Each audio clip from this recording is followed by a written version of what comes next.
Hello, hello, hello, hello, hello. I know. Okay.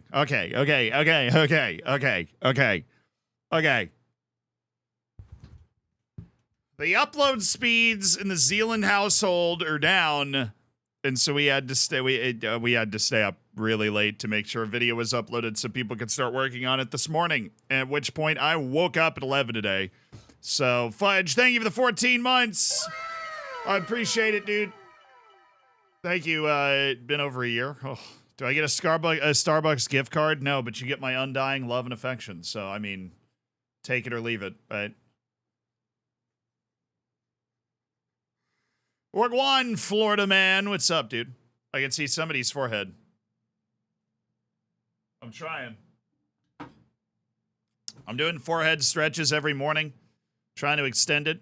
You guys excited? I mean, you look. You might have never thought 20 good minutes was returning.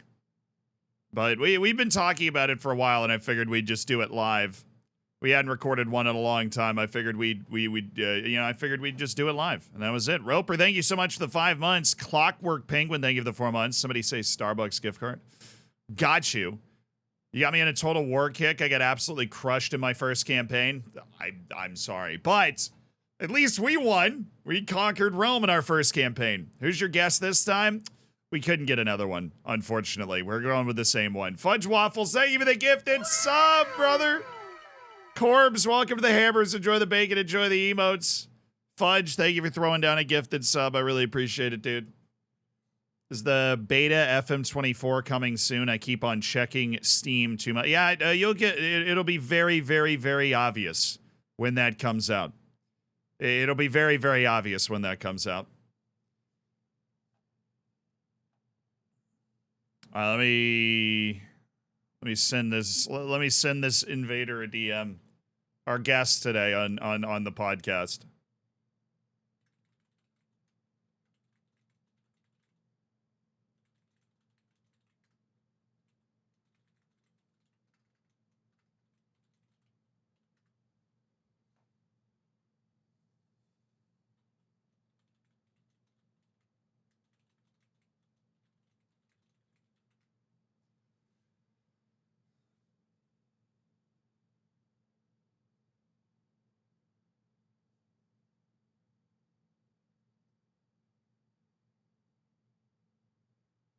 Dude, he literally left my stream Discord. Unbelievable.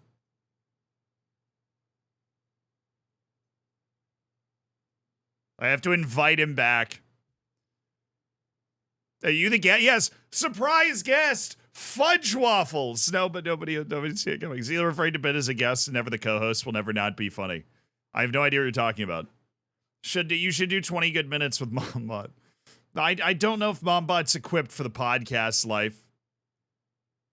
Got about 175 adverts to watch. Honestly, UK football score, you shouldn't have gotten pre-roll ads.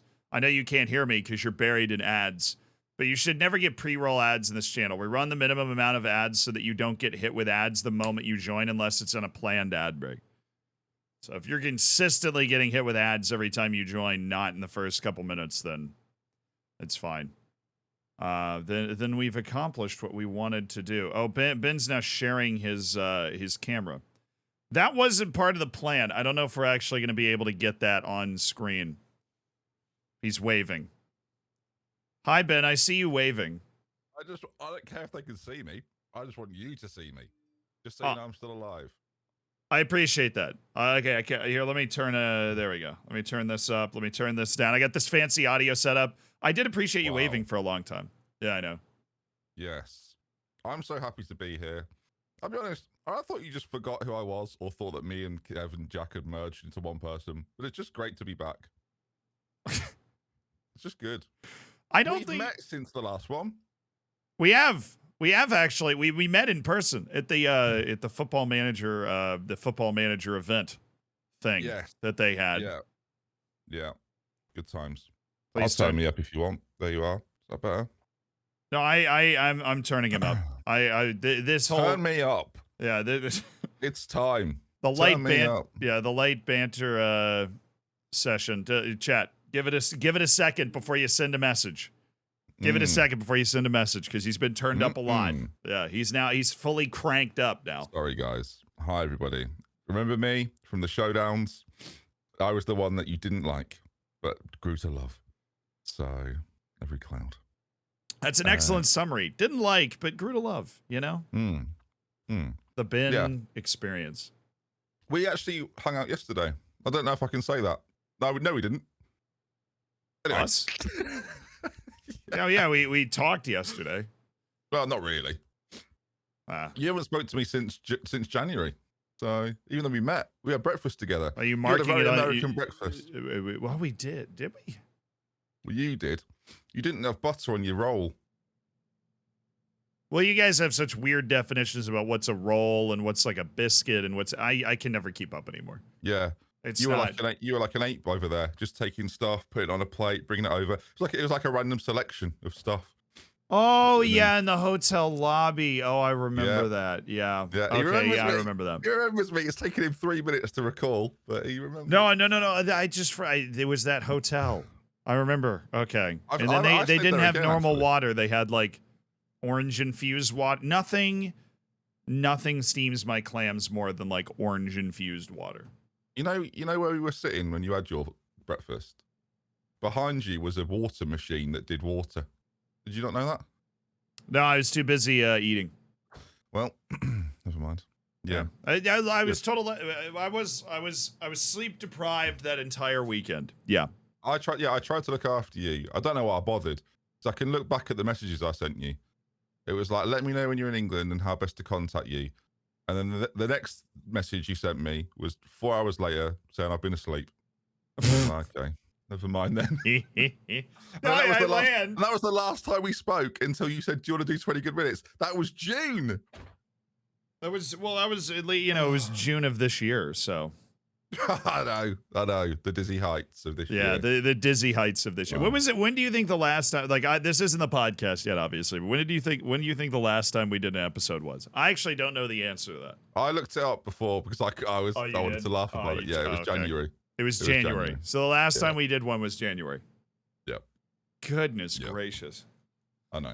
Man. Well, what was we made it through the World Cup and did one after the World Cup? I don't remember even doing that. I would have said the World Cup was when we fell off and didn't do it anymore. Yeah, that's a good point. I actually don't remember doing it, but we definitely. The best bit is the description for it is it's been 6 months, so we clearly are leaving a long enough gap until the next one.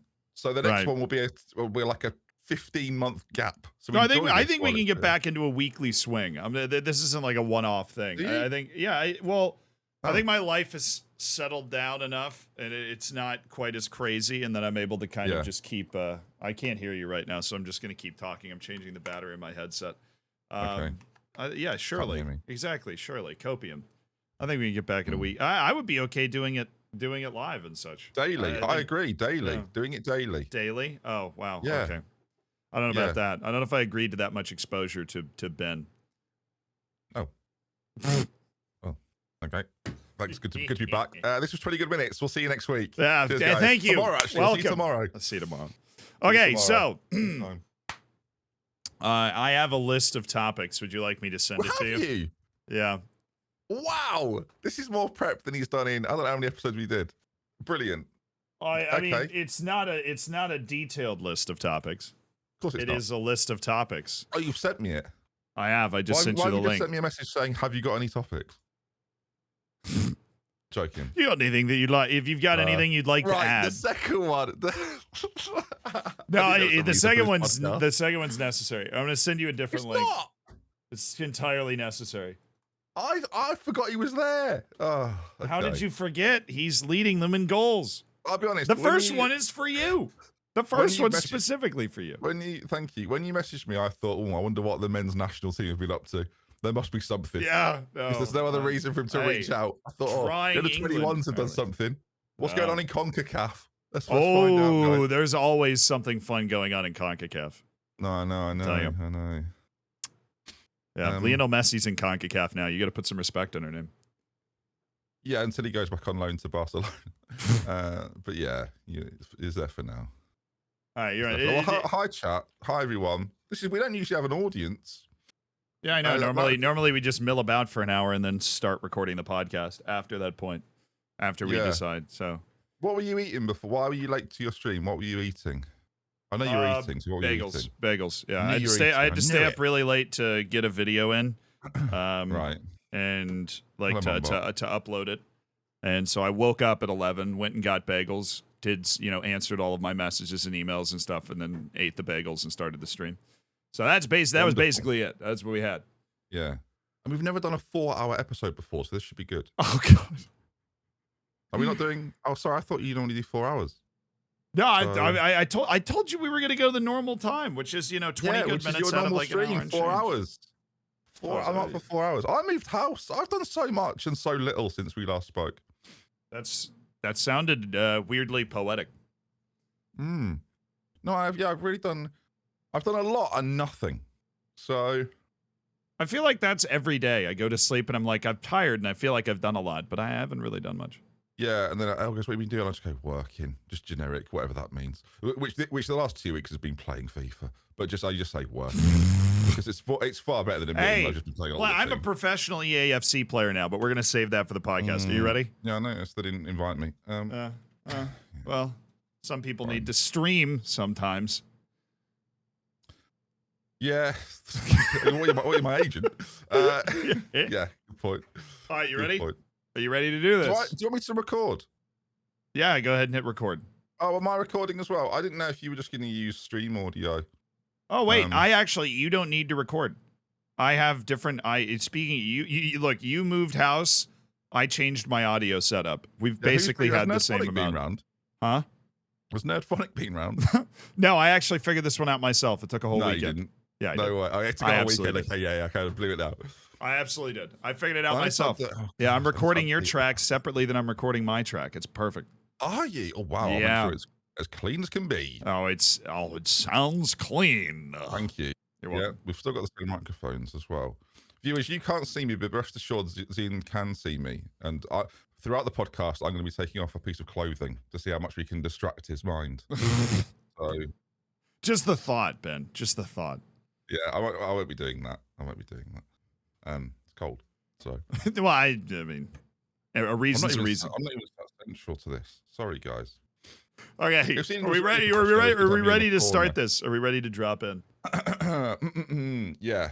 If Doug enters at any point, we'll just work it in. So. Yeah, it's totally fine. We'll just improvise. Will this be edited if we need it to be edited? I mean, yeah, but we usually don't. For those that were wondering, 20 good minutes is usually just a straight shot. It is.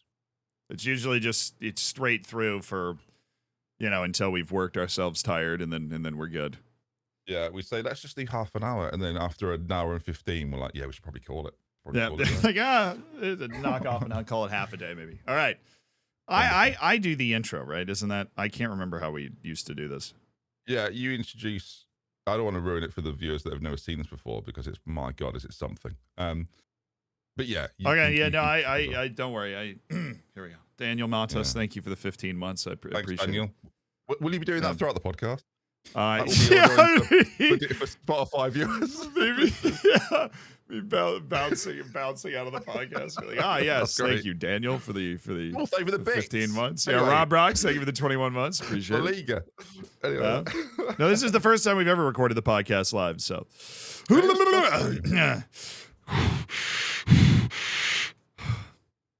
Okay. Welcome to 20 Good Minutes. We are back with our weekly podcast that we record every week without fail, every single time. I am joined by a guest today, my guest, Dr. Benji. Thank you so much for... We co-host. We've been through this 100 times, over 100 times, mainly off the podcast, with the emails I have to send. No, I'm back as a co-host to 20 Good Minutes. We really do appreciate him.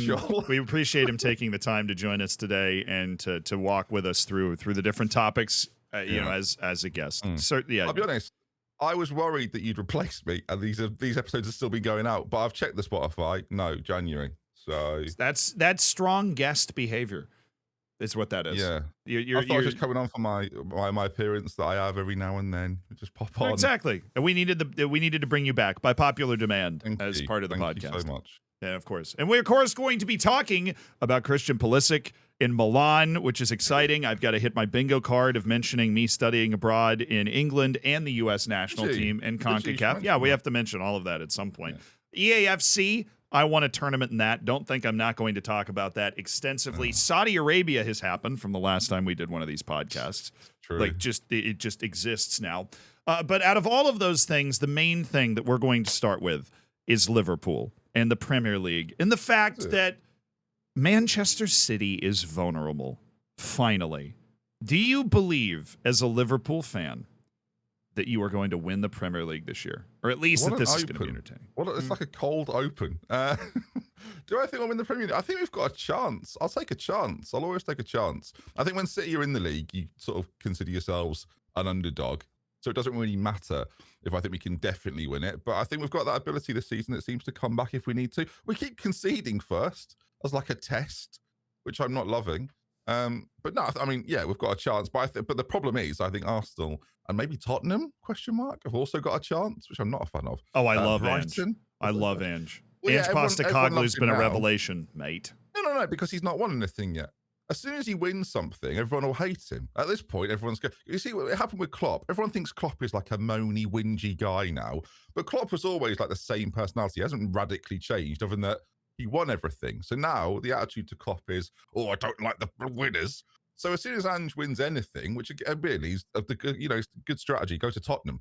Probably won't win anything. But as soon as he does win something, then it's going to be, can't believe he's speaking about this and that, stay in your own lane, etc. Oh, he's whinging all of a sudden. Like, enjoy him while we like him. As soon as he wins something, hate him. I don't think that's true. I think that Ange Postecoglou is naturally, I think he's naturally a more likable person than Jurgen Klopp. I think he's naturally a more likable person. Is it because he's Australian? I mean, a little bit, but I think it's also that Jurgen Klopp is the more that he's spin around the Premier League, the more people have gotten familiar with his game. The whole meme about him complaining about the length of the grass and those. He's a bit complainy. I don't think Ange Postecoglou is a complainy guy. And I think not yet. Well, not yet. Maybe that just comes with age and years. I'm being in the Premier League and dealing with British press. Like, there'll be a point where the British press will just turn on him because they'll give him one answer they don't like, or there'll be an injustice that goes against Tottenham that will disagree with the mainstream opinion, and then people will destroy him, because that's what we do in England. We big people up until they're too good, and then we go, we hate this person, now bring them down to about where we want them to be. So I feel for him in the future. Yeah, but I'm worried about the future of him. Like Automatrix, thank you for the 48 months. I just needed to do that once because we are recording this podcast live, by the way. It's the first time we've ever done this. So we're doing this in front of an audience, and we welcome the chat to make their opinions heard, and we can address the ones that we agree with and ignore the ones that we don't agree with, like any good host. I just wanted to do that once just to see if you'd get mad that I was thanking you. Well, you know I am. You know what you've done. I am. Well, I made a video about Ange Postecoglou. I think he's awesome. But I have to say, I believed that Jurgen Klopp over the last 2 years was becoming disillusioned with the whole process. So I am pleasantly surprised that he has not only stayed in the Prem. I thought he was just going to leave and retire or something for a few years and then come back. But that he's managed to kind of turn the ship around. I don't know if I saw that coming, because he seemed to be getting he seems to be chafing more and more against the authority and the way things are. Yeah, and also the task is massive. To try and continually oust a powerhouse like Pep Guardiola at Manchester City is extremely hard, especially when you had you could kind of see Arsenal coming. You could see Manchester United, well, in the distance, but you could see other clubs that were going to bring themselves up and around Liverpool and Manchester City, and that would naturally bring Liverpool down a step, probably because of what was happening. And obviously teams need to rebuild, and Klopp's had a reputation of not necessarily being able to do that because he lost his best players to Bayern Munich because he was at Dortmund, and obviously people got to the end of their cycle at Liverpool. But yeah, I think you're right. It's nice to see that it's still in him and that he still wants to push for it and still go for it, because undoubtedly over the last decade, Liverpool have been the biggest and best challengers to Manchester City. So you want that rivalry sort of come out of competitiveness and a respect that you don't always get in the Premier League as well. A lot of it's quite vitriolic, but not with these two. This has always seemed quite respectful, which other fans hate, but I personally quite like it, because I quite like Pep and those boys. But Yeah, for the football reasons, anyway. That's weird. Is somebody that is Should I really? But no, is somebody that's mind them. experienced the English footballing culture a lot more since the last time that we spoke. I went to Taunton. I went to a non-league match. And these teams don't even know who they are. Like, they don't even know who they're playing against, but they're just shouting obscenities. Like, 10-year-olds in the front row are just shouting obscenities at this other team because they happen to be the flavor of the day, the opponent of the day. So at the absolute top of the English pyramid for the two teams to be respecting each other, while that makes complete sense in my American sports understanding, like you hate your rivals, but sometimes you're competing against another good team and you can end up respecting them. In England in particular, where it seems like everybody that you play against, you're supposed to just yell at and hate with like the fury of 1,000 suns. Yeah. I can understand why English fans would be upset that you guys don't hate each other. But Arsenal sort of, I think Arsenal and Liverpool are kind of the same because of the Arteta-Guardiola relationship. This sort of mutual hatred and dislike for Manchester United brings us all together. So we don't and City are kind of an anomaly in that they're just sort of like a business project in the world of football that is going on and is acceptably brilliant. And you can't really stop it, but you also don't really begrudge it because there is this attitude of like, it could be anyone. And that's not to say City fans should enjoy it and everything like that. We've been through this like a million times, I'm sure. But it's the kind of stuff that, because there's this neutral evil for all of us in Manchester United, we don't really care what the other ones are doing. Like that competitive, like respectful competitiveness can exist where we can all sort of line our hatred towards what Chelsea, laugh at Chelsea and, hate what Manchester United do generally every week, or enjoy it at least. I'm so glad you mentioned Manchester United, because what the hell is going on with Manchester? I thought Erik ten Hag was the savior. He was the bald savior. He was Dutch Pep, and now he's tanking it with Chelsea, who have spent the entire GDP of Tuvalu and have got nothing to show for it. Well, I'll tell you who's got coming soon. For the beta of Football Manager 2024, Erik ten Hag will be taking over at Manchester United, and I'll be fixing it. So we'll find out what's gone wrong. Well, then how are you going to fix it then? What's your move? What's the fix? There's options, aren't there? Because of the way Football Manager have brought out this year's game, that you can start before the transfer window. So I could completely do or redo things, but having I don't know. I don't know if that's going to be a good option or not. We'll have to see. Or do I go in and basically? But there's two options for me. I either just bring back Ashley Young, bring back Nani, just bring back winners from Manchester United. Alternatively, I just start selling all the players that I don't think are capable for actual quality ones. Which I don't know if anyone Manchester United is listening, I'd do that as well. If in real life, I'd just get rid of all the ones that don't work, and bring in good ones. That have because Erik ten Hag's got into United, and everyone did have this idea of he's going to revolutionise it, and he's a bit of a character. But it's similar to how like Postecoglou will deal with this at some point. Is that if you don't actually prove it by winning, then there's question marks of can they even do it? And Ten Hag is already in that position of like, is he actually the right guy for this? Because the progression is so difficult to be like the best with the teams that are already there. I don't know, like the expectation for Ten Hag is that he should just be fighting for Champions League places. So they're obviously falling below that at the moment. The problem he's got is that the rebuild is still massive in what he needs to do because they don't play like Ten Hag's Ajax. They play like Ole Gunnar Solskjaer's Manchester United more than they play like Ten Hag's Ajax. So I don't know what he's supposed to do from here because it's again the uphill challenge is continually uphill. There's never like a plateau moment for them. No, I think they're in a terrible spot because they're running into this modern issue. In the era of FFP, there was always going to be this shock to the system where FFP is essentially this sort of tiered salary cap, right? Where you can only spend this certain amount of money as long as you're bringing this certain amount of money in. So there was going to be a shock to the system, and the shock to the system that's hitting Manchester United is that they're stuck with huge wages on guys that aren't. No other club is going to pay Harry Maguire what Manchester United is paying him. And he's not the only one on the team. I think Donny van de Beek probably fits in that situation.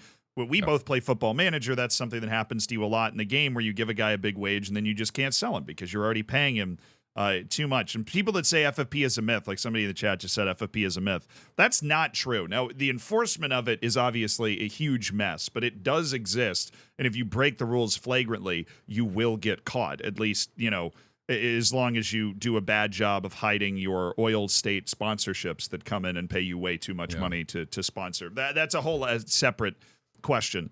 But the actual issues at Manchester United are they can't move the players. And not only that, they're stuck with seemingly this perpetually toxic locker room, whether it's Harry Maguire's bad and they have to strip him of the captaincy and he won't leave. And then you have actual, legal issues, obviously innocent until proven guilty, but serious legal issues hanging over various players. Jadon Sancho's playing FIFA or EAFC while his team's playing in the Champions League. Like, Jadon Sancho is clearly checked out, thinks Ten Hag hates him, which is just going to make him hate him more, right? Like, it's spiraling out of control. My hot take here is that Chelsea, even though Chelsea is just sucked for a long time, they have lower wages, they have younger talent. I think Chelsea's in a better situation long-term than Manchester United is. I think Manchester United's in real danger of having to just blow up and do another rebuild. We could get into Chelsea a little bit, because it's interesting that you draw the comparable because of one, where they are in the league, and also the strategic way in which they've done things is completely different. I think the Chelsea situation is hilarious because everyone's going, oh, are they clever? Are they outfoxing FFP? If selling 20-year-old academy players for 30 million is clever, then I mean, yeah, they're geniuses. It might be why Manchester United want to hold on to Mason Greenwood, by the way, and not just release him, as they probably morally should, because they get to sell him for 20 million and it wipes off some FFP back catalogue stuff. Anyway, moving on. But with Chelsea, right, so they're getting all these players in on like 9-year contracts. And everyone's going, oh, how have they done? What a clever thing to do. When Chelsea inevitably sack Pochettino in 2 years' time because it hasn't worked and Chelsea do this, what do new managers like to do? They like to bring in new players. And then another manager comes in and new players. So these players are 9-year contracts. We talk about Maguire. Chelsea are going to have Maguire after Maguire, not in that like the bad players or anything like that, or underperforming players, just that the ability to move footballers on out of England is quite difficult.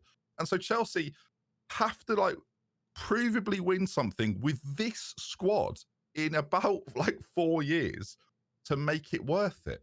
Like, it's a very bold strategy, and equally, it's never been done before because it's not actually probably not that clever. It's a very high risk, and I guess you would say high reward. But again, we talk about the climate of football and how it's changing all the time, and where teams are moving and players are moving, and the strength of teams sort of fluctuating. But there are still these consistent powers like Manchester City. I don't know how Chelsea fit into that. Like, it depends who the next experienced players they bring in after the likes of Thiago Silva are, because I've watched Chelsea a lot like this season. They just need a calm head. They just need some experience around all of the youthful exuberance to go, this is how we win football matches. They don't have nearly enough of that.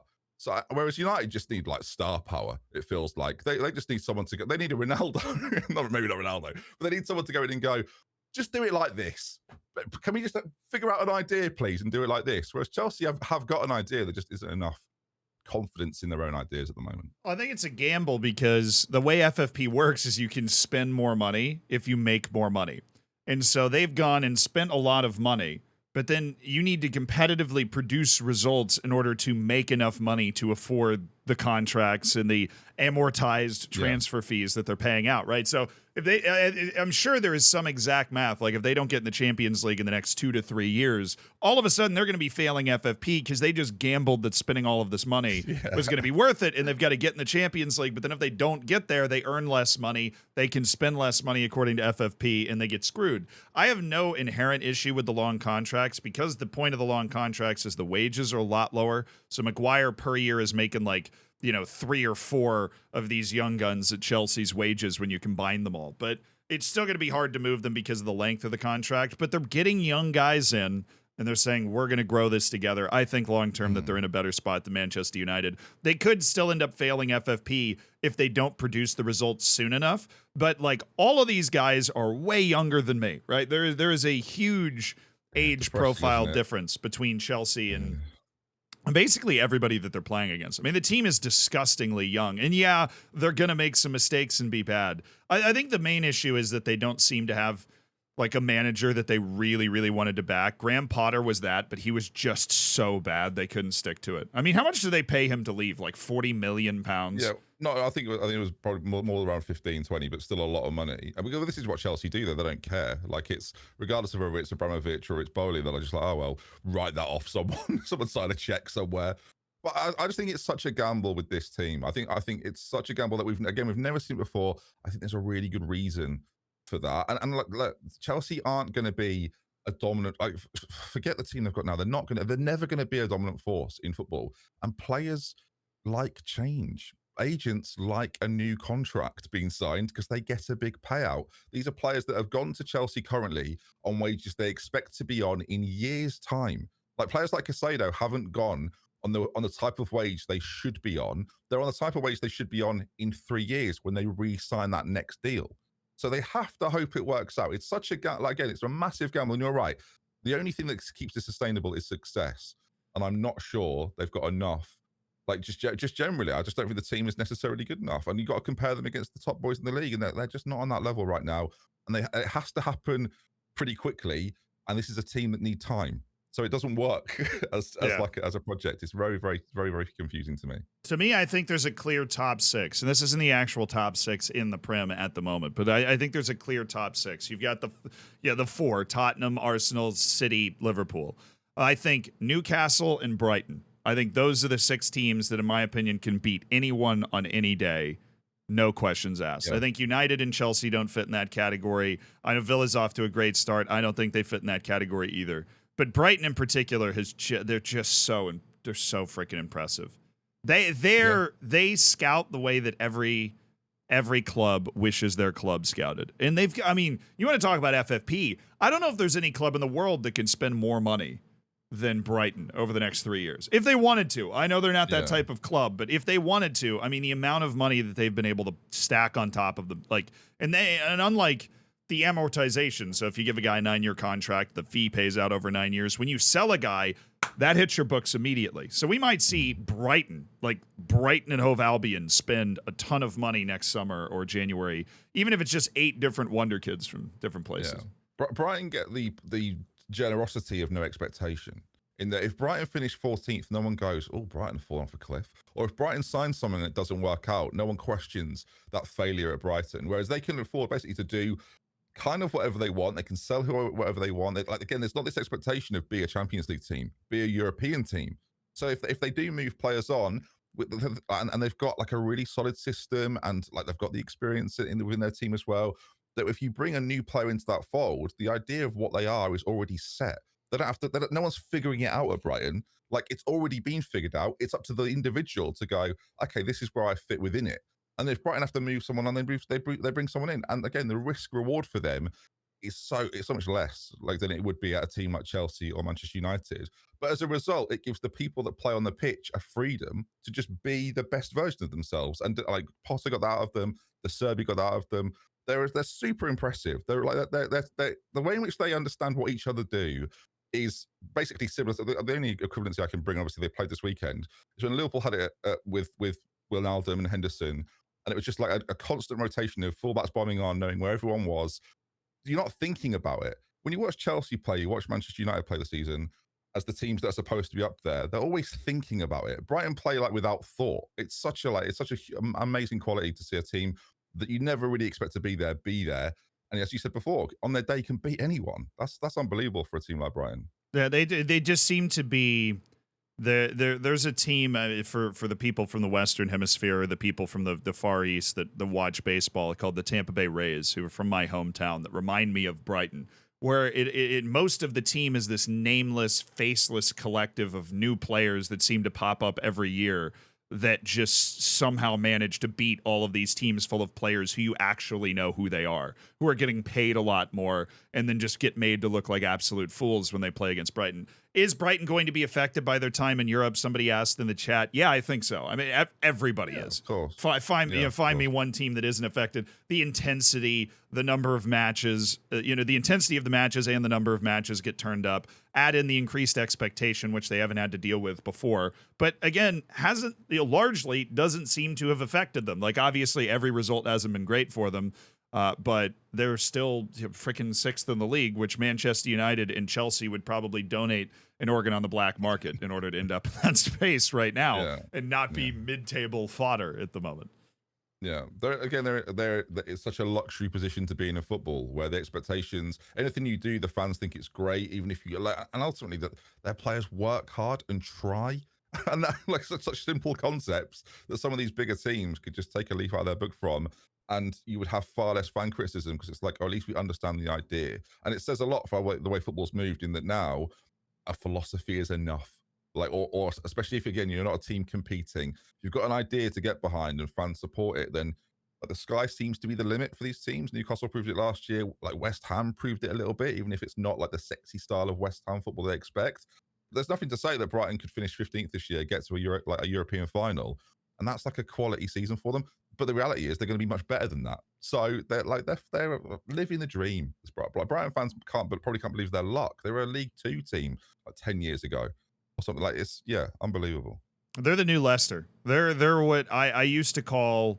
I think the last time I started throwing this phrase around, it was Arsenal that was the worst big club. Brighton's the best small club right now. Yeah. They're just the best small club. And not to mention Leicester's going to bounce back into the Prem next year. I can't believe they got relegated in the first place. I've been keeping up with the championship enough to know that. Yeah. Shout out to that, like, I don't know if you saw this video, that 10-year-old Leicester fan that was just triggering grown men when they played Stoke City. I don't know if you came across this video. I'm sure some people listening to this had. There was a 10-year-old basically putting his fingers up like 2-0 towards a couple of adults, like in the section over in these Stoke City adults. And this is that like English mentality. Oh, I have seen it. Yeah. Yeah. They're just like screaming at they're giving him the business. It's like this 10-year-old Leicester fan. So Leicester's proper Premier League. They're going to be back. Luton Town. Jamie Vardy, by the way, just on that. Vardy's obviously still at Leicester. I called the Vardy drop-off last season when Leicester went down very early. 5 games in, I was like, Jamie Vardy's lost it. But what Jamie Vardy is doing, everyone sings about his wife and him all game. And then there is a moment now in every game in which he scores where he celebrates directly in front of the opposing fans, no matter where he is, every single time. And the housery, I think is the phrase. There's a word before it, but Mumbot's in the chat. I'm not trying to upset her. That they go through is pretty sure Mumbot taught me that word, to be honest with you. I doubt that very much. I doubt that very much. Your father, on the other hand, a disgrace. But no, absolutely not how your mother. Anyway. So Brighton is the biggest small club, the best small club in England. I'm going to transpose that onto Jamie Vardy and say that for a decade, he's been the best non-league player in England. He is just the best possible version of a non-league player. He's drinking Monster. He does no fitness regimen. He just shows up, balls out, talks trash, goes home. The world needs people like that. The world needs people like Jack Grealish too, who will openly admit that they are not training 12 hours a day in order to do what they're doing. I love when people do that. And I respect the players like Ronaldo, like I know it's Erling Haaland, just 10 hours of calisthenics a day or whatever, but not everybody needs to be a complete psycho in order to play at that level. I mean, Jamie Vardy's a psycho. He's just a psycho in a different way. Yeah, I've no doubt Jamie Vardy drives a really expensive car, but in my mind, he drives like a Ford Escort, and he has to push it to most games because it breaks down. I don't want to know if he drives like a Range Rover. That would really ruin my image of Jamie Vardy, more so than it already is. But yeah, in summary, past it as a Premier League footballer, but enjoying the nonsense he's doing in the Championship. Continue that, please, JB, if you listen. Yeah, I feel like Vardy's also going to play until he's 48. He's going to be in League Two at 50 years old, just ruining some poor 20-year-old's career trying to stop a guy that, you know, I was going to say, it's funny now. It won't be funny when he's starting for Inter Miami with Harry Maguire for 4 years. But yeah, good luck getting Jamie Vardy to ever live outside England. That would be my take. I'll tell you, the reason I said Harry Maguire is I think they'll sort of, the Barcelona trio that have gone to Inter Miami. I'd like to think that Beckham and those boys will start doing that with other clubs. So it'll be a combination of Danny Simpson, Jamie Vardy, and Wes Morgan just cropping up at Inter Miami.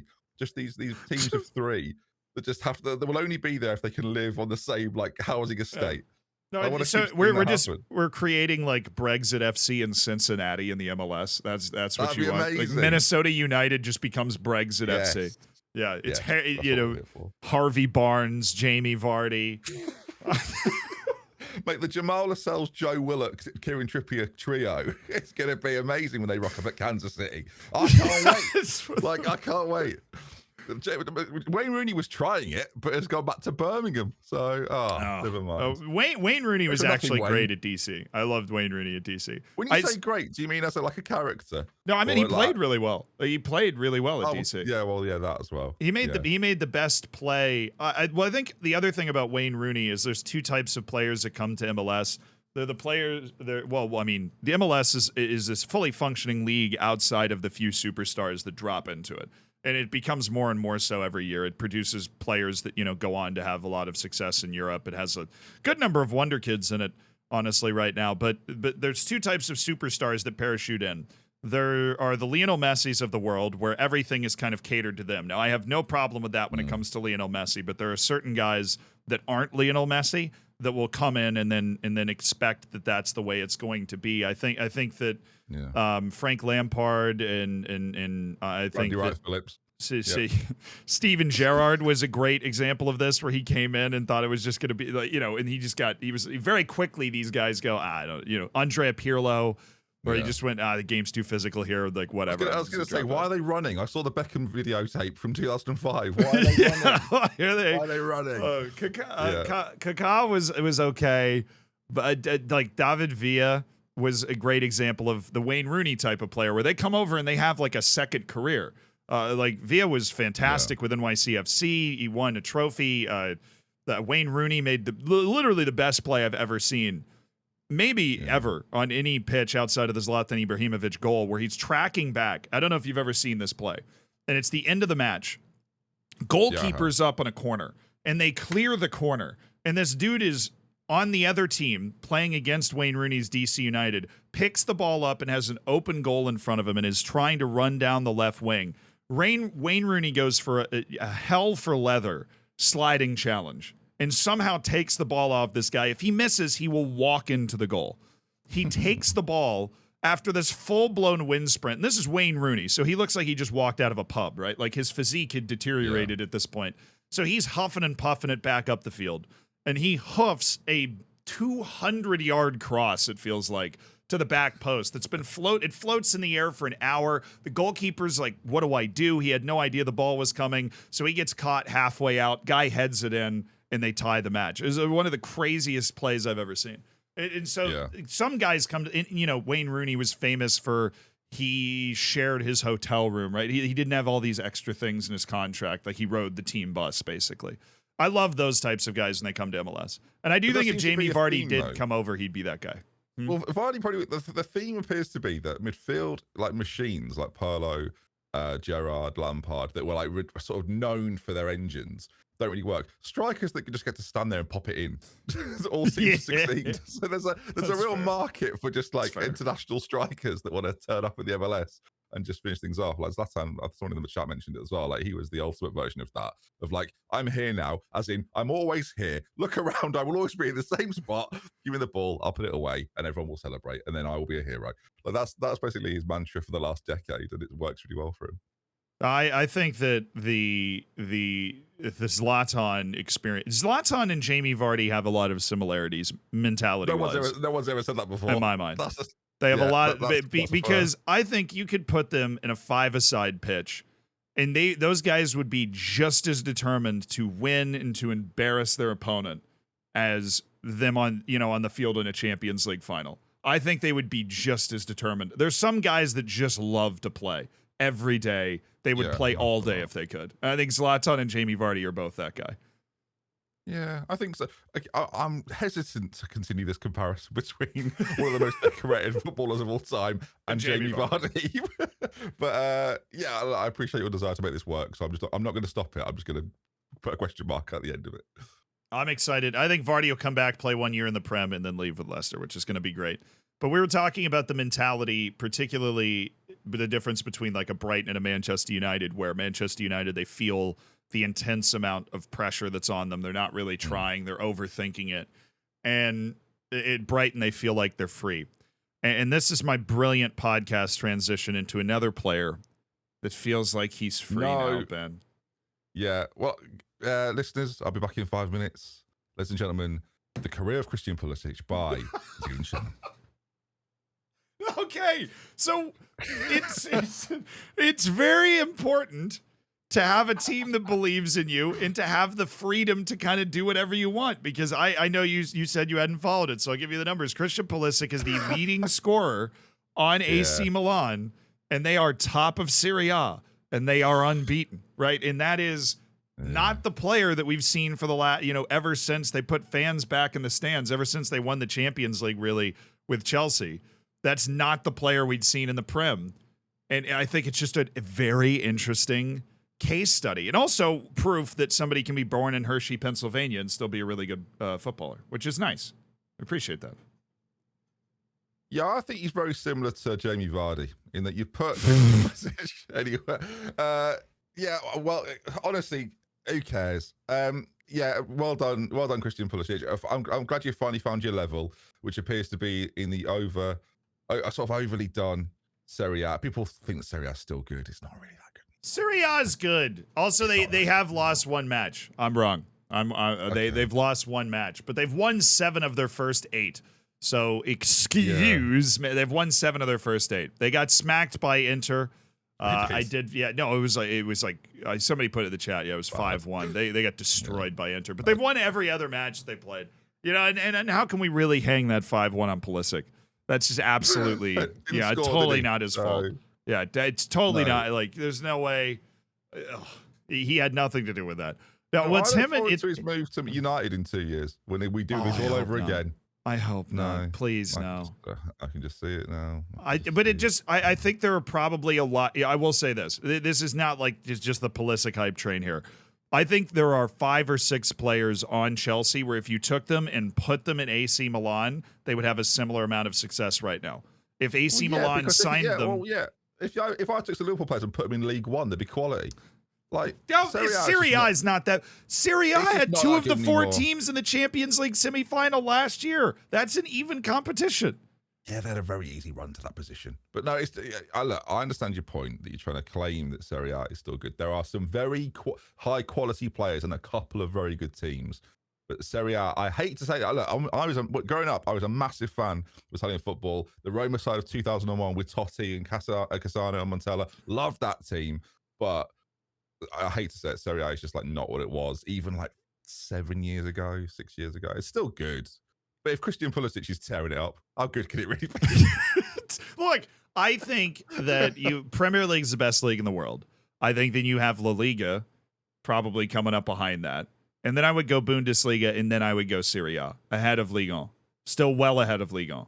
And I love the parity. Yeah, of course. Yeah. Yeah. The parity is the best out of all of the leagues. I'd agree with that. It's arguably it's very similar to the Championship in more than one way. I agree with that. Look, there's a lovely rivalry in that you never really know who's going to win Serie A at the start of the year. That's one thing I will say. That always makes it very exciting.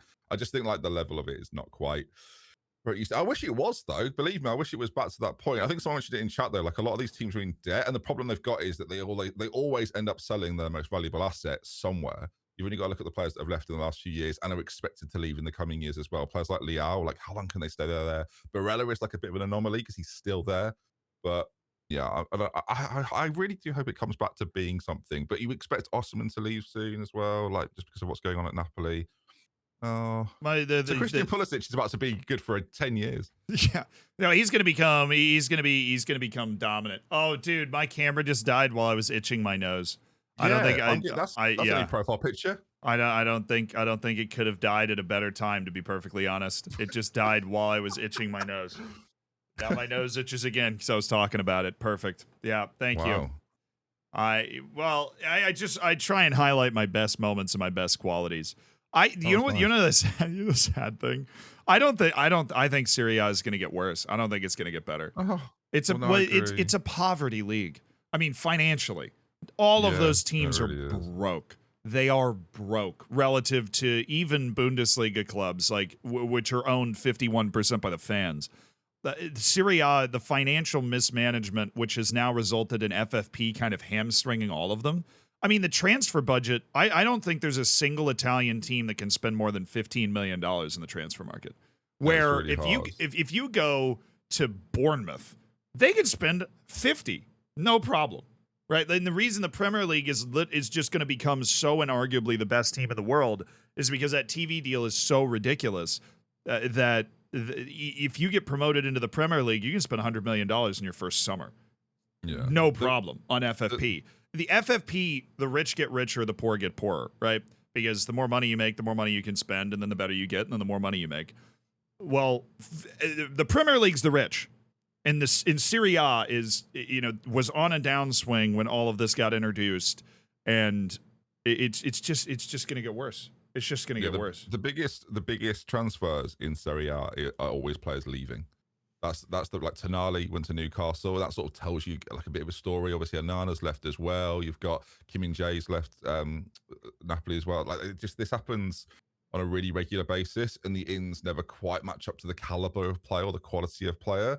So it just sort of goes in a cycle. Like the way in which Milan dealt with it, and they sell Tonali and they bring in like Loftus-Cheek and Pulisic and Chukwueze and Munsa from Valencia. Like, again, you've lost a real star of that league, and you've brought in players that will keep you afloat, essentially, spending like a similar amount of money. So it's always interesting when that happens. And obviously the loan system in Italy is hilarious because everyone is loaned. Do you ever take a charge of an Italian team on Football Manager? By the end of season 1, you've got 40 new players that you didn't know existed that have been around Italy. Like, it's just, okay, hello everyone. Yeah, the funny thing is, there's this perception that there's like all of this corruption. I made a whole video about the Juventus situation where the whole board resigned. The corruption is a symptom of the poverty. The poverty is not a symptom of the corruption, because Juventus got caught basically juicing its books because it didn't have enough money to be competitive. They weren't necessarily juicing the books, but what they would do is they'd swap players with somebody, and then they would assign like insanely high values to those players. So it was that swap deal between with Barcelona with like what was the Brazilian's name? Arthur and Miralem Pjanic, and both those guys were worth like they said that $5 million changed hands or something. It was like 60 million, wasn't it? Yeah, they said it was like that Pjanic was worth 67, because then you can put it on your books that you sold a player for 67 million and then amortize the purchase amount for like 70 million over the 4 years of the contract. So you just magically made like 20 million appear on your account. If poverty increases corruption, does that mean the PGMOL corrupt the core as well? Are they suffering massively financially? Replay the game. Replay. Let's replay. I actually don't agree with that. As a Liverpool fan, I thought Klopp was wrong. That's fair. That's fair. Yeah, but I think the corruption, like the Italian league, has always had a perception of this kind of flamboyant corruption, but I think a lot of the quote unquote it hasn't got a reputation. It's got historical evidence. Okay, but now the corruption is around financial tomfoolery to create more money for the clubs to be able to spend under FFP. Like almost every club in Italy is doing these kind of player swap deals to try and increase the amount of money that they can spend in the short term, which is of course just going to make it worse in the long term. What is causing the poverty in the first place? Lack of a TV deal is huge, because I would not be surprised if Serie A had the 4th or 5th best TV deal. Like the Premier League is so amazingly positioned because the huge emerging markets, China, India, the United States, where half of the entire world lives almost, speak English. Even Nigeria, the fastest growing country in the world, like 300 million people in no time flat, English. Right? Indonesia is another good example, but I honestly don't know. I don't understand Indonesia's language landscape. But I know the TV deals around China, India, and the United States are it's like pouring nitroglycerin on a fire. That's why the Premier League is so freaking rich. La Liga has Barcelona and Real Madrid, which are two of, I would say, the 4 most recognizable brands in the world. And Bayern. Me, you, them two? Or no? Okay, no, that makes complete sense. No, 20 good minutes and me, and then you're number 5. Probably work the space in it now. So. Work the space. No, it's Lalujo. Yeah. No. He can. Do you know what? He came. Little people are like this. For those that know Kevin Cho, he came to like my very local town about 2 weeks ago for a full week, and I didn't go and see him. But carry on. Yeah. I'm busy. FIFA's not going to play itself, is it, Kev? Sorry, mate. Fine. And then Bundesliga is very sustainable and very functional because it has the 50+1 rule, where They make a lot of money on TV though. That TV though is the second biggest behind the Premier League. They make loads. Well, Bundesliga is the second easiest thing to find on TV in the U.S. I used to watch a lot of Bundesliga when I had the extra channels. I just don't pay for them anymore. Oh, sport. Sorry, even sport. I thought it'd be one of the late night TV shows. Oh no, I would watch a lot of Bundesliga when I was growing up, and then in Ligue 1 it just has PSG spending a ton of money, and Ligue 1 is pretty reminiscent of Serie A, that every club that's not at the top, and it's just chaos. Like Lyon is about to get relegated. Like things are just absolutely they're a disaster there. So I think there are 3 leagues that are sustainable and healthy, but every club that's not Real Madrid, Barcelona, or Atletico Madrid is also kind of struggling. Or Villarreal. Villarreal's fine. But there's some ugly financial stuff going on in the Liga as well, because these teams are trying to keep up with the Premier League and they just can't. And with FFP, it's just going to make the disparity worse. Yeah, the reason the Premier League didn't want a Super League is because they are the Super League. Spoiler, everybody. Yeah. Spoiler. And now Saudi Arabia have gone, hello. The Premier League stepped out of the Super League quickly because I think they got together and they're like, we are going to be the Super League in no time flat. Sevilla's like absolutely... Well, they just win a European competition every season, so that's always not fair, is it? Most predictable team of all time. Yeah. Aren't they in the Champions League again, but they're third in their group? Yeah, no, everybody knows exactly what their plan is. It's happening. Yeah. They're third in their group. Europa League is beckoning. They're on the way. But teams like Valencia that have a proud tradition, they're just kind of melting away. They've got the Peter Lim ownership. It's just a disaster for them. But the financial disparity is crazy, and it's just going to get worse. I have no idea. I mean, that's the trend right now. Something could change, but I think FFP sounds great on paper, and then when you actually apply it and let the macroeconomics work out, then the game just doesn't become as fun for everybody anymore. Can I make a prediction, actually? Even though I've been slating Serie A. Shall I say who the Europa League winners will be this season? Sure. Paris Saint-Germain. PSG will finish third in their group. That's my prediction. And then they will be forced into the Europa League, and then they'll win it. There you are. Eat that, world. That would be the equvalent of Harry Kane's. Liverpool. That would be sorry, edit that out. Liverpool are going to win it, obviously. But I can't. How stupid. Wait, or PSG. PSG's European trophy being the Europa League would be like Harry Kane's first trophy being the German Super Cup. Well, he messed that up. He didn't even get that, did he? But it would be like that, though. He did mess that up, but you can take the man out of Tottenham. You can't take the Tottenham out of the man. Apparently, I like the idea of Kylian Mbappe winning the Europa League, and when players don't win it, they always take the medal off. I like the idea of Kylian Mbappe winning it and still taking the medal off. Okay, I'm not having this. This is not mine. Where's Jude Bellingham? Get him on the phone. Where's Jude Bellingham? Real Madrid striker is Joselu. We've got to make a change. It's Joselu. Yeah. But I brought up Harry Kane. What are your thoughts on him at Bayern Munich? That's a big thing that's happened that we have not talked about. Well, yeah, we speculated on where he was going so many times, and at no point did we say he would go to Bayern Munich. But yeah, for Harry Kane, I think it is one of the most perfect moves possible. I think he's probably going to do a very similar things that Robert Lewandowski did. They've not started brilliantly because Bayer Leverkusen are really good. But yeah, I just expect them to. He'll win a few league titles there because it's Bayern Munich and he's got a contract. So ultimately it will be fine. But Xabi Alonso is going to be the thought. Well, Alonso will go to Madrid soon, and then it'll all be fine again in Germany, and Bayern will win the Bundesliga at Canter. But I just think it's a cool move. I never ever thought he'd go there. I thought if that was the only option, he'd stay at Tottenham. I always thought he'd go to Manchester United. Maybe he will in the FM24 beta with Eric Bentag. No, sorry, I can't do this every time. But yeah, I didn't think that it ever ended up Bayern. But I do like that he has. I think it's a good move for them.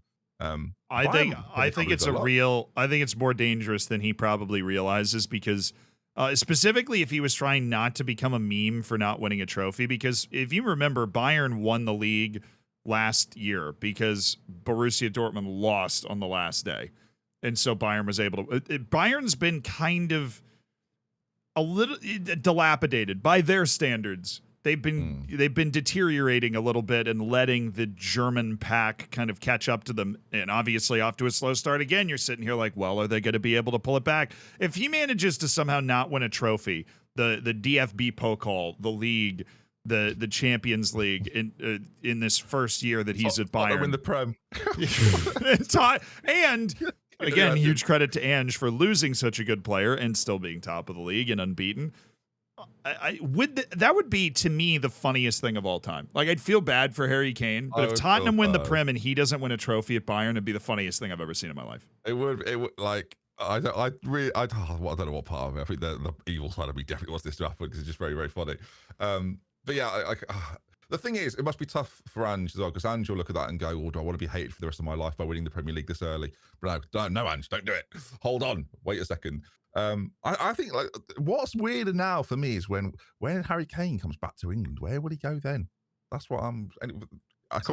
This is basically the same conversation we were having on the podcast for like a year, which is what English team would want him, and everybody always comes back to Manchester United. But I wouldn't want to play at Manchester United. I would want to play anywhere but Manchester United. The fans are incredibly demanding. The locker room is toxic, and the team's not that good. Yeah. Well, actually, at that point, Harry Kane will be a kicker in the NFL, so we won't have to worry about it. Yeah. Won't have to worry about think he wants that, but that's actually one of the worst jobs in sports usually. Yeah, well, Kane would love it. I think the thing with Bayern is I think they've won 5, drawn 2 in the league, and it's like a slow start. But it says the Bundesliga, like we talked about with Serie A being like one of the most competitive leagues. Go look at the Bundesliga right now. Whoa, hotting up. I'm sorry, the US fans that are watching it are loving it.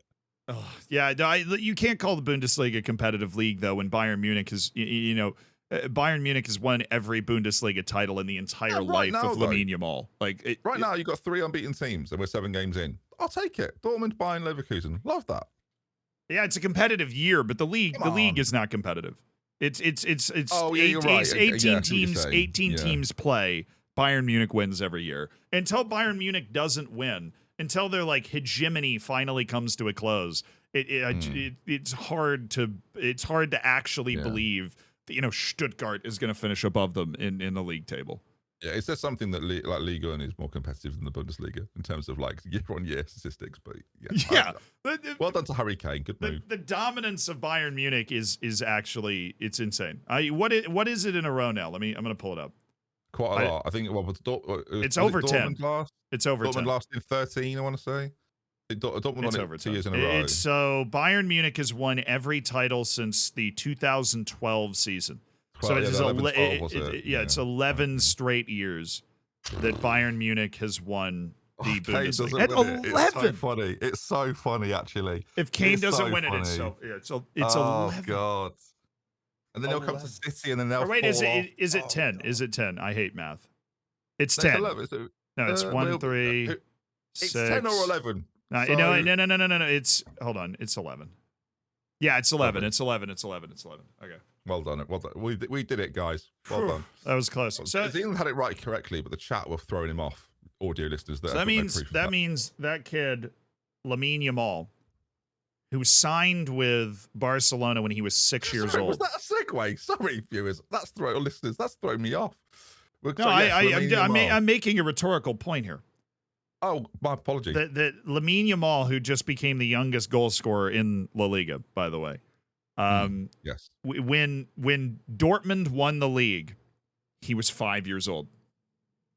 Yeah. That was the last time a team that wasn't Bayern Munich won the Bundesliga. Lamine Yamal was 5. I was 21. I'm really old, aren't I? Can someone do something about that? Yeah. But Lamine Yamal could be like is he the best player in the world now? No, but the best player in the world plays in La Liga at the moment, though. Good lord. Yeah, Jude Bellingham. I know where that's going. Deary me, England's Jude. That's Bellingham. what I mean. It's Real Madrid and Barcelona. That's what keeps La Liga afloat. And the funny thing is the net spend of Real Madrid. As much as I hate Florentino Perez, he's very good at what he does. The net spend of Real Madrid is below like almost every team in the Prem. It's crazy. Yeah, well, yes, I blame Brighton personally, but yeah, I know what you're saying. Yeah, Brighton selling all of their players to everybody else in the Prem and then just reloading. But getting Ansu Fati on loan. I mean, what is happening? What is happening in football when Ansu Fati goes to Brighton? Well, honestly, the interesting thing with the amount of money that Barcelona can't spend, I'm pretty sure Barcelona can pay Ansu Fati more right now. If you get the financials, I'm not going to bring that. I'm not going to showcase through all of them right now. But the financial summary for Barcelona this season compared to like the last few seasons is hilarious. They basically cut everything in half, and they still won a Liga, but still unbelievable. Yeah, mad. Preparing to ruin it all by bringing Messi back on loan soon. I'm sure that'll be fun for us all. Oh dear. They just want him to play one more game in the Camp Nou.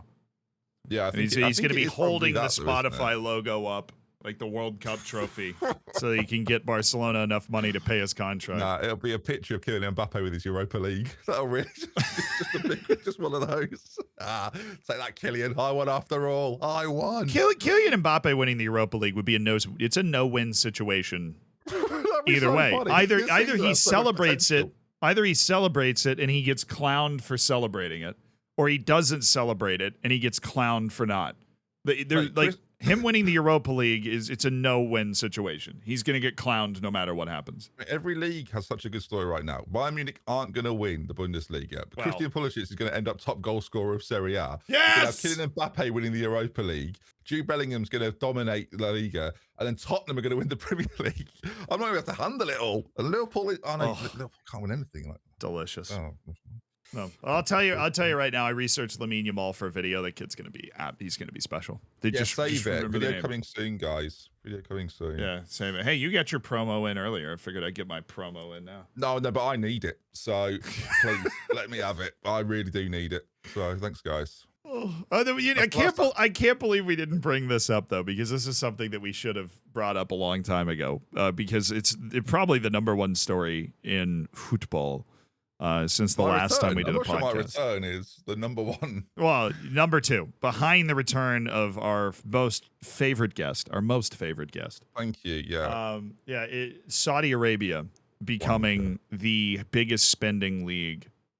And something I want people to realize right off the drop that I feel like just doesn't get talked about enough. Saudi Arabia is not beholden to FFP. Obviously. That's why they're able to do all of the things that they are doing.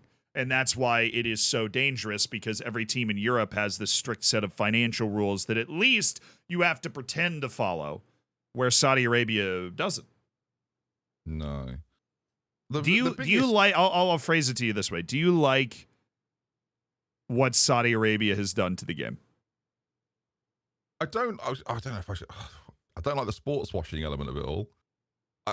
As far as to me, it's very similar to what happened with Russia, very similar to what happened with China, and now it's just like the latest fad of big country or country wants to have a little bit of fun for a bit. But the worry is, like, I remember reading something about Saudi Arabia that they have so much money they can't spend it quick enough. So if that's the case, how do footballers turn this down? I think that's the worry for me. How do footballers turn this down when the opportunity is so great, and especially at the end of your career? Like the worrying thing for me actually wasn't Ronaldo going there or Benzema going there, right? The worrying thing for me was Ruben Neves going there and Savic going there, and it's like we're losing out on some like players that should be playing for elite European teams, competing at the highest like reaches of the Champions League right now, but instead they're playing in front of 700 people or whatever it is sometimes in Saudi Arabia, and that's the biggest concern for me. Like I don't like the idea that this can just be done so easily, and but it's much like what happens in the Premier League and what happens around Europe. Like Saudi Arabia aren't to blame for this. FIFA, if you want to blame someone, are the responsible party in this, in the same way that UEFA and the Premier League are when things look unfair inside of those like areas. It's like what do you want me to do about it? Or what do you want anyone to do about it? The people that could do something about it just go completely quiet, and then it's too late. So yeah, do I like it? I sort of you can see me. I've shrugged about 6 times because that's sort of how I feel about it. I'm just like, yeah, this is football now, isn't it? Money everywhere. Well, look, this has kind of always been the way that it's been. I think that there's a mistake that people make all the time where, when we study, I obviously, this is part of the New Zealand bingo. I'll get it out of the way. I got my degree in history. When you study history, everybody always looks back at like the past and goes, God, not always, right? But typically when people think of the best time ever, they look in the past. And I think in football and soccer, people do that all the time. They'll look back 20, 30 years and they'll be like, oh, remember back in those days. And then if you go back to those days, there's just all these horrible problems going on, but you just don't remember. You just remember the good times. It's like people look back at high school or college and they remember all the fun times, but they don't remember all those awful essays and classes and terrible things that they had to do while they were there. Right? It's just I think it's a part of the human condition. The whole I think patience is the prescription on this Saudi thing. I think the only solution to it is patience, because at a certain point, right, the financial structure falls apart, and they run out of oil. And the same thing happened in China. We thought China had unlimited. How long we got? How long we waiting? Look, patience. How long? I mean, I'm talking about like 20 to 30 years. I'm not talking about 2 to 3. Yeah, but there is a point, and it might be before then, right? But there's a point where eventually it falls apart and it ends, right? Like we thought China had unlimited money, but then they just went, you know what? We don't want to fund this anymore. We've got other stuff that we want to spend money on, or it isn't working. Saudi Arabia is more flamboyant and aggressive than China, which is why I'm giving, I think it's going to be a long time, but I don't like, we know, right? FIFA is FIFA, right? We know they're not going to do anything. They're FIFA. They just put the World Cup in 6 countries and automatically qualified all 6 countries. Right, which also on the note of Saudi Arabia, that disqualifies any country in South America, any country in Europe, and any country in Africa from hosting the World Cup. The World Cup in 2026 will be in North America, which means every CONCACAF nation is disqualified from hosting the World Cup in 2034. That leaves 2 regions where the World Cup can be hosted in 2034. Asia and Oceania. Now, Oceania is not hosting a World Cup by itself, as much as Tuvalu and Palau and Nauru would like to believe that they could do that. They don't have enough land area, and New Zealand's not going to host a World Cup by itself, which means Asia is the only continent that can host a World Cup in 2034. And as much as I would agree with chat and think that Uzbekistan would be a great place to host the World Cup, Saudi Arabia, like the same day, because this was definitely planned out, announced its bid for the 2034 World Cup. And there is only going to be like one competing bid, and I think it's going to be an Indonesia, Malaysia, Singapore competing bid, that's the one I would prefer. And not even like a hating on Saudi Arabia way. We just had a Saudi Arabian World Cup. Qatar is Saudi Arabia light, right? It is the exact same culture. It is the exact same geographic location. It was a Saudi Arabia home World Cup in terms of the fans, right? Qatar had to hire fans, right? Because Qatar's social structure is just so unfamiliar to us that they don't have like a normal like group of fans, but Saudi Arabia does. And then, their matches were home matches. Like it would be the same World Cup that we just had 12 years later. But it is insane how, but that FIFA, the FIFA that just helped set all that up so Saudi Arabia is going to get the 2034 World Cup, is going to do nothing about the Saudi league buying a bunch of players. I agree with you in that I generally don't blame the players. I think it is very... I think it's one of those things where, somebody like Jordan Henderson you can kind of get at, because the dude was very outspoken in support of the people that are marginalized by the Saudi Arabian regime. It's just gross. It feels gross. To see him do it, it's just this like, ugh. Yeah, you wince. You're like, oh man, I actually believed you. That's how I felt about it. I was just like, but that amount of money, there's a human level, right? It's very easy for someone that's not being said, oh, do you want $10 million for a year's work? For me to go, oh, you shouldn't bloody say yes to that, you toe rag.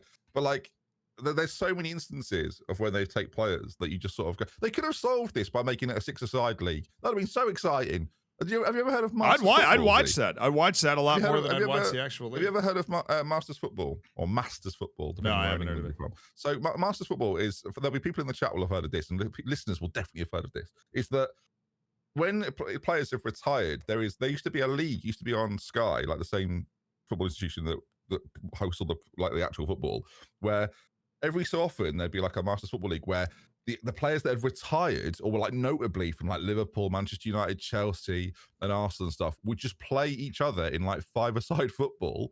And it was, but occasionally you'd have someone that was like 35 ruin it by being good. But if Saudi Arabia had set this up as, we will host beach football, and then they would have taken all the players over for that as a completely different sport almost, I would have been fine with. In fact, I think players should retire and then go, not go when you're 25. I'm not looking at you, Alison Maximin, but you know, these players that have done that, just basically, if they'd have done it as Masters Football, would have been fine with the sports washing. But as they didn't, you know. Grr. No, they didn't. It just reminds me, somebody like Ruben Neves reminds me of Oscar going to China. And then they're like, why did you go? And he's like, I just took care of my entire extended family for all of their lives. Just say that then. If you're going to, Jordan, if you're going to go, mate, just go. It's more money than I could have ever dreamed of. All right, Jordan, fair enough then, mate. Yeah, but they're getting paid even more money not to say that. They're getting paid even more money to go, you know, like, oh, you know, this Saudi Arabian World Cup bid looks pretty nice. Like Jordan Henderson dropped one of those videos immediately. Like I feel like if I was in that position, that would bother me a lot, being a puppet for that sort of stuff. But when you these people have lives that we don't see. Like when you have your entire family, your grandparents, your significant other's grandparents, your kids' futures, whatever, and you're like, yeah, they've already made a lot of money. To be honest, the wages in soccer and football are way lower than the wages in most American team sports. NBA players, NFL players, MLB players, the baseball players all make a lot more money. So it's always interesting to me when you talk to particularly European fans. Just that's who I interact with more, where they're like, yeah, these greedy guys are getting paid so much money. They're really not, relative to how much their value should be. Right, because they don't have collective bargaining power, where in the United States, the players have collective bargaining power. Like NFL players, NBA players, MLB players, NHL players, even MLS players actually collectively bargain. They're in a union, and they bargain with the league for the split of the money and how much money they're going to get. If that happened in the Premier League, people would absolutely lose their minds. But they have depressed wages because that's not happening. So when they get handed this amount of money, where you can go, like, you can build a house for everybody in your family, you can pay it. Now, not all of these guys are good enough people to do this. Some of them are just going to take this money, buy 4 vacation houses and a car. I'm under no illusion that that's what's going to happen. But you can convince yourself that taking that amount of money is something that's in your best interest. Maybe you take that money and then you donate it to charities to counteract the damage that you did by taking the money. I've secretly been hoping that since Jordan Henderson signed the deal, I always thought this would be awesome. If he's in Saudi Arabia, does whatever they want for 2 or 3 years, and then he comes back and goes, yeah, I just did it for the money, and takes the money and just donates it to causes to try and help, people that they're victimized by that stuff. Does he? I don't know if he's trying to like have some sort of moral win there, like doing it in the first place, doing it in the way that he's done it. Like the worst thing is you sort of accept and ignore it because there's not really another option. But like, I don't know. It's just one of those things that I summed my feelings up earlier when I just said it's all a bit gross. It's just it makes everybody feel gross. The morals behind it, the issues that like the prevalent issues and ongoing issues in Saudi Arabia that just sort of get pushed under the rug because, like, again, social influence in this country especially is like pretty minimal, and also people just like don't care enough. Like, is the horrible reality of it all, and I'm probably part of the problem as a result. Like, I'm not naive enough to think that. I'm not doing anything about it either. That I find the whole thing just a bit gross. But if they'd made it Masters Football, I might have changed my mind. So, still time. The tournament said the average working person make $50K a year. I mean, this varies so much between countries, and I think there's also there's a certain, like, if you are the best, if you're Neymar, you're the best, you're the best football player from a country of 200 million people that all desperately want to be you. I think you deserve to make a good bit of money for that. Like, I think that what point is it, though? Sorry to jump in. What point is it just great? Like, Karim Benzema doesn't need more I don't know. money. I don't know. Neymar doesn't need more money. I have no idea what point is this just. I have no idea what point that like it's too much greed. You know why? Because we've never been in that position. Like neither of us have, obviously. Like this is close. This is a conversation. This is like it's a conversation. You know, it's honestly something that most of us can't relate to. Not, and by most of us, I mean 99.9% of us just can't relate to the decisions they're making. I like to think that if I had that much money, I would be spending it on the things I was talking about, you know, making sure everybody in my family had houses that were paid off and a car that worked and like, you know, we're set and had like a travel fund, whatever, right? And then, you know, find some charity that you want to work with and try and set up funds that can like rejuvenate and help pay for that, right? But I think maybe, you know, you got all that money clogging your ears. You just want more money. Like it's very difficult to understand what they're going through, like because they also have a lot of pressures that we don't have to deal with. Yeah. Which car should I drive today? That's right. Most people only have one car.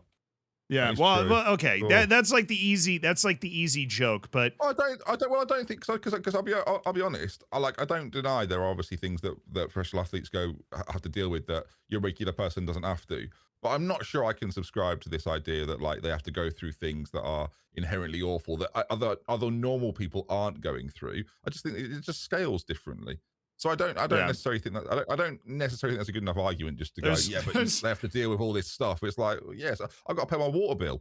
Like it's not the same. There's a great quote. That I think kind of sums this up. Money doesn't make you happy, but it certainly makes being miserable more comfortable. I'm sure. I always loved that quote. I don't doubt that. I just think again that the premise that like we have to explain away the decision. You've all gone for money. It's fine. Yeah. If you just, it's almost not fine, is it? We're still not happy at that point because ultimately this whole conversation, for the most part within the mainstream, is just steeped in jealousy. And again, what you're essentially saying is like we're never going to be in that position, so it's impossible for us to give like a correct moral answer because we're never in that spot to make the decision. Like I think that I respect the players. I can judge it from my position. Yeah, I respect the players just a little bit more. The ones that go and they're like, yeah, we just like Ruben Neves. I think said the same thing that Oscar said, where he was like, yeah, I went for the money. Like this money changes my family's life or whatever. I respect the players a little bit more when they say that. When they go the Jordan Henderson route and they're like, well, I didn't go for the money. I think it's a great opportunity. Shut up. Like really just shut up. Like please don't. That's what it shows. Yeah, that's what, because ultimately a move to Manchester City or Newcastle or Liverpool or Brighton does that for young athletes as well. Like it does change things dramatically for those people's lives and the lives of their families. The reality is that Saudi Arabia is just another planet of like what they are being offered, and the money that they're offered in those places comparably to what they're being offered, which is sort of your point when you're comparing it to American athletes. That's why like the mega stars of like Benzema and Neymar going there, it's just a bit like you can kind of go anywhere, boys. And so you want to earn another 100 million, I guess, whatever. Then like sure. I mean, they're always. I hope they listen to this and feel bloody bad about it. That's what I will say. Yeah, listen to this and feel guilty. We want you to feel guilty about it. That's what we want to happen to you. But yeah, I think. Look, it is. The only thing I was trying to say, the only like difference I was trying to create here is that so you said like Ruben Neves made more than a week than I'll make in 3 years, right? That's what somebody said in the chat, and that is true.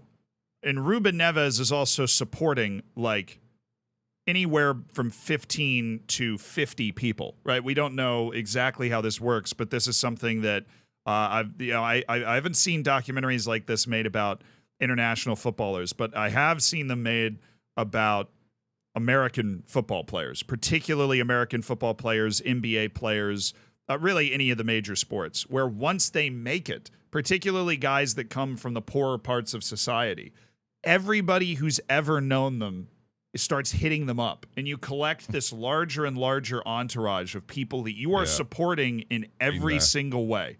And so that combined with like you've got the big gaudy number, and then you have the amount that you actually get from tax, which is hilarious because in these documentaries they make about the finances of NFL players in particular, where they'll be like, oh, I'm getting paid 1.5 million a year. Well, by the time that hits your bank account, even in the United States, it's like half that, right? It's like, but by the time your agent gets paid and this guy gets paid and your manager gets paid and whatever, you get half that money. And then you've got 40 people who see that you're making 1.5 million a year and they go, oh, well, then why can't you support me? Oh, you jerk. Like, you know, like I was your Pee Wee football coach or whatever.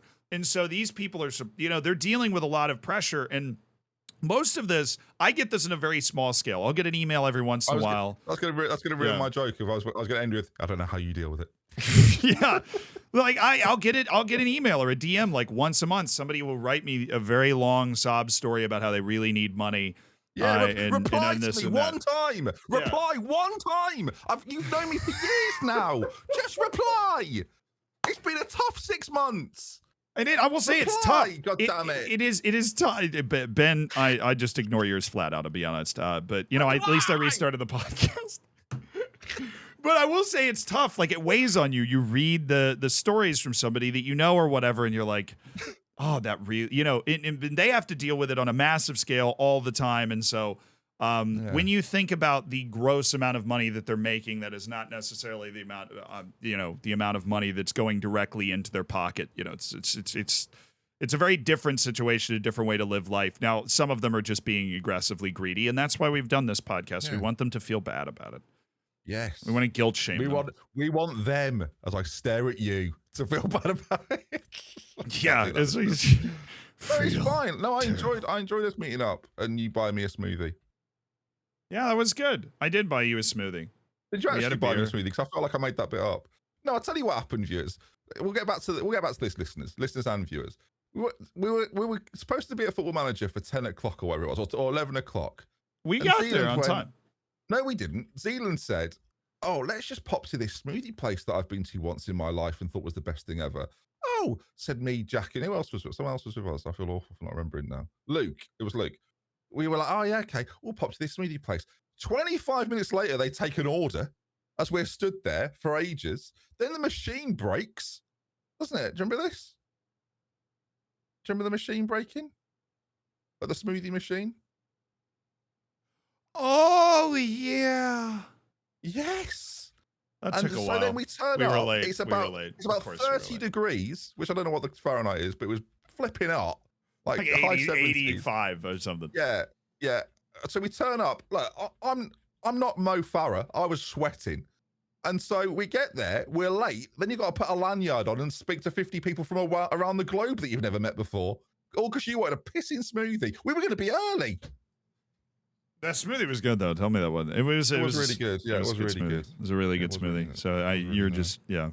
You're coming in at the wrong angle.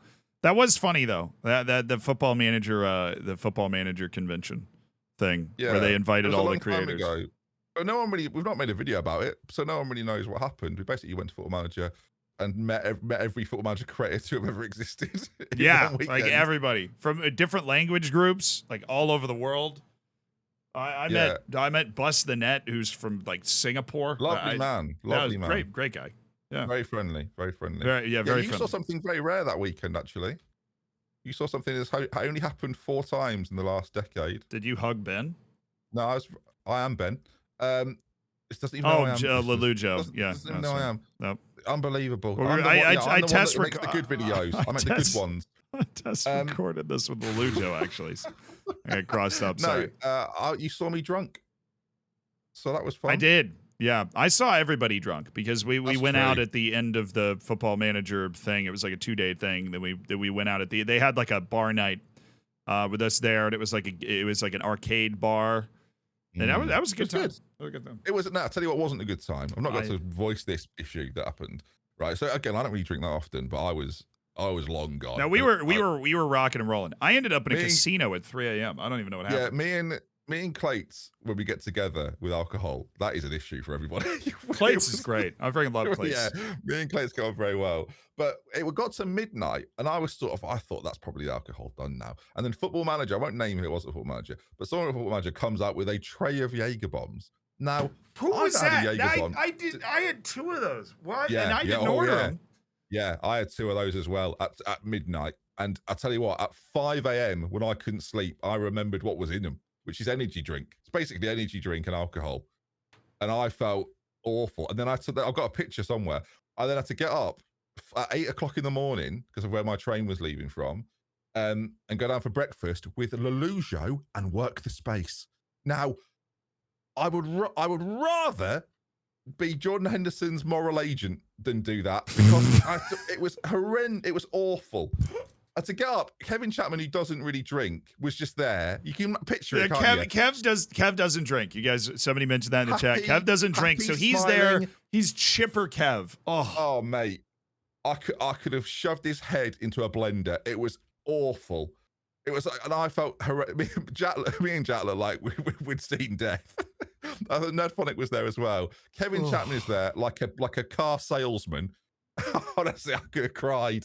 Oh, it was awful. I had about 3 hours sleep, and I had to get the train back home. And I had an extra day because I had the flight back, so I had a full day after. I think it was Sunday. Was like the recovery day, and so we didn't say bye to each other because we said let's all go back to the hotel.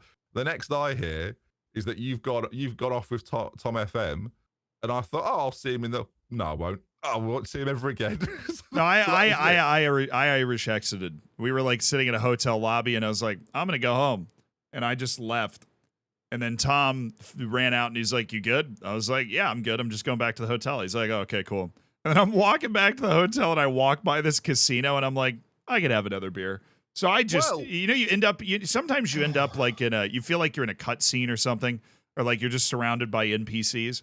I just went into this casino in East London and just sat down and had one Guinness that was subpar, I might add.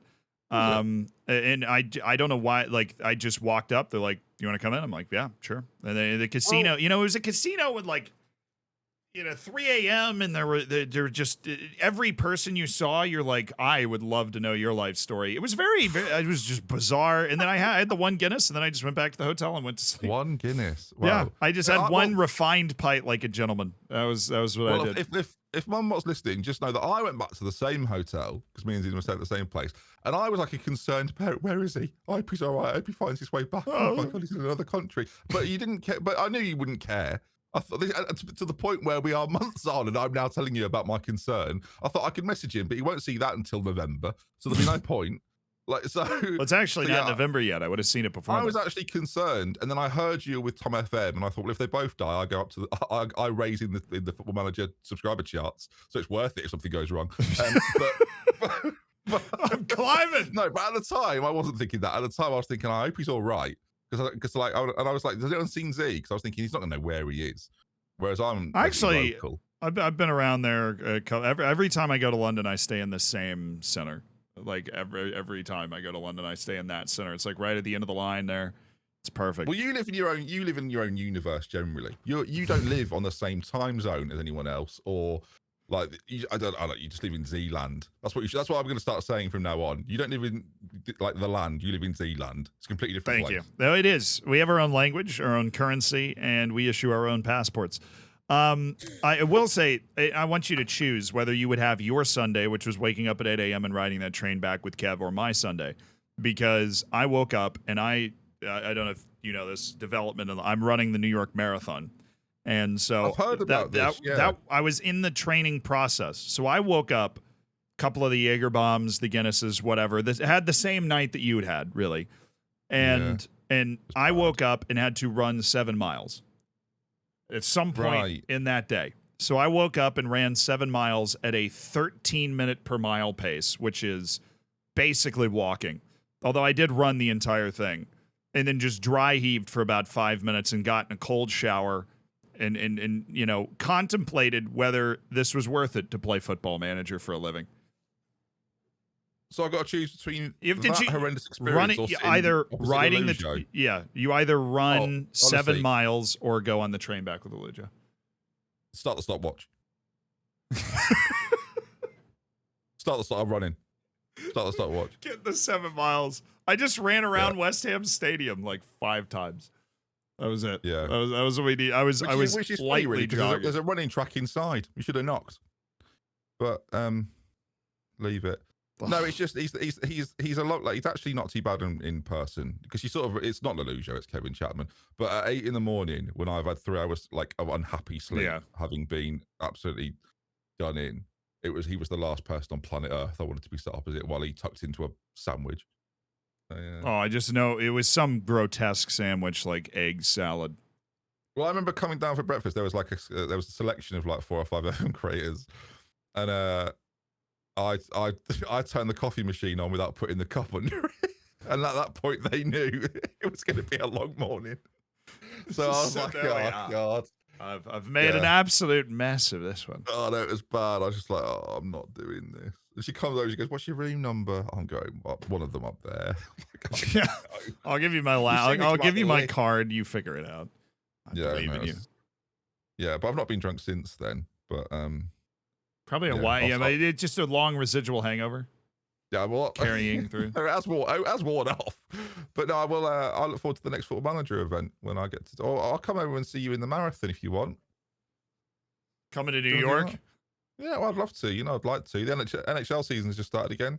Oh, I know the Lightning won last night. I'm good. Excited. We'll get into that again when we recap in 6 months for our next episode. No, it was a good first return to 20 good minutes. We can record it live every week. I think that'd be fun. Yeah. Well, the next one we'll talk about Football Manager. Yeah, because FM24 beta should be coming out soon, but that'll be on the next episode of the 20 Good Minutes podcast. Ben, thank you again for joining me as a guest. I own this, so stop it. Bye. Thanks, listeners. Good to be back. Take care, everyone. Bye. Awesome. We did it.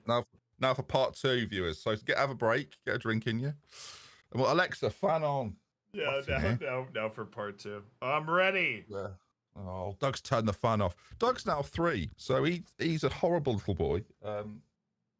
Does whatever he wants, whenever he wants. And I'm assuming he can walk now, and we can have a full-on conversation now. Yeah. The next episode will probably be reviewing FM26. Sounds awesome. 26. Oh yeah, I see what they've done there. Good, funny. I need FM24 beta. It'll probably be. When do you think it'd be out? It'd be like. I'm not allowed to say. It definitely will be out this year. I have no idea. I always think like 2 weeks before. We don't know. We can say we don't know. I suspect it'll be 24th. Around this time next week. No, I think around this. I think it'll be around. Do you think they're going to do like 3 weeks? Could be the 20th. Because if they release it next week, then it'd be 3 weeks of beta. I think the 20th would be. Well, there was a tweet somewhere. Someone had done a tweet somewhere, and the reply was 2 to 3 weeks, which they've never done before. Oh, that's why I didn't know that they said that publicly.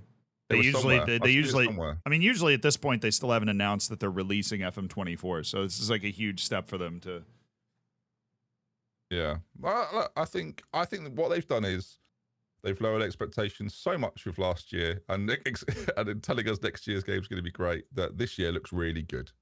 So that tweet was removed, was it? So it definitely was a tweet that I saw, but it got removed. I think removing it probably just confirms it more. Yeah, that makes me think even more now. Yeah, I didn't know that. I didn't know it was removed. So people asking about the Streamer Showdown. I would like it to come back. There wasn't really. I'll be totally honest. Because I'm sure some of your audience are curious. The reason we didn't do it last year is I'm gonna go to the bathroom, but I have my headphones on. I'm interested to hear the answer. Control of this. Have you got headphones? Okay, so the answer is I felt personally, and it wasn't just a Dr. Benji hates FM thing. It was there wasn't nearly enough enthusiasm from Football Manager creators generally to be part of a whole tournament thing. Like you saw a different side of FM creators, and that they weren't all streaming it as regularly was a big factor in that. Like Jack was a good example, didn't stream it all year really. And a lot of creators sort of pivoted their focus a little bit to other things, and your guy, Mr. Shannon, did that as well. So it just wasn't, and I think the showdowns always work best when there is a constant and engaged enthusiasm for Football Manager. So when that sort of is lacking a little bit, like my desire and the push from the team that I've got to like make showdowns happen was nowhere near as bright or as strong as it normally is. But I think this year that seems like a good year. I think people seem excited for it. The changes look quite interesting. I don't think there'll be any changes to the online functionality, so we don't have to worry about that too much, but that's probably a good thing as well. But I appreciate people asking still. That's nice. I'll answer any questions. Let's just do a Q&A with co-host and guest appearance, Dr. Benji FM.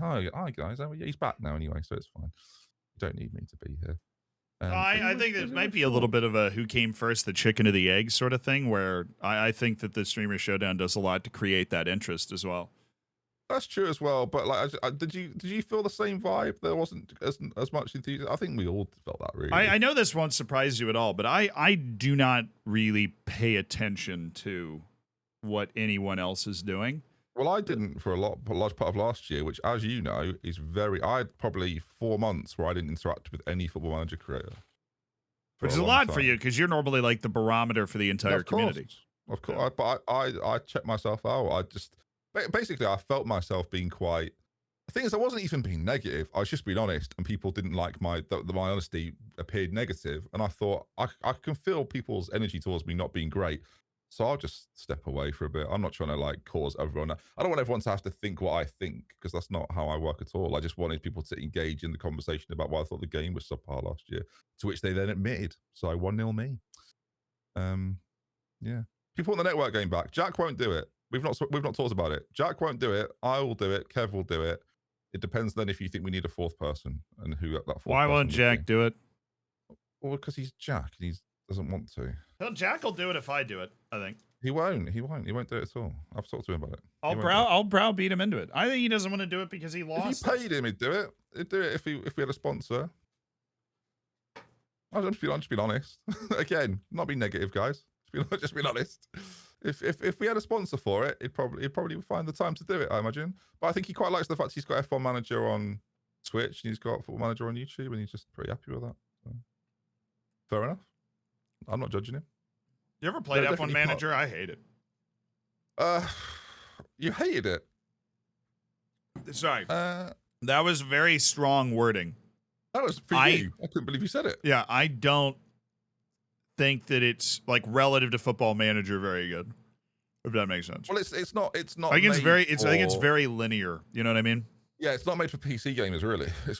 I feel like it's made for console gamers that love F1. And like my issue with it is, I really like playing it, but I don't want to play an F1 game every day. Yeah. And I don't know how Jack does it. I couldn't stream 2 races a day for like a week. And so like the reason I quite like F1 is that when it happens, it's a bit of a spectacle. When you're having that spectacle all the time, it sort of wears a bit thin on me, to be honest. Like when it's sort of, especially when it's quite similar every time. Yeah. But now I want to be clear. I didn't hate it. There was a time in my life where I was super addicted to F1 Manager. I think it's one of those games where I think you play it for 50 hours or 100 hours and then you're good. Where other management games like Football Manager, you can kind of go for longer. Like there's more to do. Yeah, I think F1 Manager is a mile. I think it's a mile wide and inch deep. Like it is very immersive. It's very. I don't think it's as immersive as Football Manager, though. I'll just be honest. I think it is. I think it's really immersive. Graphically, I think it's fantastic. Oh yeah, it's amazing. In terms of, but you'd don't compare like F1 Manager's race situation to like that. That brings the level of immersion. To me, it's like a transfer deadline day. Every race is a transfer deadline day, so I'd compare it to that, like opposed to like the whole thing and the whole thing. I think Football Manager is way more immersive, especially if you're 5 years into a Football Manager save, mate, you're in. There's not much more immersive experiences in gaming than Football Manager. I wouldn't say. It's hard. Yeah, just completely consuming your entire life. Yeah, absolutely. Yeah, I don't think you could ever necessarily achieve that with F1 Manager, but I don't necessarily think they're trying to be that either. I think they kind of know what they are. I think the way the sport works, they probably just can't do that. Yeah, no, yeah, I'm with you. There's simply not enough depth. Whereas in football, there is what feels like infinite depth, so that works. The network game can be done with 3 streamers. I think I've always been of the opinion that I actually think doing it with more may really be better than even 3. I'm not like, it depends which clubs it would be as well. Can you confirm a streamer showdown for FM24? Is that something that you? I can't confirm. I would want to let people down, so I won't confirm it. I would just say I would like there to be one. I would like there to be. There was very nearly one. Like I remember messaging you about it actually. There's very nearly one in September, or July. August or September, but it never happened. We had an idea for a charity version, but it just hard. There's just what it's like showdowns. There's a lot of moving parts with a showdown. Yeah, a lot of people that need to say yes to doing certain things. Yeah, mate, it's impossible. And it'll be different with that Nerdphonic too, obviously. Yeah, well, Matt was going to come back for this one. That was the secret. But do you know what the funny thing is? The new host, was decided a year ago now, nearly a year ago. So, guess we'll see. The suspense is peak then. They've been waiting. Well, yeah, they're probably sitting over there twiddling their thumbs like any day now. Happening? Yeah, any day we'll now. See if it ever happens. How's Matt enjoying his new job? Yeah, we'll get out. I think it's very different for him, but yeah, he's liking it. So what are you doing today then? I was just cracking open Steam. I think I was going to play Crusader Kings whenever we wrapped up the recording. Crusader Kings. I've never played it, but I'm sure it's a great. I think I've attempted to drag you into playing it at a certain point. Yeah, I don't know. But I played it with Jack one time, but Jack had never played it either, and it was very like. Yeah, but Jack's one of these nerds that can play any game. Like, Jack can kill a game within hours. Yeah, but he was bad at CK3. Yeah. Oh god, I bet you never played it again. I know, Jack. But yeah, network game, I am absolutely up for. I'm very up for it. All right, yeah, I'm down too. The problem is sometimes I just can't play every week. I just have stuff. Yeah, I have travel or it's with the videos and like if the beta comes out, for example, on October 22nd, I'm just gonna not be here. We're going to the Faroe Islands to film a video about them being in Europe or one of their clubs being in Europe. Which will be awesome, but it's a very hard place to get to. We've discovered. Yeah, all I want, Z, is to fall in love with the game again. That's all I want. I think FM25, even if FM24 doesn't do that for you, I think FM25 will do that for you. Well, you saw what I was like at the. I don't know if you really picked up on it, but I wasn't at the event like bounced off the walls with excitement. Do you know what I mean? Like in June, whenever it was. Yeah. I was very like. Well, you had the question I asked. My question sort of told my feeling about everything. But I just think that it's going to be so new that there's going to be a level of immersion and addiction that comes around with FM25 in particular. Well, FM25, everything could be like, we obviously don't really know anything about it, so we can speculate. But like, from the way that they're excited about it and the fact it's moving engine, we can speculate that the change and the gulf in what we're used to what we'll have will be massive. And then like, obviously that's cool. So we'll see. I think it's interesting that there's way more excitement for this year than I thought they would be. It'd be interesting to see how long that continues for. And because ultimately it's going to be about how much it affects how you play and how much people enjoy playing. And so I guess we'll see how much like the new stuff impacts that. Because that was the problem last year, that a lot of the new stuff didn't really matter. Whereas this year that probably isn't going to be the case, just based on what they've announced. We'll see. Right, I am surprised at how well they've marketed FM24. That's like a good thing for their marketing department, a win for their marketing department to have promoted it as well as they have, and obviously a win for the features department for actually creating some new stuff that can go in. I think a lot of the changes are geared towards FM25 though. It's like fixing the match engine and the animation engine so that when they transfer it into a new graphics engine, it's just going to look a lot more natural and a lot better. Yeah, I agree. I think they've been like, this has sort of been our point, which you said last year, they were capped for a long time. Feels like the caps come off a little bit. Yeah, so, agreed. So we'll just see what happens. All right, chat. More expensive. Nice spending time with you all. Z, have a lovely stream. We'll speak soon. Same time next week for 20 more good minutes. Aye. Woo! Basically, viewers, if you hold Z to account, he'll do episodes. If you let him get away with it, he will. Love you, Mr. Shannon. What are you eating now? The rest of my bagel. Oh, it must be a bit hard now. Nah, these New York bagels, they never go bad, man. No, they are unbelievable, to be fair. They are. Twitch Ben is way different to Twitter Ben. Nah, you just don't know me. But let's not get into it. We've had such a lovely time. Now. There's Twitter Ben. Found Twitter Ben. Also, I'm going to say this publicly. I love your mum and I wish you'd email me again because I feel awful. Bye, everyone. Love you all. Bye. Mic drop. See you later.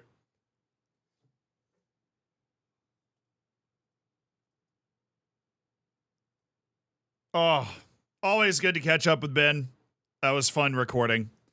But yeah, like I said, I think we'll drop into a strategy game, and I was thinking we just drop into Crusader Kings, and just vibe. So if you guys have been asking me to play that for a long time, we beat Rome Total War last stream, so we're gonna leave that. I don't know. Crusader Kings 3, brother. Crusader Kings 3. Come on now.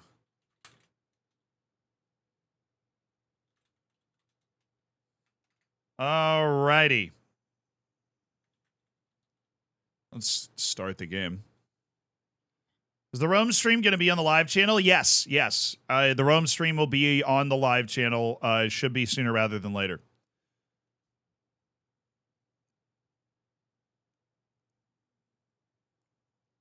You can upgrade Pulisic on EAFC 24. That's awesome. Oh, we did forget to talk about that.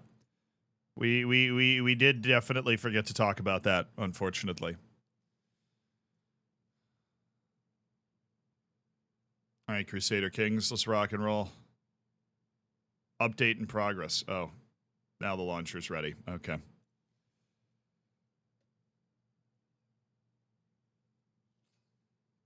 I was just taking a break off CK2. Ooh, a Crusader. If you have no idea what this game is, stick around for a little bit. It is one of my favorite games of all time, and one of the highest rated strategy games out there, so. What country am I going to play? I don't know. Although the program's not responding, so maybe nobody. I've been able to fully take the plunge into Crusader Kings. In my opinion, Crusader Kings is the most accessible Paradox game. I think it's the easiest. As somebody that plays a lot of the Paradox strategy games, I think Crusader Kings is definitely the easiest one. Can't play Crusader Kings 3 without mods. That's like me and Warband. Mountain Blade. I can't play Mountain Blade without mods. Or Skyrim. I can't play Skyrim without mods either. Now we're going. Give me the full sauce. I want the full musical experience. I just love Crusader Kings, man. We united all of Africa. I've played one long Crusader Kings 3 save. I united all of Africa. Is brilliant. Do I have the Tours and Tournaments DLC? I think I have all of them. If I don't, I can go get them real quick. I think I have all of them. Well, Skyrim is bad. You watch your mouth.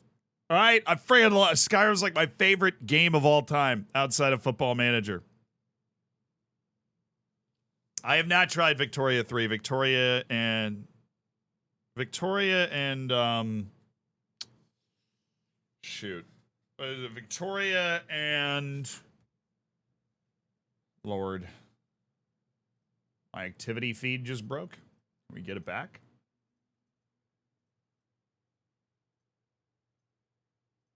Maybe? No?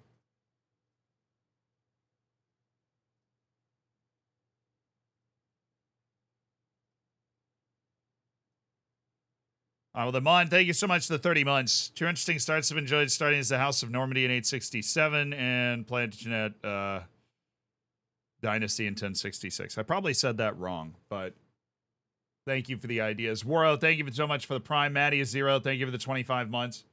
Taking a little while to boot up. This might be the first time I've opened CK3 on this computer because I usually play it on my laptop, so I usually play it when I'm traveling. So it might take an extra hot second here to get going. She's trying, brother. She's trying. I think City Skylines is up there as one of the best games. Too bad it costs $500 to unlock the whole game. That's nothing compared to that train game, dude. The what is it? Train Empire or Train Tycoon, where it's like $5,000 if you buy all of the DLC.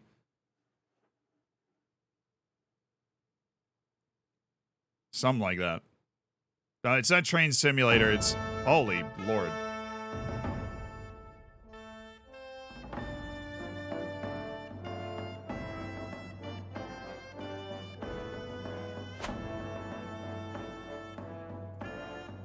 Oh yeah, I did try. I tried to start that save. Didn't go well. Or not, didn't go well. Is it full screen? No. We're going 1440p, please. Thank you. Don't fully window. Okay, it's borderless windowed. Beautiful. Oh, yeah. Huh? So what DLC do I have? DLC is not any. I don't have tours and tournaments. I don't have Wards and Wardens, Elegance of Empire, Friends and Foes. Do I own it? Let's make it look like I own it. I don't own it. $30, bro? Nah, I'm good, man. I'm good. I'm alright. I'm so okay. Is there a subscription? Do they have the subscription where you like pay $5 a month and you get all the DLC?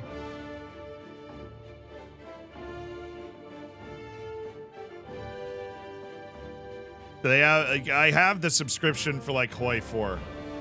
Okay, so there is a subscription. Just go to the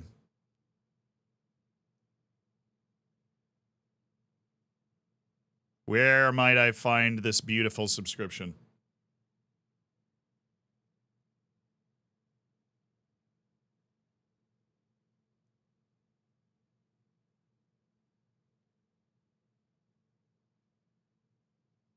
Maybe store page, and then there's a bundle of all the ones I don't have, which is available for $35. Wards and Wardens, Tours and Tournaments, Friends and Foes, Fate of Iberia, and the Royal Court.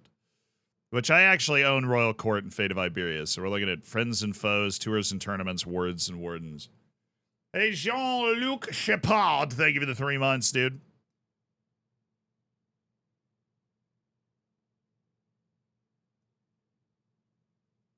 EU4 has it. Yeah, I have it for EU4 and Hoi 4. Hearts of Iron and Europa Universalis, I have it. I don't have it for Crusader Kings.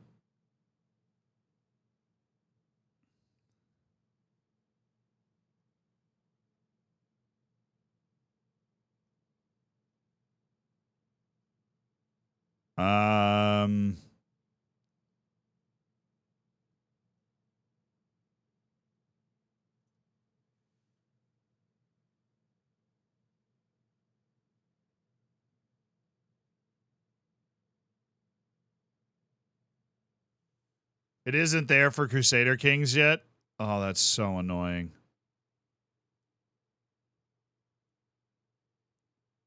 Tours and tournaments. What does this do? The other two I don't really care about. Said that if an injury has to be done to a man, it should be so severe that his vengeance need not be feared. Okay.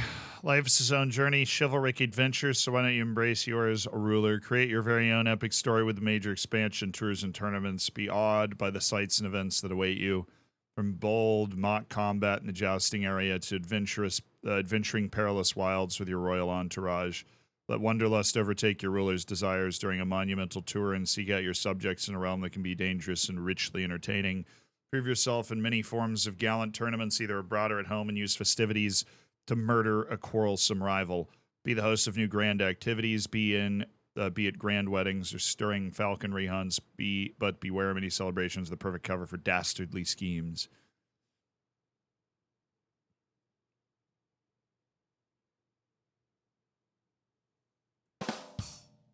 Thank you for the 22-month spot. That is a B+ right there. Zeeks, thank you so much for the Prime. Welcome to the Hammers. Stellaris and Victoria are the Paradox games that I haven't really played.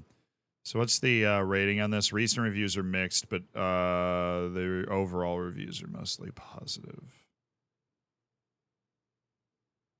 $30 a ripoff, but buying the Chapter 2 bundle is way more worth it, as you'll get several DLC with it. So maybe we go with the bundle. Is Legacy of Persia. What is that? Elegance of Empire. Is this literally just a clothing mod? It looks like it.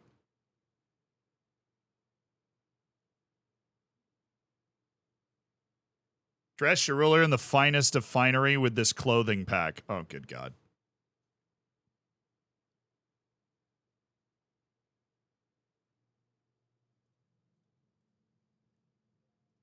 sick drip, brother. So the bundle info, it includes Wards and Wardens, Elegance of Empire is literally free, Tours and Tournaments, and Legacy of Persia. Which is released November 9th, so we have no idea. But this doesn't even count.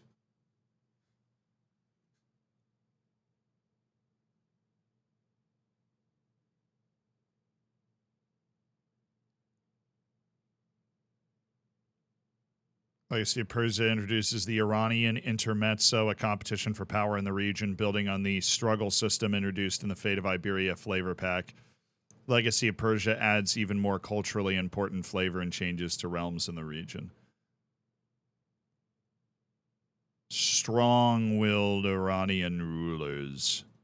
Just fleshes out central Near Asia.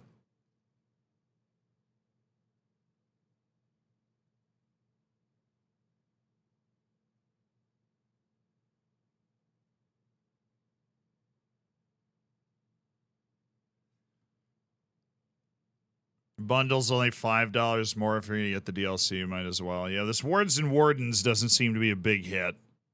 What is this? Many new education events add greater depth to the training of the young people of the court. Educating the children of the court is now more interactive for both formal tutoring and the ever-important life lessons, shape not just the abilities, the personality of young charges. What's the issue with it?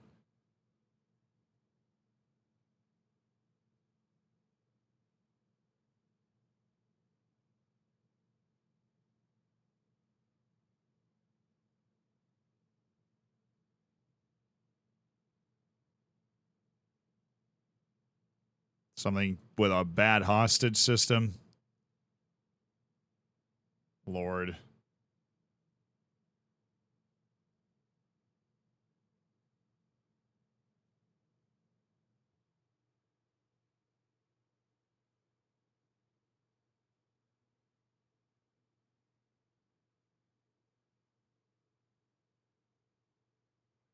What is this hostage system that seems to be annoying everybody? Noble children may play a vital diplomatic and strategic role as hostages in foreign courts, adding a new element of strategy to hosting young people at your court.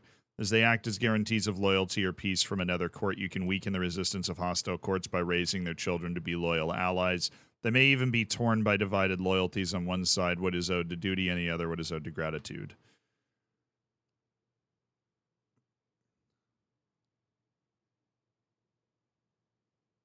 So you can just hold hostages to guarantee loyalty, is what that means, basically.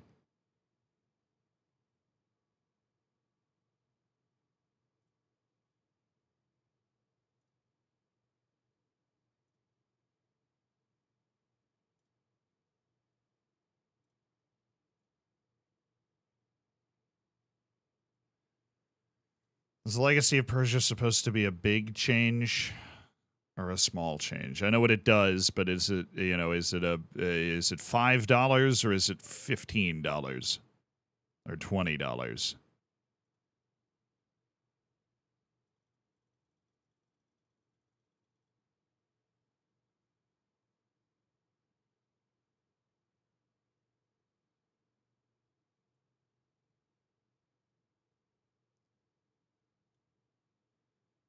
Me over here acting like I'm not going to get the DLC, dude.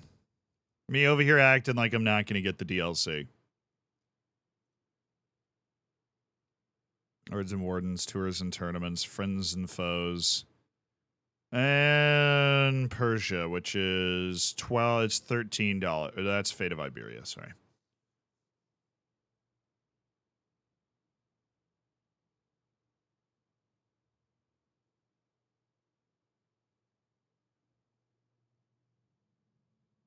But that Friends and Foes one actually isn't in the thing.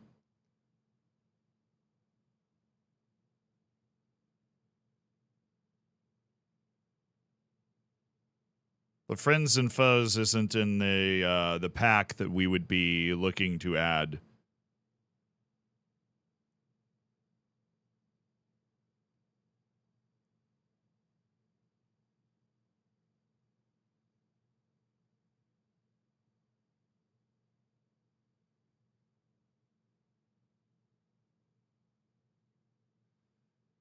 All right. We are going to buy that DLC pack. So excuse me while I purchase it. We're gonna buy the Chapter 2 bundle, whatever that happens to be. I don't really care about friends and foes. We're gonna buy the Chapter 2 bundle.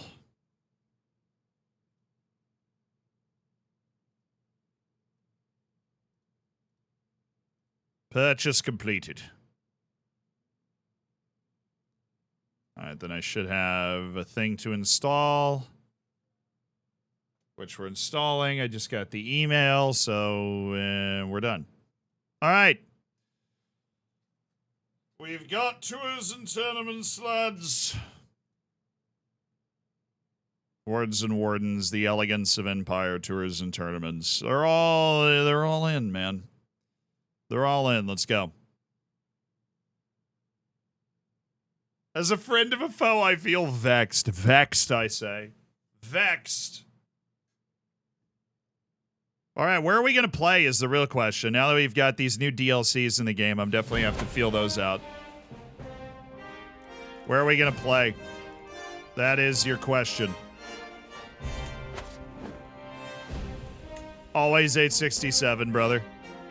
Always 867.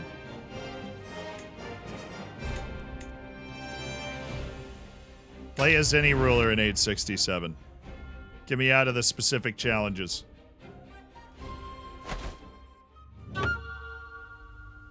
China. We could play in Malaysia.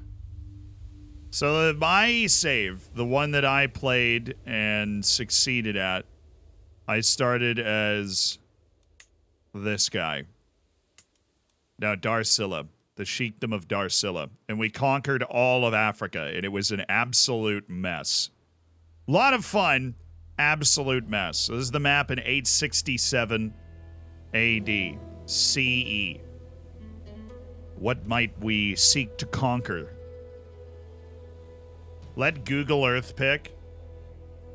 So I don't want to play in Africa again, because I have played and conquered all of Africa in Crusader Kings. So I would love to play somewhere else. We have Pratira. What's this guy? The Maharaja Narayanapala of the Pala Kingdom. Ireland is the noob start. Ireland is like where you start if you're learning the game. And then you unite Ireland and then go to war with whatever kingdoms you can get your hands on in England. Olski, thank you for the 4 months. The Eurasian steppe. Always a very pliable land. I mean, you could just start up here in, like, Kotera. It's basically Siberia. I mean, that is literally like Mongolia. The Turimic peoples. But then you're dealing with the Kyrgyz Khanate. Kyrgyzstan's already hanging out. The Kyrgyz Khanate right next to you. Eastern Europe. Bulgaria's swinging a big ol' hammer right now. You could go with, like, Ban Domagoj Dobmiric of the Croatians. Who's this idiot? Count Miroslav Dukla. Well, that looks like a hard start. He's Sloviansk Pravda, an unreformed Slavic faith. Serbian. Dukla. You can go Eastern Europe, where you've got, like, the High Chief of Minsk. Chieftain Voislav of Pinsk. They got really creative with the names over here. Got Khazaria. We could go up here, kind of the Finns.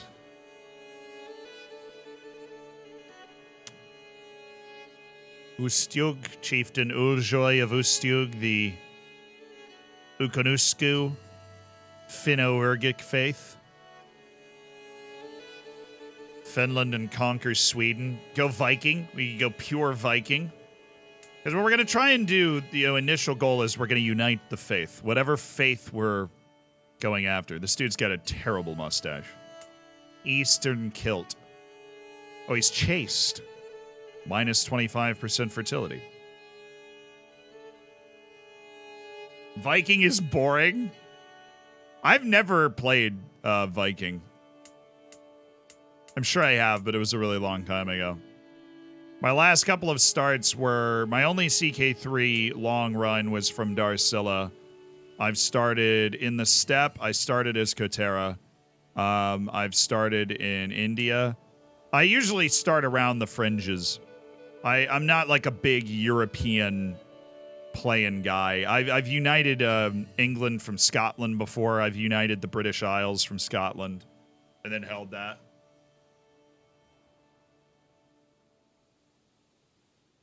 Being an FM player is also minus 25% fertility. Thank you. High Chieftain Gostamil Vidamirich of Ungvar.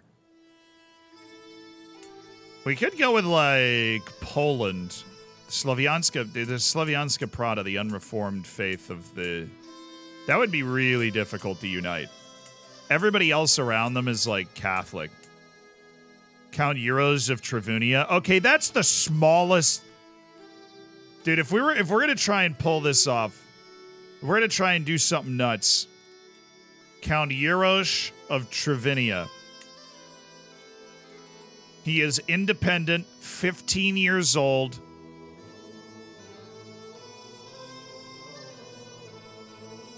Wonder Kid, brother. Wonder Kid. Elite Fargus, thank you for the 9 months.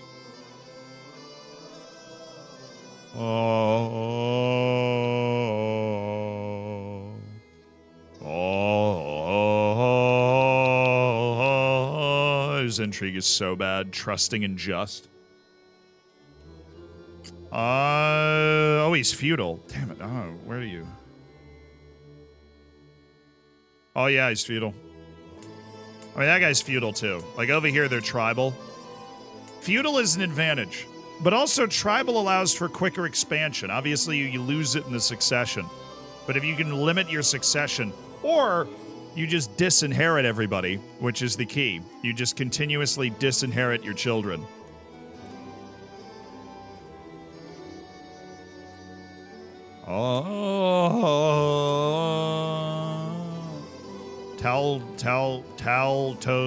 Taldicism. Taldicism of the Magyar Confederation. Chieftain of Asilko of Tarabubu.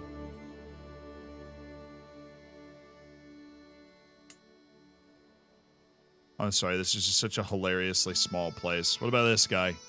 Count Geen of Paganesia. There's literally just some islands over here.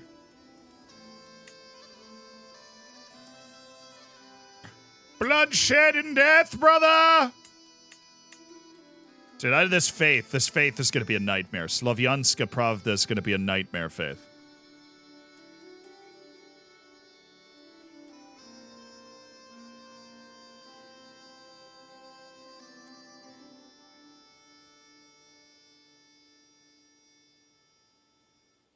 Oh, I make sure my vassals vote right. We've got no problem with, you know, some tasteful loading of the ballot boxes, shall we say. King of Asturias, Alfonso Ordóñez. The petty king of East Anglia. Sick. Nice hat, bro. 17-year-old chieftain Amat of Arunala.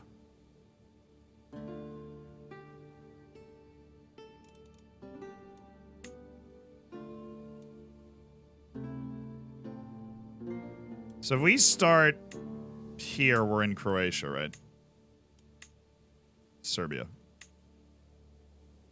Then you'll be fighting Duke Mudamir of Vlastimirich of Rashka.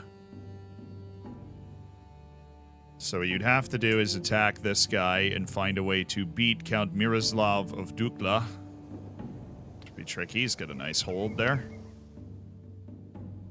And you try and form the Kingdom of Serbia. You become the King of Serbia, and then you rock and roll. Can I play as the Faroese? Wait. Chieftain Ingolfur Arneson. That's the Faroe Islands, right? I mean, it's Probably a pretty boring start. Like, what do we do? Maybe we attack Iceland. What kingdom is this a part of? Oh, the Kingdom of Norway. But you could be the Duke of whatever this is. You'd be the Duke of the Northern Island. Dude, what if you conquer all of England from the Faroe Islands? Chief Ingolfur Arneson of Faroe.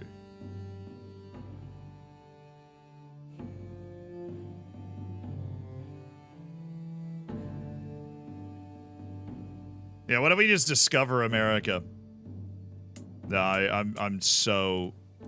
I mean, if we start in the Faroe Islands, you become the Duke of Iceland. You then use your muscle to fight your way down through these two islands, and then you start to gun for the Scottish Highlands.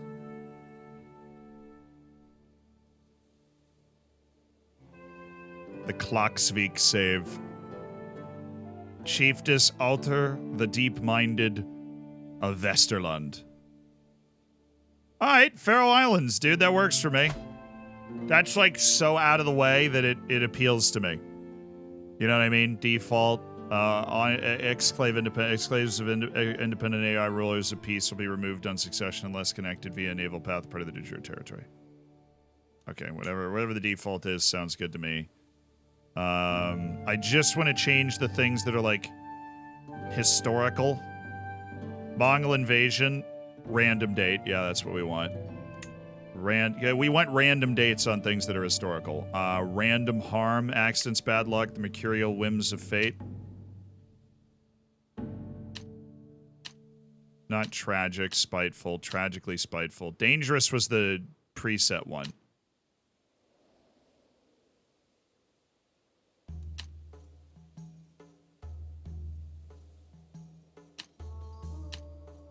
So dangerous was amazingly the default there. End date 1453, yes. Adoption default, faith acceptance default.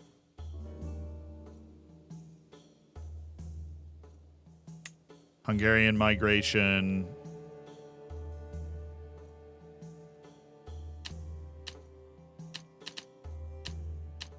Not historical. We go random. Scandinavian adventurers. The preset is frequent.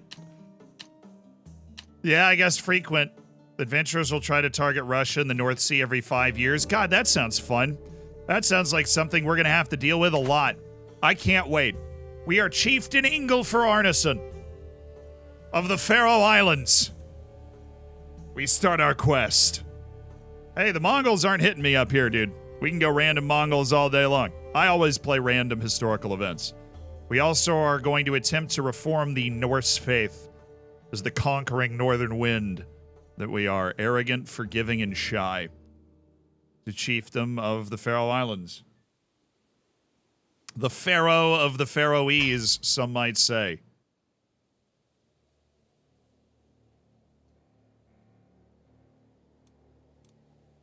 Thank you. We're in. All right, welcome to Crusader Kings. If you've never watched it before, we control this little piece of land. This is us, Chieftain Ingolfur Arneson, and we are not married, so we should probably solve that. I do, however, have a sister, a half-sister, Helga Arnesdottir. Not a... So, my father, Arnie, cool, we have the traditional Nordic naming convention. So first order of business, let's get me married. And then figure out, okay, my guy has 0 diplomacy, but he's a decent steward and a decent marshal. He has terrible individual fighting skills. So we're going to attempt, which I feel like is difficult in Nordic society, we are going to attempt to not get into fights. You guys you feel like you can do that? Do you think you can do that? All right. All in our diplomatic range. Adult, yes. Gender, female. Marital status, unmarried. We'll just go with a heterosexual this time. Thank you. Religion, Norse. Okay. All we do, oh, it's really simple, is just look for a genius. Right, okay. Intelligent. Sweet. Strong. She's 34. A little old. Yeah, we're scouting for a wife. That is exactly what's happening. Oh, what is the top? Is it gorgeous? Attractive. What is the there's 3 beauty traits. What are the traits? There's 3 beauty traits, and then there's like Hale. You get the female version of Hale. Beautiful, thank you. So beautiful's the top one. There we go. It's the rose. What's the middle one? Comely is Comely is the lowest one. She's 19 though. We can work with that. An evil blackguard. This character's very dishonorable and is significantly more likely to start hostile schemes, abuse their position. Okay, cool. Dishonorable individual, but that's I think it's attractive. Is it not? What is it? Pretty? Handsome. That's it. It is pretty. She's 65. Boys, I think we found the one. I think we found the one. She's the one, chat. She's 65 years old. She's the one. She's absolutely the one. All right, what is the Herculean is the top one? Oh, baby. Oh, there's a 22-year-old Amazonian. How you doing? That's a huge boost to natural fighting ability. Huge boost to health. Excellent +1 prestige per month and a +15. Attraction opinion. This trait is congenital. It's passed down. Yeah, this is what we need. Arrange a marriage. I would like to marry this person. A grand wedding for a cost of 280. That we don't have that. So no. In the future, yes. They will not accept. Oh, he hates me. Okay. Can I... What in the world? Oh, I have... I get -100 prestige from marrying an unlanded. Yeah, but have you seen her muscles? Why... Okay, so we're at -2. We both speak the Norse language, and it's an unimportant courtier. Which he's like, okay. So we're going to start a sway scheme on Chieftain Thorfinn of Varmaland. Oh, it takes 2 years. Oh, God. Let's just send him a gift. How much is it? 25? Surely that'll be enough. Surely that'll be enough.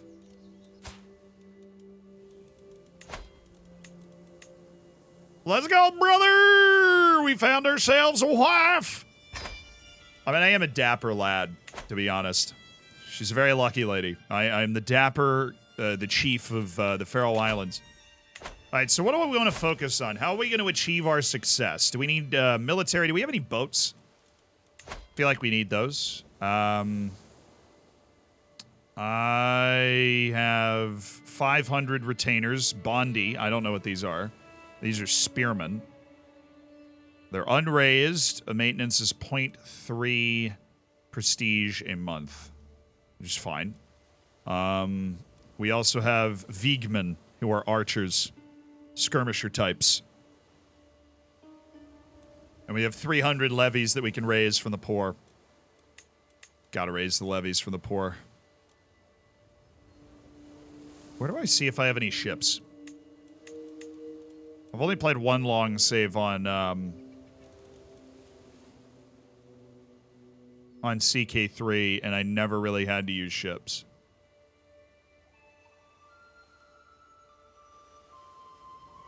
There are no ships. Nice. Doesn't look like there are any ships. You don't buy... There are auto ships. They spawn automatically when you embark. Sweet, sweet, sweet, sweet, sweet, sweet, sweet. So we can begin our tales of conquest. Which way are we going, brother? Oh, he doesn't have the same number of retainers. He just has 200 Viegman skirmishers, Chieftain Einar, and he's 64. His primary heir is this girl.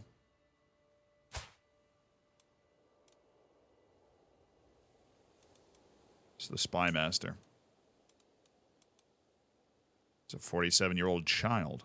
Jeez. Chill out. So he should be able to rip through these islands. Okay. Not endorsed by my Gita. We'll get there. I'm not employing a court physician. That's fine. I can make Helga Natur a shield maiden. I can station my Okay, that's new. What does that mean? You have at least one men-at-arms regiment that you can station in a holding in your domain. You should station your most powerful men-at-arms in holdings with buildings that boost their effectiveness, specializing one or two of your holdings to significantly increase the power of specific men-at-arms can help you in wars. What is this? Stationing on men-at-arms. Did it cost me more to station them? Like, is it going to cost me more prestige if I station them? And I don't think I need to station them. Also, let's explore our other men-at-arms regiments. This stationing is new. This is from some DLC that I didn't have before. Click one of your men-at-arms marked with unstationed. So let's click our Viegman. Not stationed in any holding. Select a holding. Okay, different holdings get different amounts of bonuses depending on which buildings you construct. In this view, you can see exactly how much better your men-at-arms regiment will become if stationed in a holding. Click a green holding on the map, which you think gives your regiment the best bonus. So we'd station them in Torshavn. And now they are stationed, and it doesn't cost anything. Okay. Not stationed in any holding.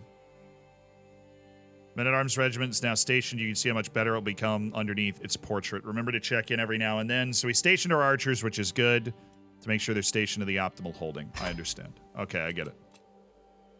I do be getting it. Okay, so you can't station both. We can, however, spend some... spend some points to level up there. Okay, shield maiden. All right, let's see what other types of men-at-arms regiments we can create. Varangian veterans. Oh, baby. Explorers, adventurers, warriors, mercenaries from all around the far-flung Nordic colonies. Some have served in the Varangian Guard. That's the core of a good army. Looks very complex. Oh, I mean, it's like Football Manager. It becomes more familiar. We might want to get horses, but we aren't really fighting in the right terrain for horses. We get Huskarls, who have excellent screen. Huskarls are Germanic. Huskarls are masters of using shield walls to block incoming volleys of arrows. Armored footmen, heavily armed and well-trained troops that specialize in smashing massed infantry units. We also have the ability to upgrade here. And because we're a tribe, we spend prestige. We don't spend money on this. This costs us prestige. So Viegmen are better than bowmen. So warriors in the front present an impenetrable wall of shields to protect archers in the rear. This tactic deters skirmishers while allowing a steady advance. That's cool. Bowmen are just archers. And we have light footmen that are good kind of flanking screening. We are able to acquire one more group. I think going just full Nordic and getting like Varangian Guard Huskarls, and just go hard with 100 elite troops that will wreck everything in our path. Varangians, you want to go Huskarls.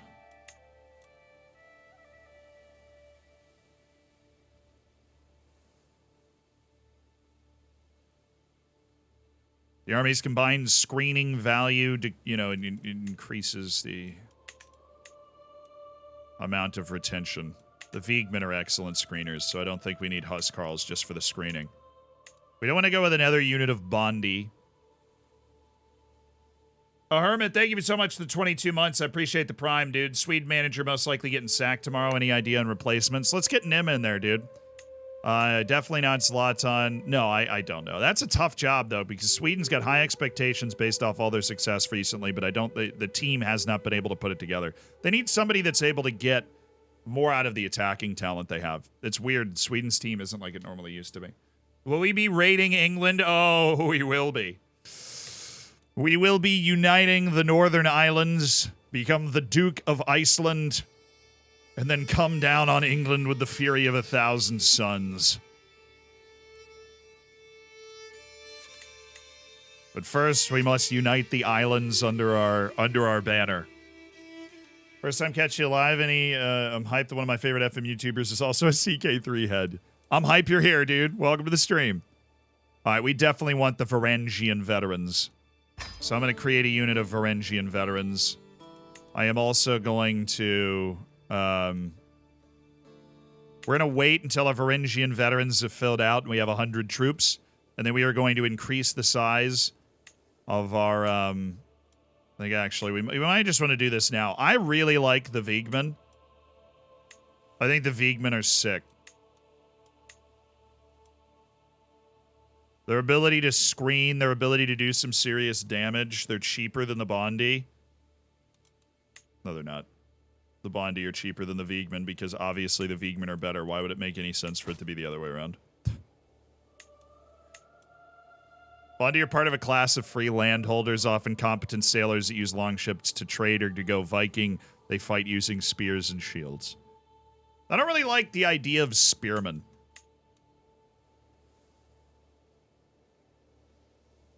I don't like the idea of having spearmen. I want guys with swords and axes. All right, we're going to increase the size of our Vigmen as well. And that's going to cost us a little prestige while that gets going. We're also going to take a prestige hit of 100 once we get married, but it's worth it because our kids will be awesome. I have an intrigue education, which is ironic because, my intrigue is 1. So, clearly I wasn't educated very well. Ooh, we can take concubines.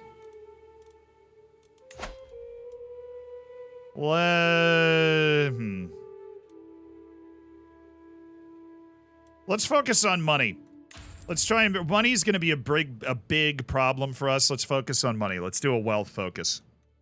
Let's focus on cash. Cash money. I'm going to try and get as much money in as possible. All right, so up here we have our piety, our prestige. One thing we want to look at is our faiths, holy sites. Are you freaking kidding me? We are not going to reform this faith for a long time. What do you need to reform this faith? That's insane.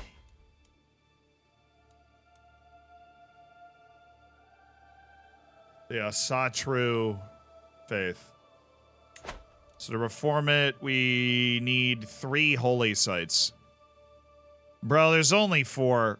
We need 2,700 piety and we need 3 holy sites. There's one in freaking... We're either going to have to go to England or northern France into the heart of the Catholics to get a holy site. Like, if we conquer Scandinavia, we become the conquering, avenging angel of Scandinavia. But Jorvik is a holy site of the Asatru faith.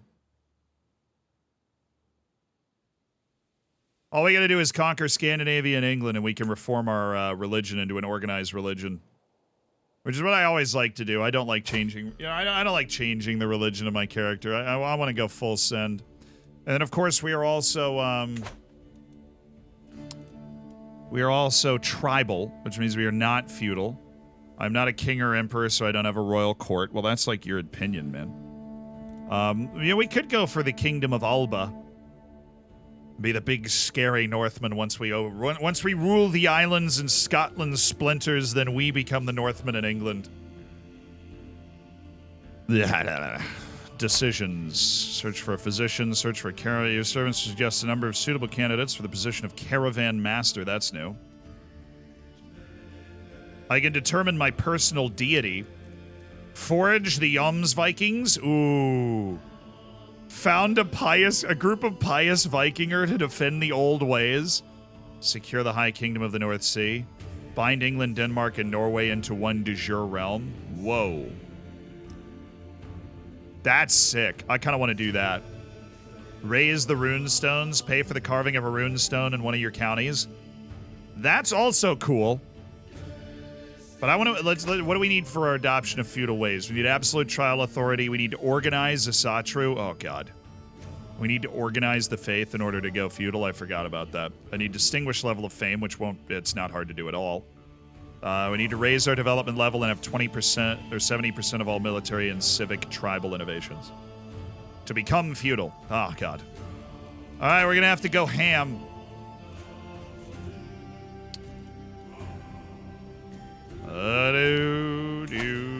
Oh, we have, we don't have any courtiers.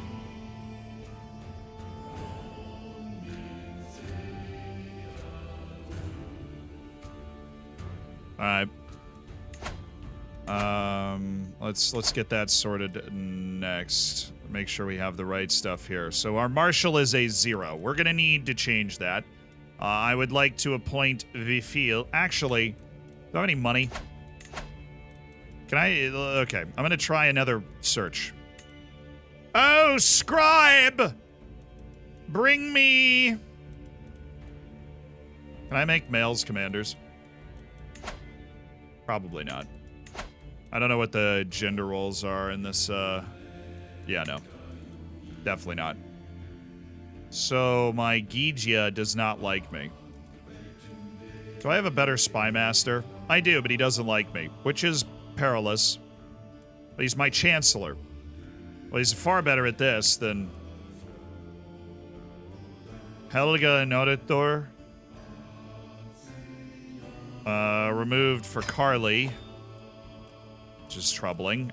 Chancellor. Oh, we've got a guy named Otar, who's a superb chancellor. Why does everybody hate me? But I get it. Some people, maybe. But why everybody?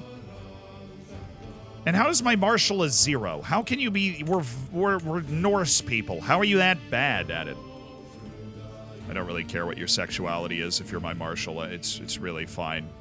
I'm just kind of looking for adult males that would... Where is the thing that tells them whether they would join my court or not?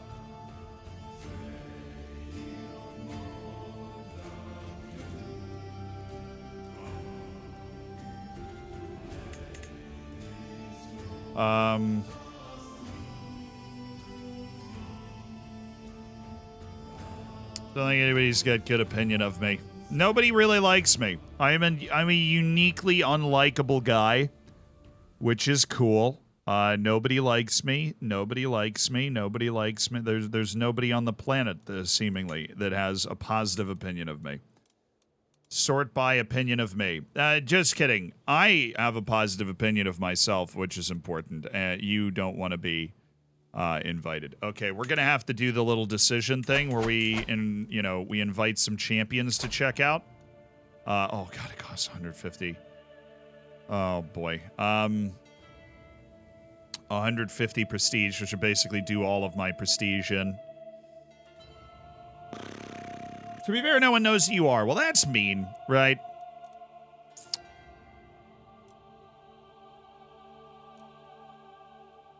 We're gonna need that prestige. So are we just rocking with Mr. 0 Marshall? No, that's totally not true. We're rocking with Mr. 2 Marshall. Right here. Sturla, my brilliant commander. We have no including me. I'm also trash at commanding. My brother-in-law and champion. Yeah, okay. We don't have the best court. My antiquarian. Is anybody... somebody's average at it. Grimma's average is an antiquarian.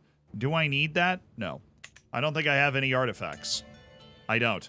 So I don't need an antiquarian. Caravan master increases your army movement speed, your supply limit based on aptitude, and your monthly court grandeur charge. All right, sweet. Bjorg. You are now our caravan... Oh, salary and travel goal. Salary when travel starts. I pay 4 gold all of a sudden? What are you talking about? Alright, we'll try this out for now. Travel speed's affected by stewardship, so we'll travel faster, which is nice. We want to travel faster. Court tutor, master of the hunt. Normally somebody that is like good fighter. Hjoli for Hrodmerson Nadur. Carly. I'll make Carly my master of the hunt so that he likes me more. Because if he doesn't like me, he can pretty easily kill me. Bodyguard has a chance to prevent assassination murder schemes, reduce your risk. My personal champion.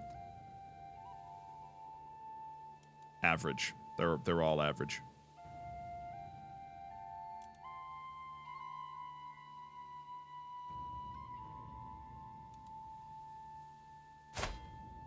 He does have 14 prowess, though, which is, not bad. Dude swings a good sword. Hjorli for Hrodmarson. He has 15 prowess, though, so I'm going to take Sturla as my personal champion and appoint him as my personal champion in my court. So he, reduces my dread decay, get some prestige. He can take my place in duels and earns prestige when competing in grand tournaments. That's what I need. Okay, bodyguard. No, he hates me. Hjorli for Hrodmerson Nador does not like me. But you know what? If I'm going to get murdered, I'm going to get murdered. Everybody hates me, so I might as well put a bodyguard in place. Maybe he's honorable enough to keep me safe. It's a sad state of affairs in the Faroe Islands. And with that in mind, I think we might be ready to rock and roll. Our goal is to get married, complete the raising of our increased troops to where we are able to raise over 1,000 men, and then we are going to sail them down to these 2 islands and lay claim to them. And that is what we are going to do. We have unpaused, and the time is moving. I think top left corner might be the place where I need to hang out for this. I accept your marriage proposal. Excellent. Superb. I now have a wife. Chiefess Alter. She be an Amazon, so we're trying to have a kid. But not too many, but just like a kid somewhere. This happened despite your spouse's poor stewardship skill. Cool, we have an organized court. The beautiful islands of Faroe. So we have our tribal holding. We can construct some new buildings. We don't have the cash for that right now, but our goal is that we'll have the cash for it in the future.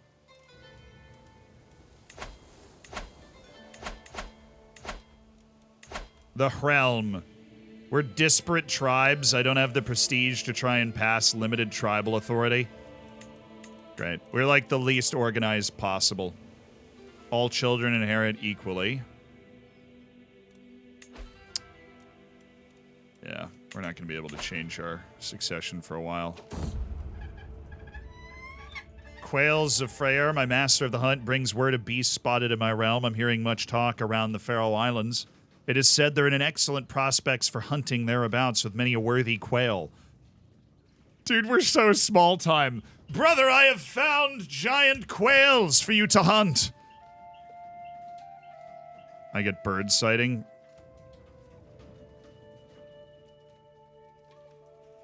Okay, don't bother me with this. No immediate effects. Yeah, we'll receive sighting events. Okay, well, I'll take that. I just lost 50 piety because we're preaching an orthodox doctrine. Great. I'm glad that my best courtier is still sucking. Assist the ruler with management of the domain. Thank you. Chiefess Outer, you're helping administrate our wonderful domain. I know I'm not endorsed. Oh, what's the shield maiden? I'm arrogant, so I don't want to make her a shield maiden. Gains the trait Shield Maiden, which increases martial prowess and opinion of Shield Maiden characters. So it's just like any girl in my,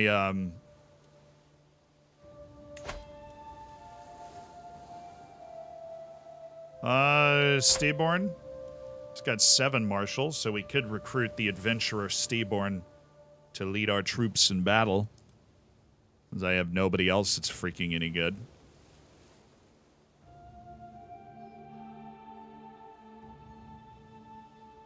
People are liking me more, which is nice.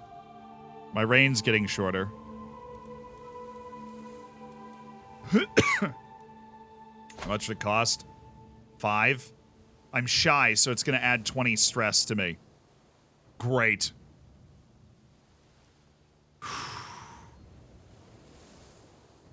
The bottom left. I'm kind of blocking his face, aren't I? But now you can see mine. So like bottom left there, and then you can see his face. Yeah, that's probably where we want to be.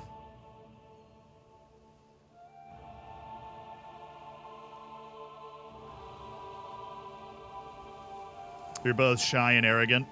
No, he's brave and arrogant and ambitious. And an adequate bargainer, it's worth mentioning. Alright, so I am going to pay the 5 gold to recruit Styrbjorn to my court. And now I should have 6 champions.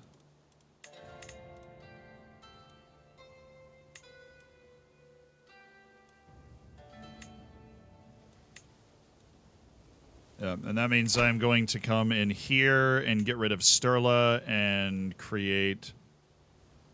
Vilfil is my steward. I'm going to swap them.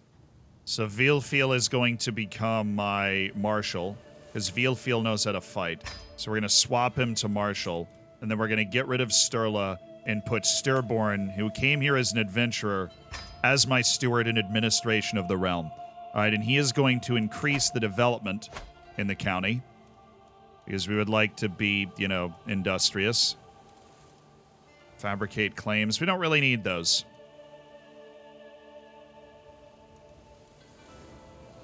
Foreign affairs. I get good prestige. Domestic affairs. No. Foreign affairs. Train commanders or organize the army. Organize the army. Find secrets. Support schemes. Disrupt schemes. Definitely disrupting schemes. Okay. I can declare wars. Yeah, I'm aware of that. At least we recruited Styrbjorn. Who is Chieftain Einar of Hjaltland? Oh my goodness, come on. Lock. It's locking and I can't go over to it. Who are you? Oh, it's this guy. On that island. He's apparently particularly weak right now.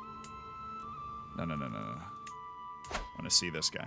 He's apparently particularly weak. He only has some Viegman and some levies.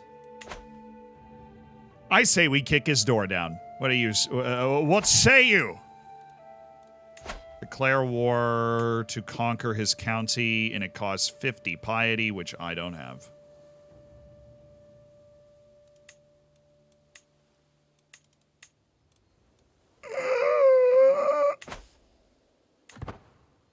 I would have it. I would have it if I hadn't gotten supremely unlucky by, you know, my person preaching unorthodox doctrine, which has just screwed me. Now I'm gonna wait like 3 years in order to do that. Is the base game good enough on its own? Like without the mods? Yeah, I think it is. I enjoy it. We'll up the speed one. What's going on here, lad? The Norse Gale hybridization. Okay. Spurred on by positive relations and cultural exchange, the Gaelic and Norse peoples have grown increasingly close. Now individuals from these societies have begun to view themselves not only as one or the other, but as both the Norse Gael culture. Gaelic traditions and values form the backbone of this new culture, while various Norse attributes have been adapted and integrated to meet the needs of the new society. Whether out of skillful manipulation or a genuine desire to lead his people into a new era, Jarl Ivar has positioned himself as the leader of this cultural awakening. So Ivar the Boneless. Okay, there's a hybrid, right. What culture am I? We're just straight up Norse. The Norse culture. Malleable invaders. Creating a hybrid culture requires 50% less cultural acceptance. Nice. So that's why that happened. Performative honor. Characters of this culture may become shield maidens if their faith, gender doctrines are biased against them. Crimes by characters that you cannot imprison and who aren't your liege may be settled via single combat. Craven reduces prestige And weak and delicate are looked down upon.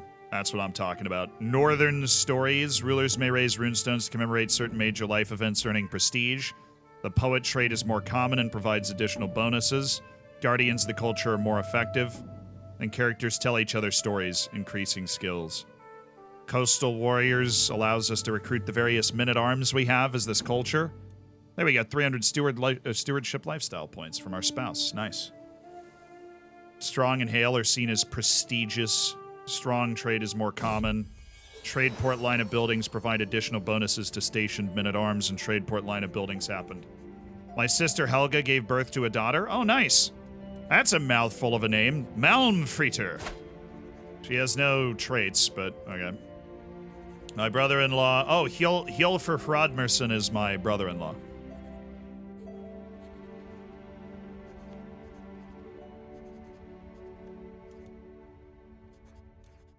Okay, let's try an ancestor's name. Oh, there's only one. A good Astaru name? Yeah, I don't even know how to say this. 30s? May 30s Helga's daughter grow wise and strong. Let's go, baby! Wife is pregnant. We waste no time here. We waste no time. The wife is pregnant. Quail's sighted here, so we can... is that like in the decisions area? I kind of want to determine my personal deity. My lord, it comes to the attention there is a rare opportunity here to invest in the chiefdom of Freya. Oh, it's my wife. My pregnant wife. Draws up the details for the business investment. It does indeed look as the deals could benefit the Faroe Islands. So I could gain successful business endeavors which increase the development growth and holding taxes, or I could fail and lose control.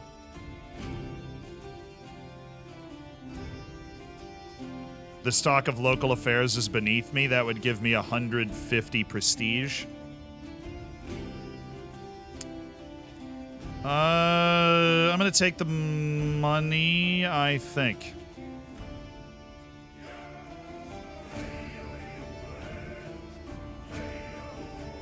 It's not a huge increase. So I'm actually going to take the prestige. This talk of local affairs is beneath me. How dare you? This is a good time to hunt. Where is that decision? If there is such a decision somewhere. Oh, it's on the activities screen. Grand wedding, grand tournament, grand tour, university visit, a hunt perhaps. Or we could gain prestige, a pilgrimage to prove my dedication to the gods, a feast, perhaps. The blot. Now, the quails have been sighted. We've sighted quails, lads. We must ride. I may gain glory hound vassal opinion. I had a daughter.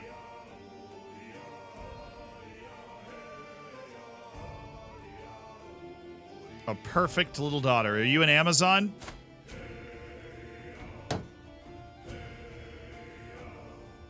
Dang it! We have failed! She is not an Amazon. Give her a good Norse name. Ear? Nah, give me another one. Ileana? It's a good queen name. Ileana Ingolfr's daughter? That's just terrible.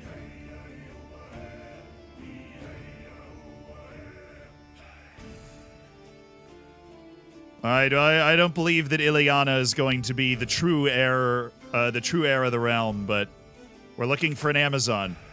And then we will try and disinherit everybody else and engage in I'm not employing a wet nurse. Well, I didn't know I was supposed to, so the joke's on you, but I guess we do have a child now.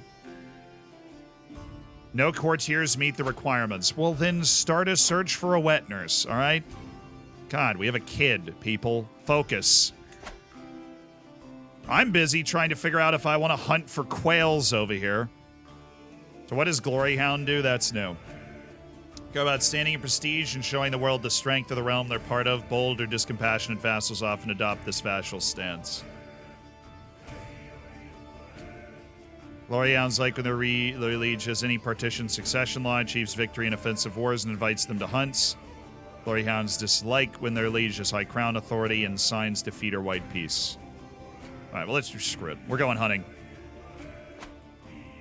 Oh! Choose a quarry from a variety of local animals. Increases Venator Hunter trait experience gain. Taking up the call to the wild. Higher peril grants more prestige. Martial sexes may actively participate. Non-martial sexes may spectate. Both sexes can participate in falconry.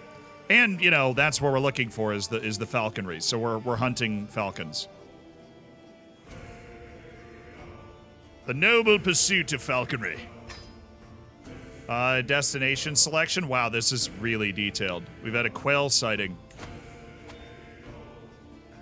Oh my goodness. This is so much more detailed than it used to be. Holy smokes. You're about to travel. Open this to learn more about travel planning. I think I will.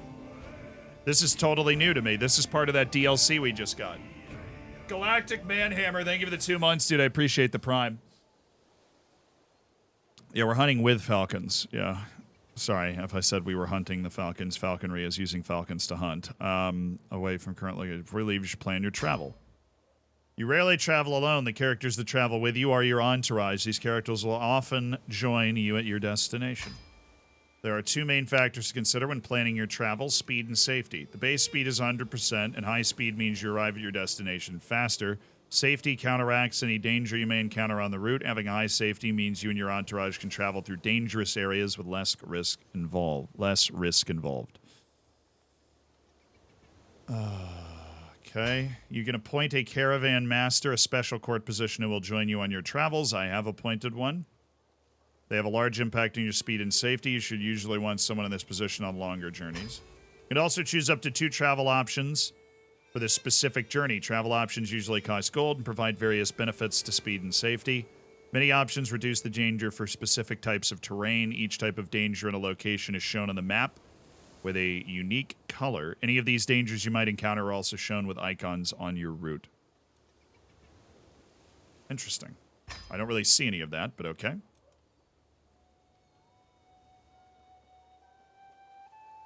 So there's 0 chance of danger anywhere. You can customize your route to bypass danger on the way instead of going straight to your destination.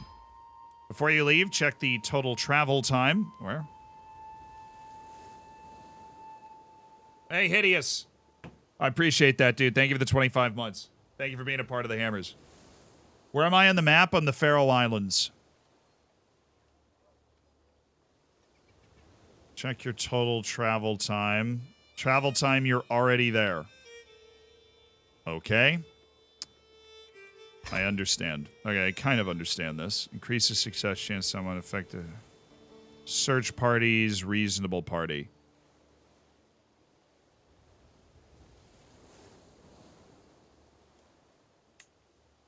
My hunt guests, we're bringing Vilfil, Carly, Gidya Ilva. That's my sister. Arngmir, Sturla, Otter, Björg, Chief, and my wife, of course. Okay, we have a lot of options here. Activity options cost 42. What are the travel options? Hire experienced captains, hire mercenary guards, hire a jungle stalker. What?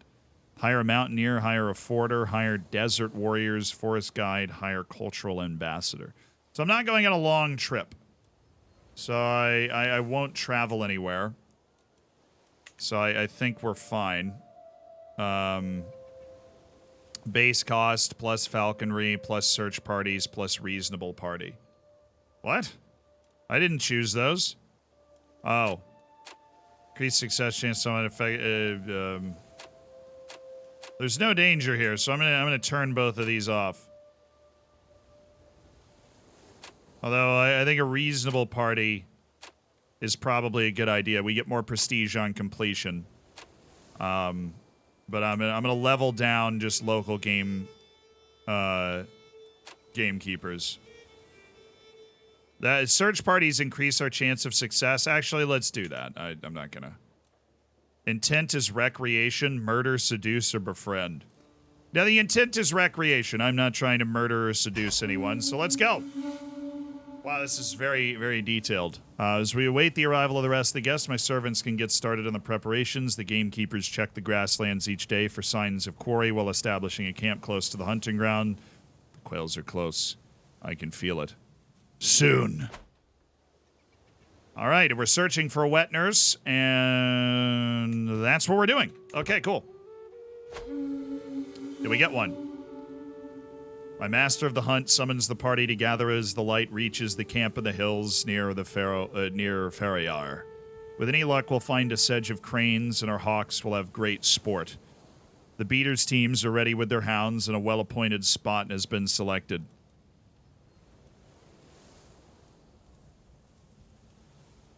So, cranes.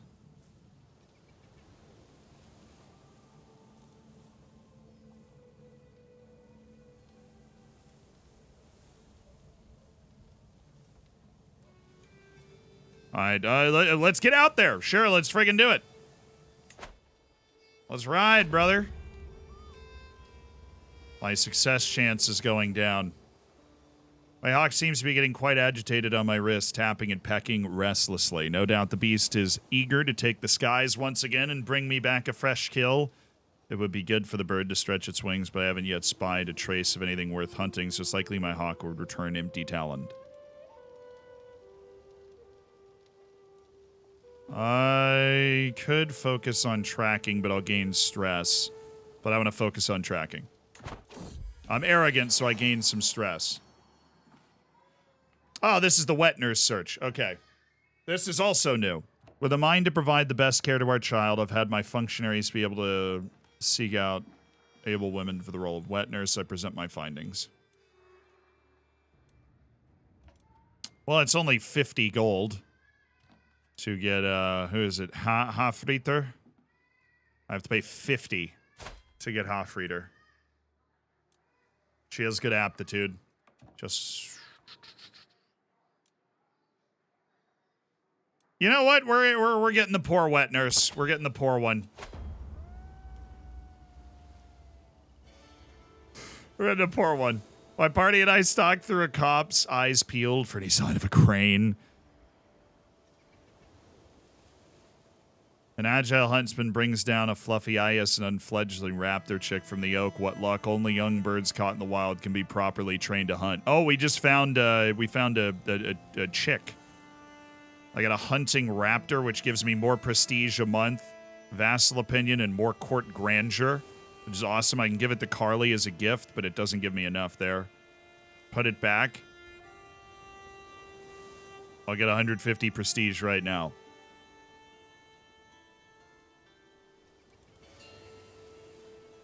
And it will increase my chances of successfully hunting if I just take the 150 prestige right now. 1 times 12's, it's 12 prestige times 5. Yeah, it's more prestige. We get more prestige. We wouldn't get the plus vassal opinion or anything, but we'll get more prestige if we just put it back, and it'll increase our chances. All right, let's do that. This hunting is wild, dude. We've arrived at the release spots set out by the game masters. Not far off, a sedge of white cranes is passing through the sky, their distant calling heralding our sport. All right, let's go get a crane then. We found the cranes. Oh, I think I messed up. I have a drink, savoring some cool relief from the havoc of the chase. As I secure it at my side, I hear a low whistling noise. An arrow slams into the dirt at my feet, burying itself deeply into the ground. I and those closest spin around. There is no one there, only the wind rustling through the tall grass.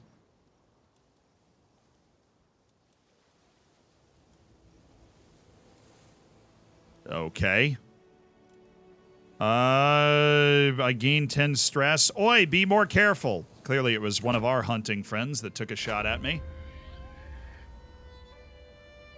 Oh, we totally didn't succeed, did we?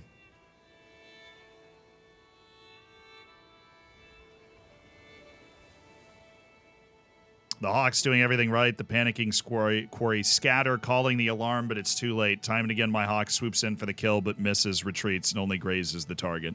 After hours of attempts, the game have all but disappeared. The Hawk is near exhausted and the light fading.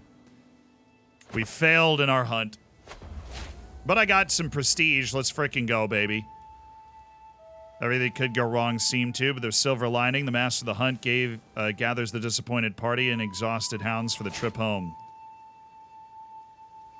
Crane eluded us, but I gained 375 prestige for hosting the event. I'm shy, though, so it hurt. And we lost the bird sighting. Dang it. So now we get a conclusion screen.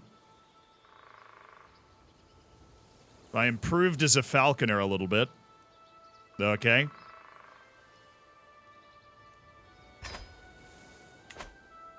Cool. I'm getting a little stressed, though, for my taste.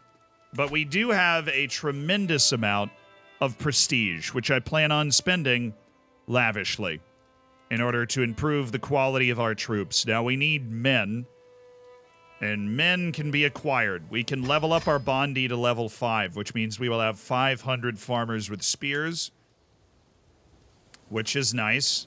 And we can also level up our Vigman to 5 with the prestige we've acquired. So we'll have 1,000 men, and Bondi and Vigman, ready to conquer. Leisure Wave, thank you for the year.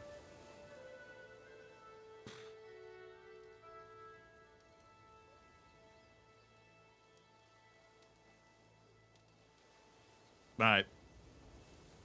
We want to go... We need the piety. Anything we can do to increase our piety in the meantime. Oh, wait, I can. Hold on. There is a decision for me. I mean, I need a little money, so we'll wait, like, a year. I'm in debt, I know. I am aware of my debt. I am. That's something that I did happen to notice. Ooh, a new stewardship perk. That should help. I can demand payment for hooks.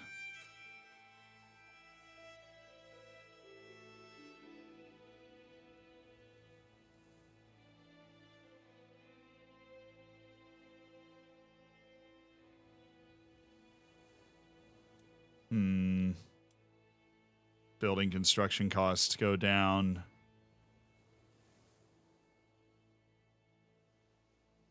I am going to go with golden obligations. That can always just help you make some money. Help you make some quick money. If I get a hook, I can tell people to just pay it off with me. We're going to raise up a pretty serious army here. Just need our piety to go up. And I need a little money, probably to determine my personal deity.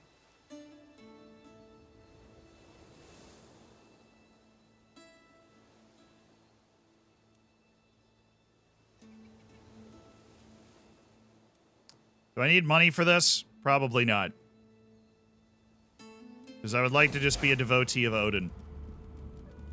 The gods are many and inscrutable, and yet I cannot say that there are not some who hold a level of special appeal to me. Alright, we're going to go with devotee of Odin, because that will give us extra piety a month. Alright, sweet. Oh, somebody's getting accused of witchcraft. What are you doing, Girder? Now I'm going to have to kill you. Come on. Bloodstained cloth, crow's feathers, strange-smelling concoctions. There's evidence presented to me by a group of villagers from the Faroe Islands as proof that Girder has been practicing witchcraft in her hut. The villagers claim her evil work may be the cause of their poor harvest. I can get upset peasants for 5 years. A witch, you say? I could use a new advisor, or I could level up my stress and gain 100 piety immediately by killing her, and then satisfy the peasants.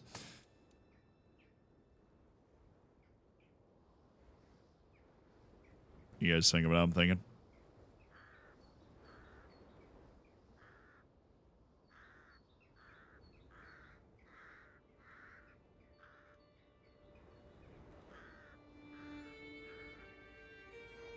Alright, I'm going to increase my stress because I am forgiving, but... She's a witch! Burn her! I need the piety.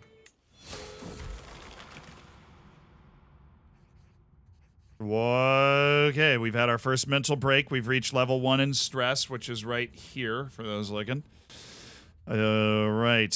Lately, I feel as I'm constantly being distracted by lascivious thoughts and erotic fantasies. Okay.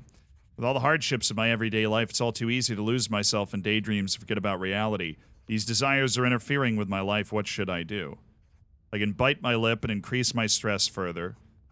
I must sequester myself to avoid temptation, where I become a recluse, and that not only makes my wife dislike me, but reduces my diplomacy and stewardship, but it increases my stress loss. Or I could just go to the brothel. I spend a lot of time at the brothel, apparently, is an option.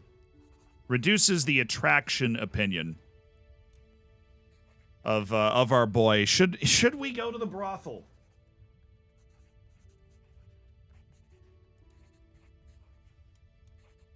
Or sequester ourselves and anger chief this altar? Yeah, we're going to the brothel. Let's take that stress all the way down. We've gained the trait Rakish. I'm no longer overwhelmed by... Oh. Well, we got herpes, but, you know...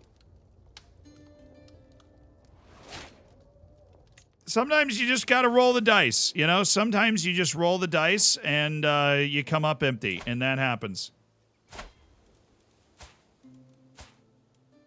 Alright, we're gonna cannot declare war while in debt. You can't declare war while you're in debt. I can, though. I'm making plenty of money. And then we will head on our way to start raiding once we unite these islands. That's our goal. Unread message. Ah, the wars are back. Yeah, no, don't worry. I am aware of the fact that these islands are just begging for it. The chiefdom of Jotland! We have the troops. They do not have the troops. We must begin our reign of terror over the North Sea. I am feeling particularly rambunctious today, and I think we might just want to go to war with both of them. Nah, let's just go for Jotland first. And then we go for the Orkney.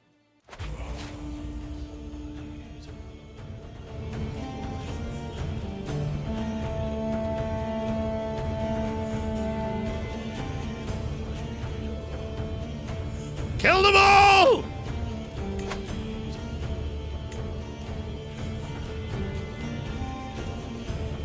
Raise the men-at-arms, gentlemen! Raise the men-at-arms! They have prepared themselves. We ride for this land. It will cost some gold that we don't have. Well, that's okay, we'll make it back. To war! A conquering war!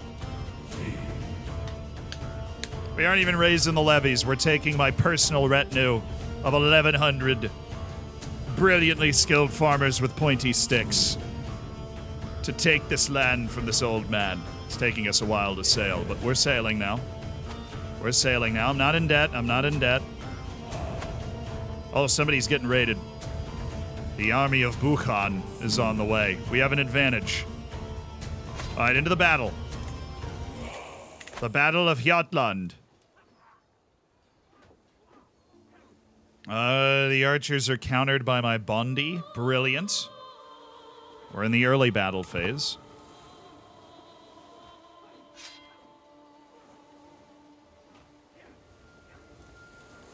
Our champion Styrbjorn. Oh, our champion Styrbjorn killed Ulver Hursa. This is going well. Sturla ripped the head off of Balder Rowdy and became a berserker. Whoa! Whoa, whoa, whoa, whoa, whoa, whoa, whoa. That's a thing? Now? That is so awesome. Sturla is kicking some derriere out there. He's killed multiple people in single combat on the field of battle. Berserkers +5 prowess. Once Sturla's blood starts to boil, it will only be sated by the death of his enemies. Okay, this dude's he's a tremendous one-on-one fighter too. Sturla wins the day here. A great battle. Then a victory, the Battle of Hjaltland, and they've got nowhere to retreat because it's an island. 871, the victory in the Battle of Hjaltland. We've captured a champion. That's it. Now we have to besiege their hold. Which it can't be significant. Garrison of 300 with a fort level 3, county, capital, tribal hold, and they have defensive measures. So they were prepared for a siege, but we've got plenty of troops to see it out. That was good. You're still the guy you fired. Well, he's not a good marshal. Marshal is, organization of the troops and administration of the army. Fighting, individual fighting prowess, on the other hand, I think Sturla's got that covered. I think he's good there. It's going to take a little while to wear the hold down now that we've defeated the army. Is this game complicated? Yes, but it is one of my favorite games of all time. I played all 3 Crusader Kings. There's no game quite like it. It is... You can role play the game. You can try and conquer the world. You can play everywhere. It's just a lot of fun. Oh no, Alba conquered it. Dang it. All right, well, we won the siege. Which means it's time to sue for peace. Like to enforce our demands. No exchange of hostages necessary. I gain fame. I gain prestige. Then I gain your land. For troops and for money, you're mine. My fame level is still low, or that's my renown. End of the war. What are these tips? County control, yeah, I know about that. All right. What is the I'm able to start a Varangian adventure? I don't know what that means. For the duration of the tribal era, this type of war is available to allow you to start a new life in a distant land far from the cold shores of your homeland. Successful Varangian adventures not only relocate your realm to a foreign location, it will also leave all your existing lands independent, including your vassals. Your first Varangian adventure undertaken as a North Germanic ruler will also call in additional troops from same-faith culture counties, mainland Scandinavia, to help you conquer your new home. Yeah, I don't think I want to do that. We want to come flowing out of the north, but I can create the Duchy of the Northern Isles. Yeah, but I let Alba frickin' conquer this island. I feel like an idiot. I let Alba conquer the island.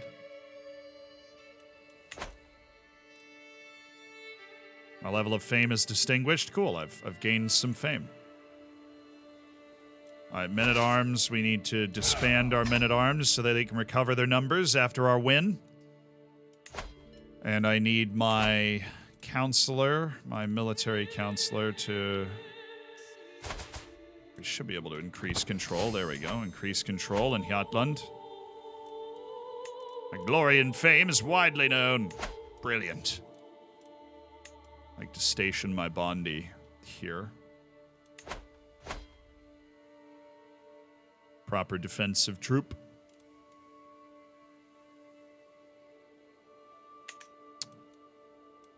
That's going to cost money, though. It costs 125 gold to create the Duchy of the Northern Isles. I'm so sad that I didn't get to Orkney in time. It makes me quite sad. We can roar into Iceland and then create, like, a bit of a foothold for us to have, you know, a decent number of troops and all that. I have too few champions. Ooh. We have another... Oh, he's a brilliant marshal. Arngrimr. I have the 6 gold, Arngrimr. Would you like to join us? Yes, you would. Of course you would. And I need an even better marshal. Arngrimr. Sorry, Vealfeel. I actually I was growing to like you, Mr. Vielfiel. And Styrbjorn will be swapped out for Carly, who is my spy master. So there's no swapping there. Styrbjorn stays in his job. We have a better court now. They're more accomplished at their designated roles and such. Go north now? Yeah, we must ride north. The islands of Orkney are not, they're not ours. We could try to raid.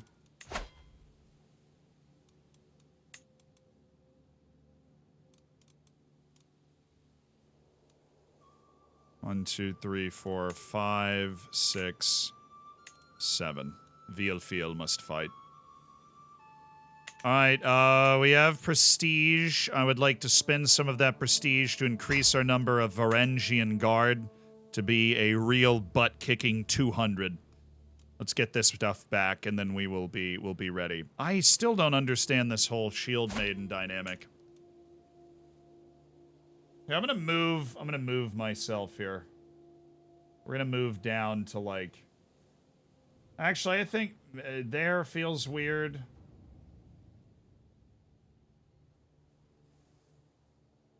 Maybe we just gotta get comfortable moving around, you know?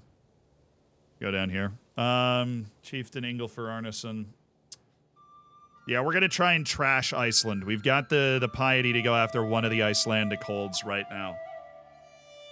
So my courtiers, player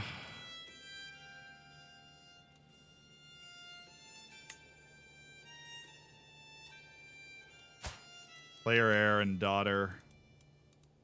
Educate the child. I will educate the child. Don't think I have any other super geniuses around here. Actually, Carly's Midas touched, so I'll have Carly educate the child. So Carly is Irish. I have an Irish guy in my court. Carly, you're educating the child. I have a wet nurse for the child. Everything's good. Okay. My wife doesn't like me as much anymore, but you can't all be winners, can you? Can I make you a shield maiden? Is that like a thing? Why can I make you a shield maiden? Having at least one shield maiden can be beneficial. They continually improve their skills and might even save you from a murder scheme. You should, however, not make every close family member into a shield maiden unless you have more prestige than you know what to do with. It cost me prestige. It cost me 75 prestige to turn my half-sister Helga Arnesdottir Nadatur into a shield maiden. I just want to see what happens. I want to. Sometimes you just got to try things, and that, you know, that hurts us. But oh, I'm arrogant, so I gain 40 stress. Great, awesome. Faith some religions. Don't worry, I understand it. All right, we must recover our troops and fill out our ranks, and then we ride. As I slid between the sheets to join Auditor, I was horrified to find oozing blisters on her most private parts. Probably my fault. I just apologized to her, and we move on, like civilized adults, alright? It's herpes, guys. It's not the end of the world, alright? I just spent a little time at the brothel, now my wife has it too. You know, what are we gonna do, right? What are we gonna do? There was no way to prevent this. No way to prevent this. No way to prevent this. Although we have, now that we have control a nice piece of land, we've got progress. We've got progress on the way. It's still going to take Arngrimir 10 years to get control of Hjaltland. But our troops are ready, and our piety is just... My goal is to crush Chiefess Alter, the deep-minded of Vesterland. Oh, she's quick. I'm so jealous. Winter Soldier Chieftain. Why is all these guys are so much better than my guy? Like, seriously. They have Bowman, Viegman, and Bondi. Yeah, well, they have levies as well. I won't even raise my levies.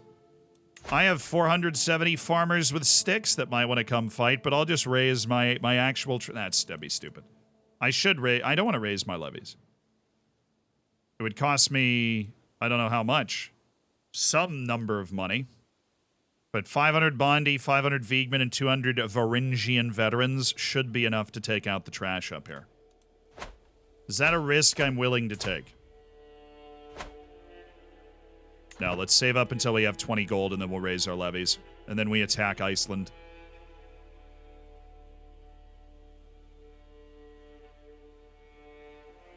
You better watch out for Alba. They won't go for me, will they? They just wanted Orkney because you can walk there. You don't have to pay for boats.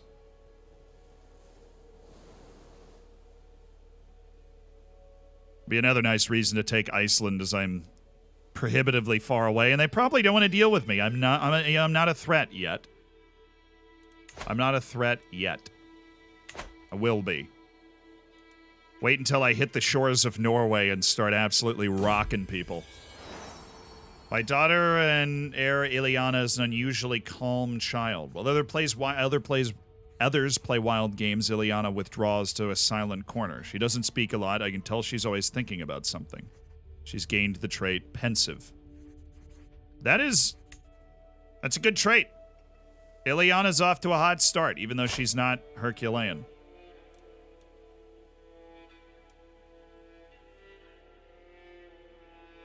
Yeah, child does have a guardian.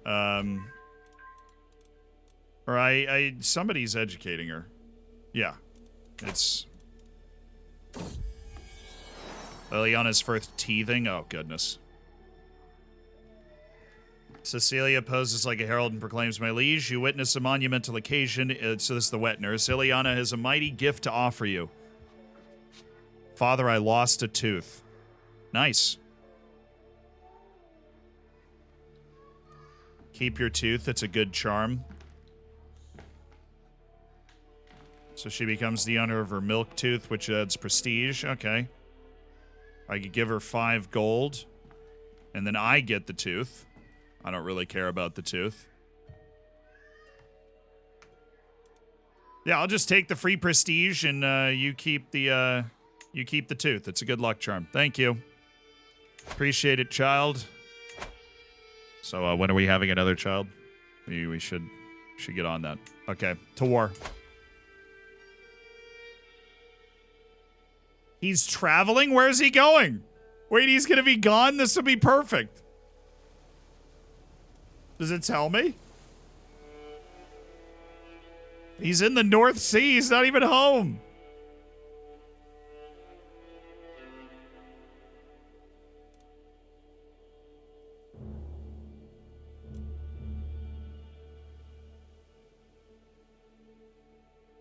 What I'll do then? Sway the wife? Yeah, I should be swaying. I don't have any active schemes, true. We'll sway our wife. Actually, no, I should be swaying our Gidia. Let's start that scheme. Ilva. Our holy person does not like us. Never good. They can always just cook up a reason to hate you. Right. Let's go to war then. I'd like to conquer... Oh, he has 2 counties. Interesting. So I can land on Nordland. So they both have 2 counties. I could land on Nordland and continue to try and just bash them in. And then we'll declare war on the Vesterland and take a county from him as well. And then all of a sudden I'm chilling in southern Iceland like a villain. So I'm assuming you have 2 counties as well.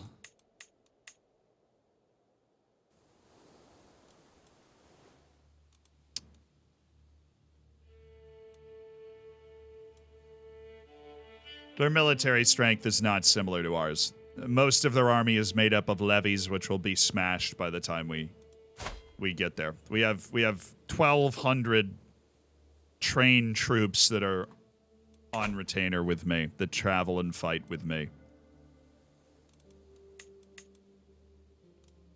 So that costs prestige. Why? Oh, because they're Catholic? Yo. You're Catholic? In this economy?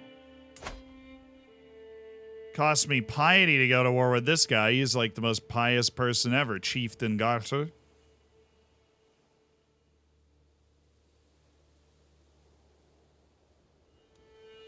Alright, we're going after you first anyways. I would like the... Osterland of Iceland, please.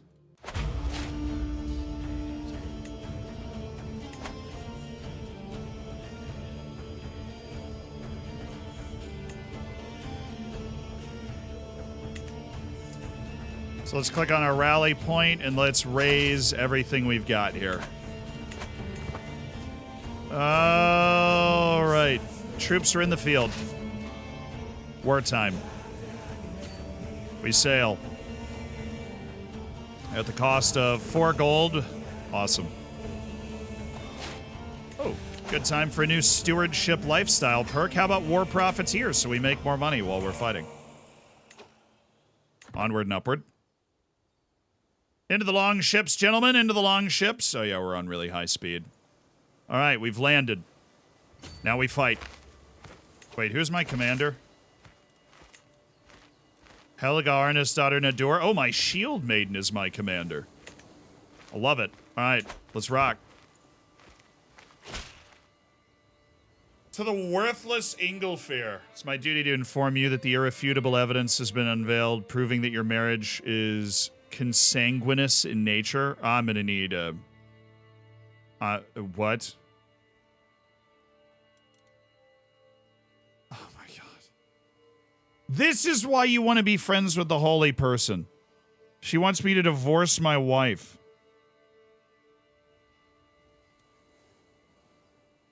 To lie about such a thing, I will set her straight. I have a 65% chance of successfully arguing for it. Or I can give her a weak favor by saying, hey, will you forget this? I'll give it, I'm gonna try and argue for it.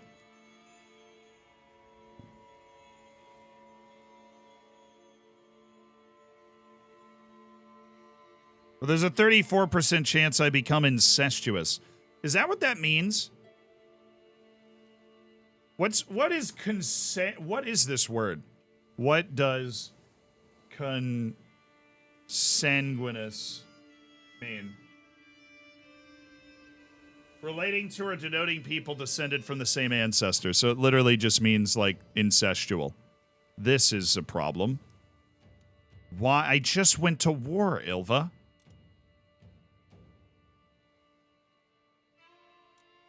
Absolute trash trait, lose a level of devotion, go negative in my prestige, which would be awful. Or we gain 100 piety. It's a learning challenge against Ilva. It's all about how smart I am, and I'm not stupid, which is helpful.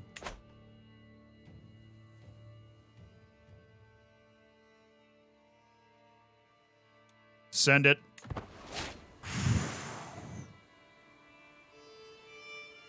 I've successfully convinced her in the sanctity of our marriage. That sway needs to hit. Let's go fight this battle. Alright, this should be cookies. This should be... oh, we're crushing them. Early obliteration. Well, all we gotta do is get the Varangian Guard engaged, and there's no way they can hold. They just don't have... they don't have the meat. They don't have the dudes. Although they can run away, which is annoying. Because they actually have... we're not fighting just in an island. So I'm gonna detach a siege and try and chase them down.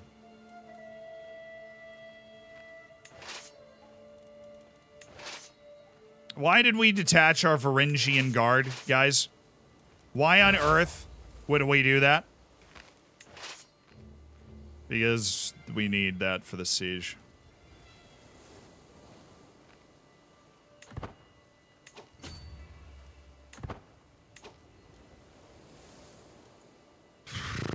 We don't have enough, how many troops are in the siege here? 332? No, we do. We do have enough. Alright, I'm not worried about the siege. I want to finish off the army. Do I want to finish off the army? We can chase the retreating troops. There's 697 remaining.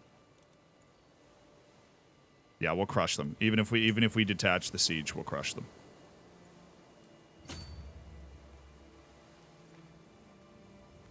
We'll crush them. It's our Bondi and our good archers. Ileana's first in robing. I don't even know what that means. Patiently await the fetching of my clothes. The servant stutters, "My lord, no one can find your garments."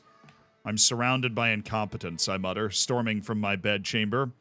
It's in the nursery of my daughter that I discover not only my raiments, but also the girl's wet nurse. She dressed herself in my clothes. You know, Ileana, you're pretty awesome. The little scoundrel says she's a princess of fashion. She gains the nickname the Princess of Fashion. Or I can get 35 prestige. I'll just go with you, little scoundrel. As much as I'd love to give her the nickname the Princess of Fashion.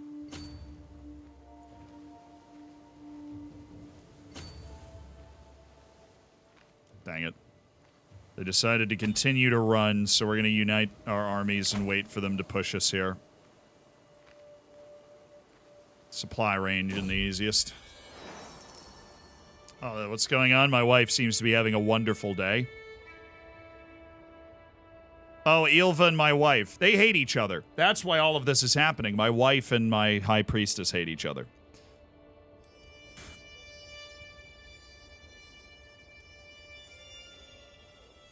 I arrange a great compromise. That doesn't look like there's good odds of that. So I'm going to go with... Let's side with my wife.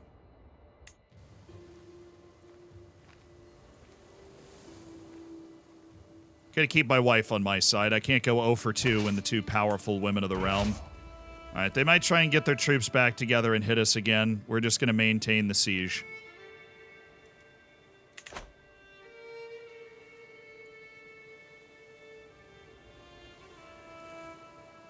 I passed up Princess of Fashion, I'm sorry. I think there's a possibility the beta gets released this week. Now, earliest would be next week based off what we know about what they've done in the past. So they're not in their own land. They're going to be walking around. I can see their land that's within my eyesight. They're going to come around here and get shellacked. They gonna get smacked, bruv.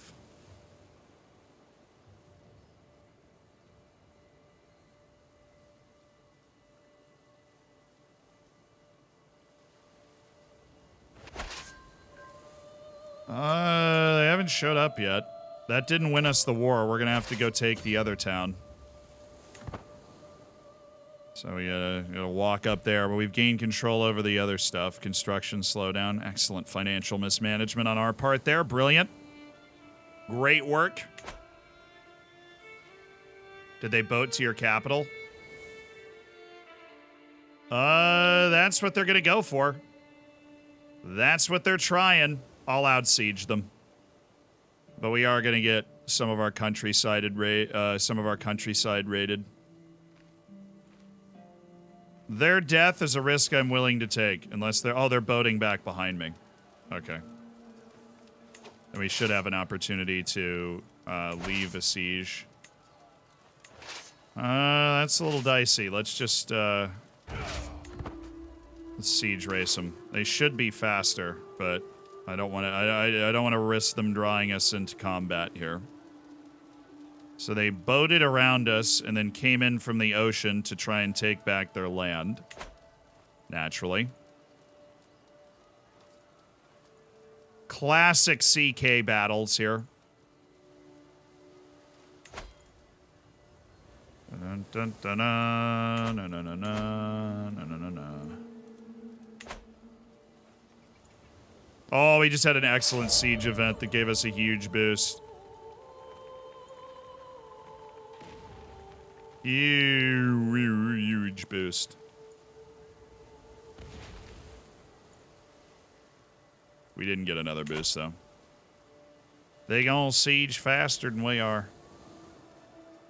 Now what are you gonna do? Stand there and wait for us? I'm gonna take this land and I'm gonna catch you.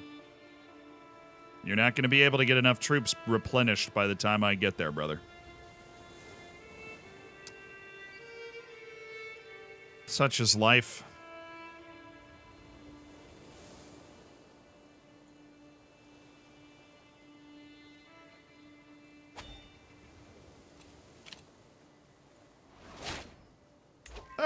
Hey, Chief Disorder is bearing my child. Well, that's just great news, isn't it? Swimming. Swimming news. So that's what they're going to do. They try to replenish their ranks as much as they can and make a last stand. And we'll kick them away. We were able to recruit 100 guys from the countryside to fight with us. Now you're screwed.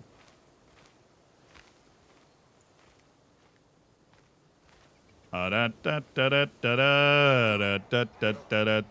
ready to die, boy? You gonna die today. My shield maiden's leading the charge. She's a beast. Much better than your person.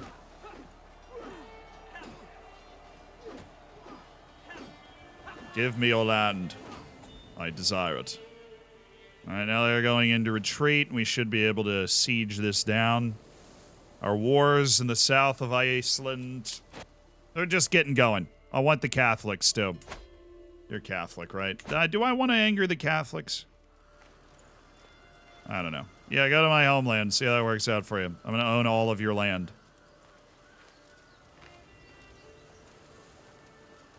No, they're going to sail around. That's what they're going to do. Yeah, they're going to sail around the island and try and go to the other spot. No, you can't out-siege me twice. I already did it. I already did it. You're trying to extend this war, man. We're going too fast. You didn't garrison it well enough.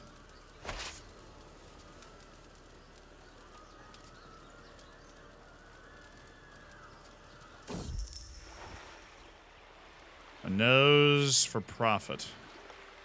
On a leisurely stroll, the cry of a particular merchant stands out from the regular hustle and bustle. Greetings, my lord. I have an exquisite assortment of wares. I can pay for stewardship lifestyle points. Zimislav is the trader. Let's just move on. I don't care about Zimislav. Actually, I do. But he doesn't want to join my court. So never mind. We'll just move on. She's over. We own all the land. No exchange of hostages. Just give me your land. It's mine. I take it. I claim your southern hold at Ostfjordur. I can raise a runestone. Really? I've recently conquered a territory. Okay.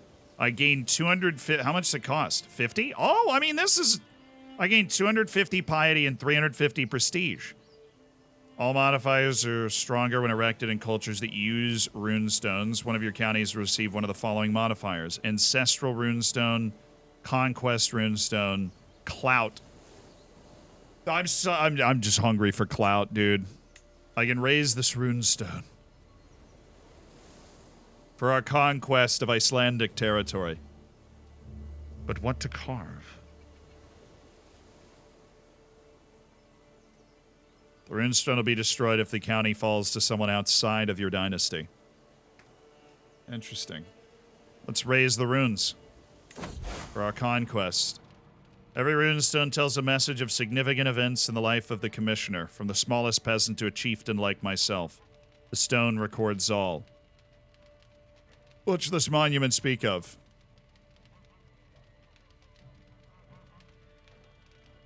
Great. It costs me stress. I'm arrogant and forgiving, which is going to pile up stress. You know what? We're raising the stupid stone. I'll deal with the stress. Rocks through the ages. All right. Now that I have selected what to put on my runestone, the question remains where to place it. Memorials to victories such as my triumph over Chieftain Gartar are a constant reminder of a war's glorious end. They're best placed in areas that require encouragement to cooperate. Like Osterland. Get a conquest runestone that increases control and cooperation. So let's place it in Osterland. All we have to do is not lose Osterland, which is, you know, I'm working on it. Let's station our men-at-arms in Osterland so that they're able to be better, which is awesome. Still create the Northern Ireland things. I know I have low county control, but honestly, you know, we're working on it. We're trying to establish control in Hjaltland, which we've already conquered. Okay, let's get our troop numbers back up. I gained a level of devotion. What can I say? I'm a pious son of a gun. And let's increase the size of our Varangian Guard, since we've got all this new prestige. Yeah, let's go! We got a son. If he's Herculean. Please be Herculean. I liked Ileana, though. Ileana was doing alright, but we just had a son.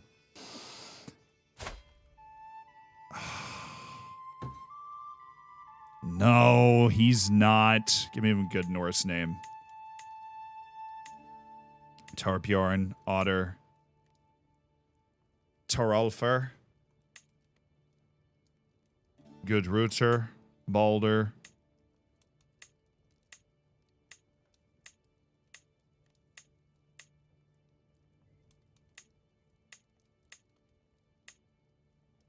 Sigtrigger's a cool name. Let's go with Sigtrigger. Sigtrigger Ingolfsson. Gotland's constructed longhouses. Oh, he was building something when I took it from him. Yikes. Sorry, man. Glad we built our longhouses, though. We aren't really prioritizing the money for the, you know, the building and such. We're just waiting to get our wonderful troops back. How many troops does Alba have? Oh, Alba's in a bit of a revolt. A bit of an open revolt. King Costin of Alba. Well, because we're tribal, we've got way more troops than they have. My mental break and my wanton desires. To the brothel! We reduced our stress by going to the brothel again, lads. Life is good.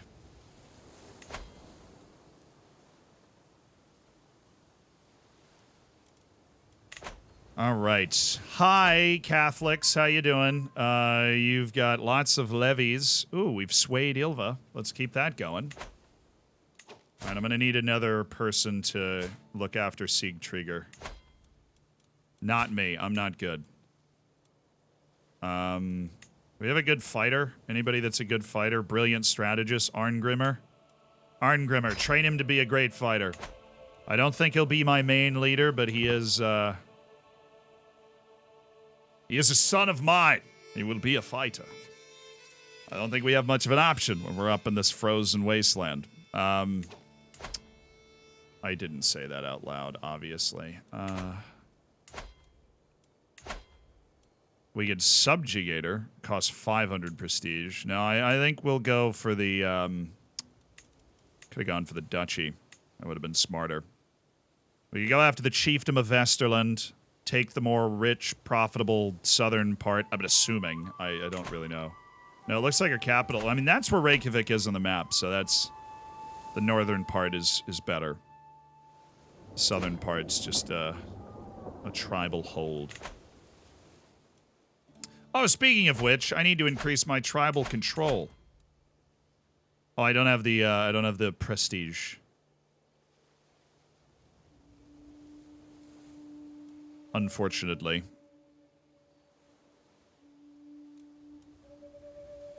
Alright, let's go raid then. Let's raid Alba. I need to remember how to raid. We like raise armies for raise local raiders.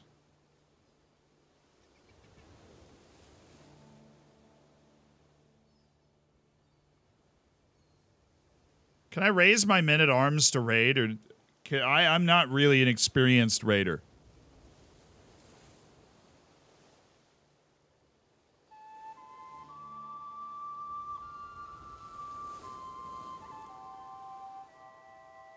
I just raise all and then put them to raid mode. Raise all and hit toggle. All right. I just want to raise my men-at-arms. I don't need my levies. Just my men-at-arms for raiding. So the men-at-arms are ready to fight. It'll cost us a little prestige, but I think we'll gain it back. So I'm going to start raiding.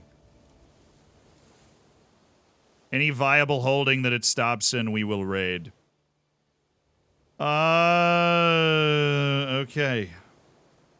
Let's hit Ivar the Boneless.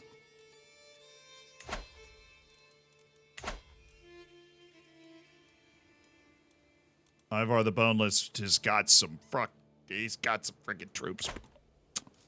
He's got some troops. Now, this guy is weak as all get out. He's got some armored footmen, some bowmen, some pikemen, but I think we can show up in Alba and I think we can lay him out. I'm alarmed at the number of armored footmen he has, but my Varangians outnumber him. And I think my Varangians are far better than his armored footmen. I have elite Viking troops that can just smash this guy. So let's go raid him. I want your money. We go here. We raid the capital of Scotland. For money and glory. You get it. You understand. Oh, it doesn't even cost us a lot of prestige. Sweet.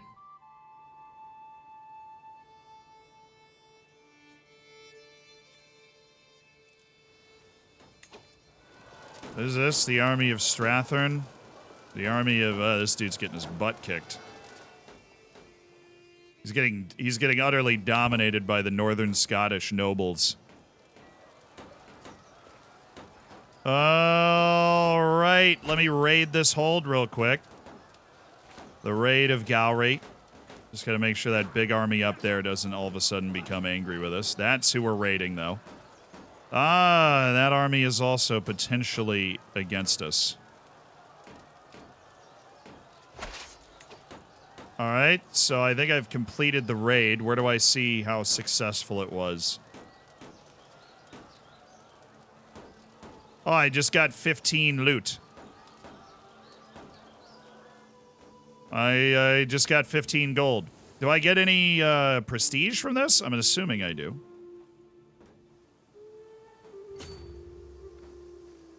Let's get our butt out of here. We've raided the capital. I'd prefer not to fight that big army of Scottish nobles that's currently fighting the King of Scotland right now. Actually, you know, if we could just stop here on the way, that'd be sick. Probably, there's not a lot of loot here. There's only 3 gold worth of loot, so I'm out. I'm out. Why are we about to get caught here? Are you serious?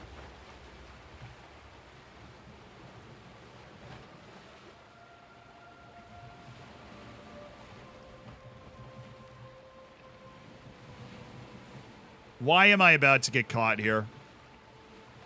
Whatever. Let's read this.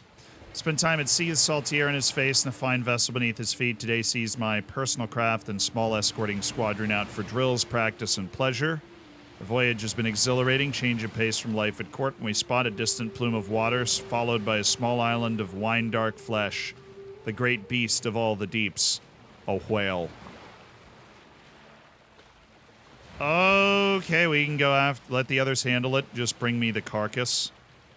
Get the harpoons.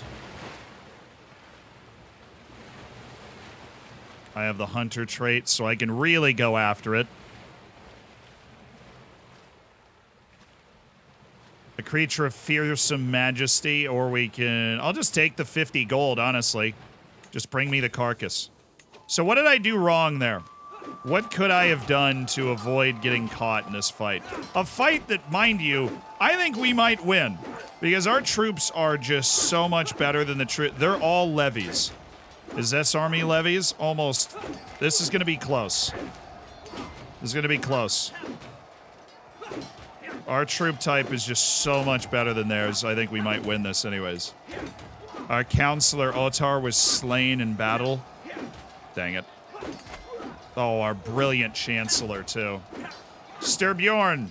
No, I don't have anybody that's good at this. Oh god, I don't have a single person that's good at this. I can host a grand tournament. Well, I can't though, but... Dang it, I lost my chancellor. He was so good.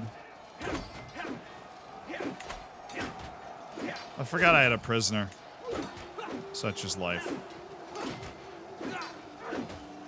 Oh, he's an unbelievable spy master. I'm gonna recruit this guy to my court. Sorry, this is totally unrelated to everything we're doing. Is Heston. It's a brilliant spy master. And does that free up somebody that's a good chancellor? Carly, please be a good chancellor. Well, he's better than not. I'm gonna assign Heston to this role and then swap them so that nobody gets mad. Carly, where's Carly? Or no, that's where we swap Heston and Carly. Alrighty. So we solved that problem. I think we're gonna win this fight, though, even though Otter just died. These Scottish peasants. They can't hang at all, brother. Look at us go. Yeah, I looted your capital and just defeated the entirety of the Scottish nobility. What's up?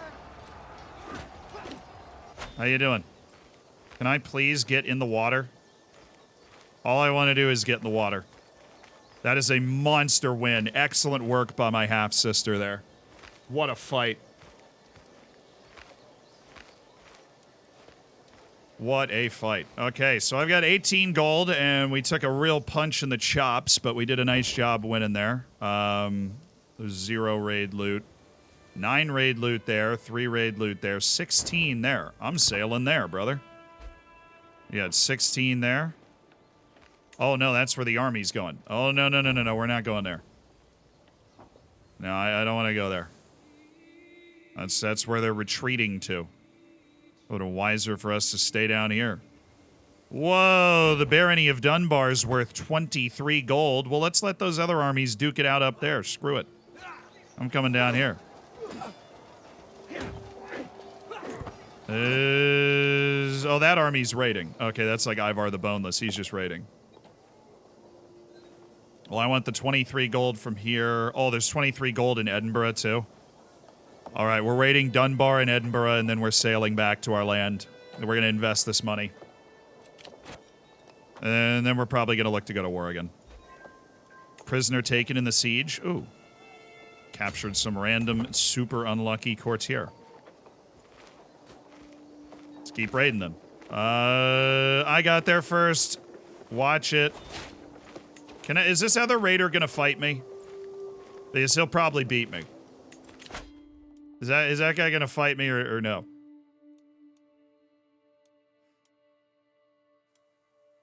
I don't want him to. No. Okay, thank you. I have the decision. Extort my subjects. Nice. I got to Edinburgh first, brother. I have no qualm with a similar person of my ilk. No qualms. All right, now let's loot this and then let's get out of Dodge. So we've got 59 gold to get back home.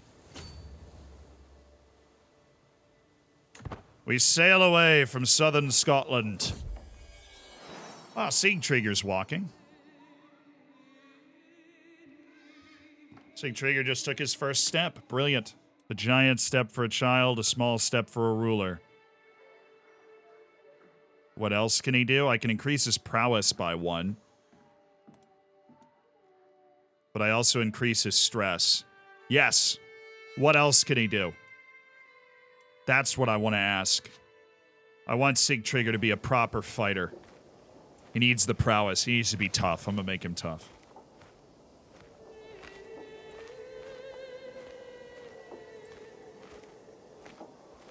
Scottish names are quite realistic. I mean, it's the actual, Stirling and Dunfermline and... Well, I just raided St. Johnston. So when we get home, the money's deposited, right? That's how raiding works? Yep, there it is. And 59 prestige. So prestige equivalent to the rating. Let's disband our troops and recover their numbers. What a fight that was. We taught them a lesson. So in Torshavn, let's construct a new building, shall we? Palisade, gathering halls, war camps.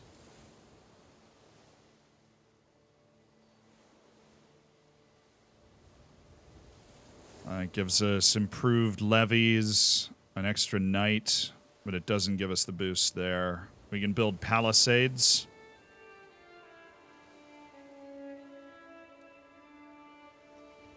Oh, it costs both prestige and money. Eh.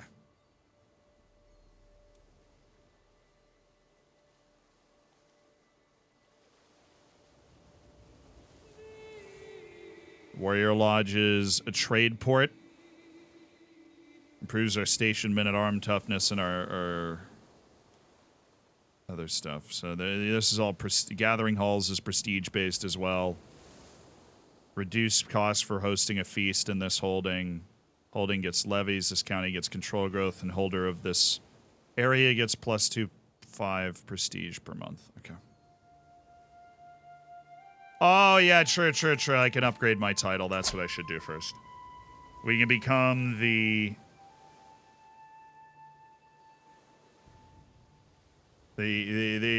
Duke of the Northern Isles, the High Chief of the Northern Isles.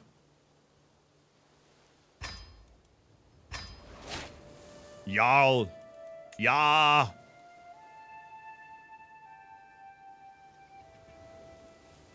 I have too few concubines. I'm under the seemly number of concubines for someone of my rank.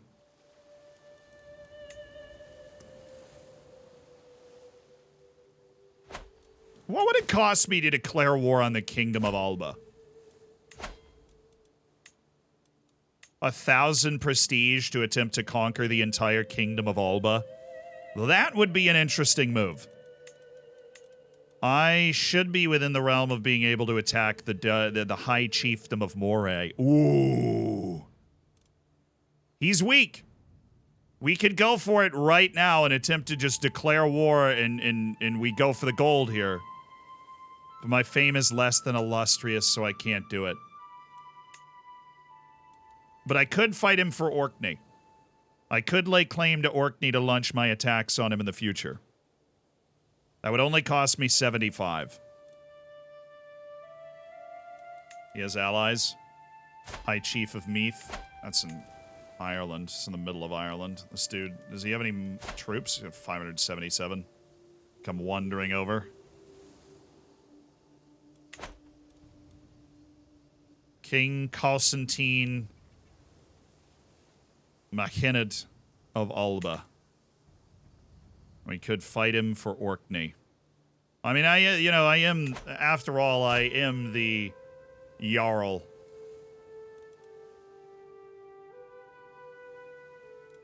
Of the Northern Isles. I should defend my Northern Isles. This is the war that we want, isn't it? This is the war we desperately want. I'm not illustrious in fame, though. When do I get to illustrious? What if we fight a war up here, take the southern part of Vesterland, and that gets me to illustrious in fame? I don't think it would, though. I don't think it would. Can I host a feast or something to become illustrious?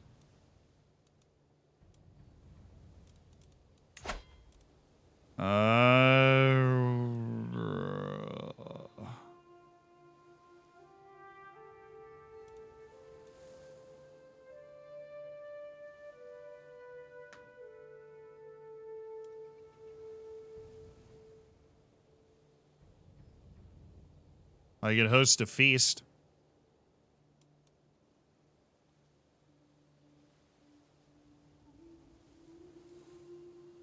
I could hunt wild game. I know it's a prestige rank. Yeah, I know that. That's what I'm like. Well, let's do a hunt. Can I afford a hunt? No, probably not.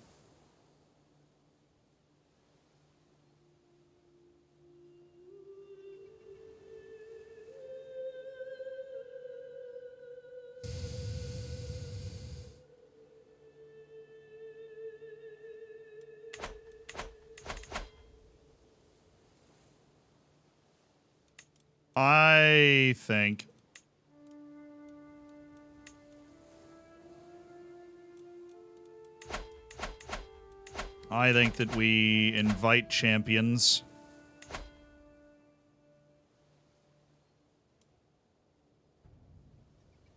And then we go to war for Orkney to lay claim to all of our Northern Isles.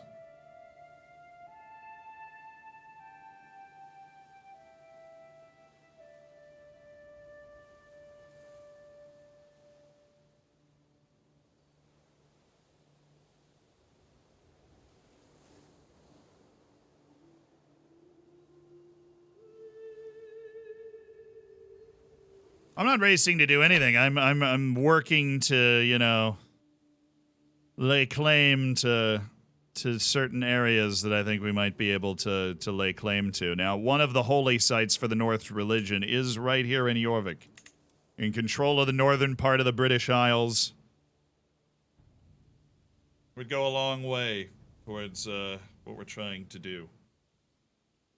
We take Orkney, we get to Illustrious, then we attack the Duchy of Alba and take the Scottish Highlands from this guy.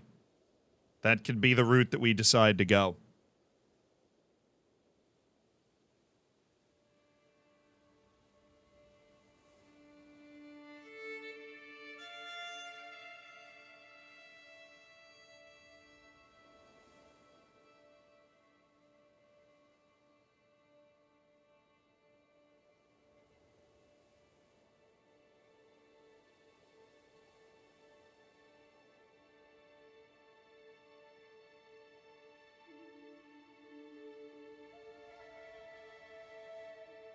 I know I need 3 holy sites. The other 2 are over here.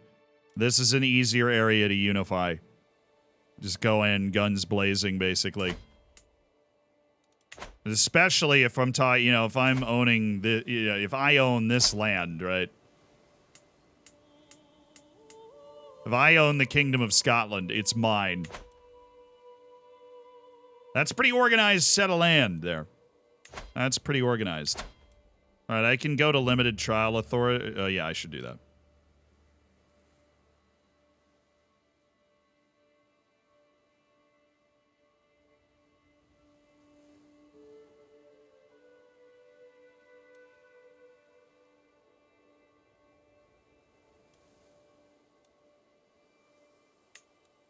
I'll do that now. Pass the law. We're good. We have limited tribal authority. We've centralized some of our government. How much territory do I have? I own these 2 islands and a part of the southern coast of Iceland that we fought for. And then we built a giant rune on, which was cool. You know, glad we did it. We raised a rune stone.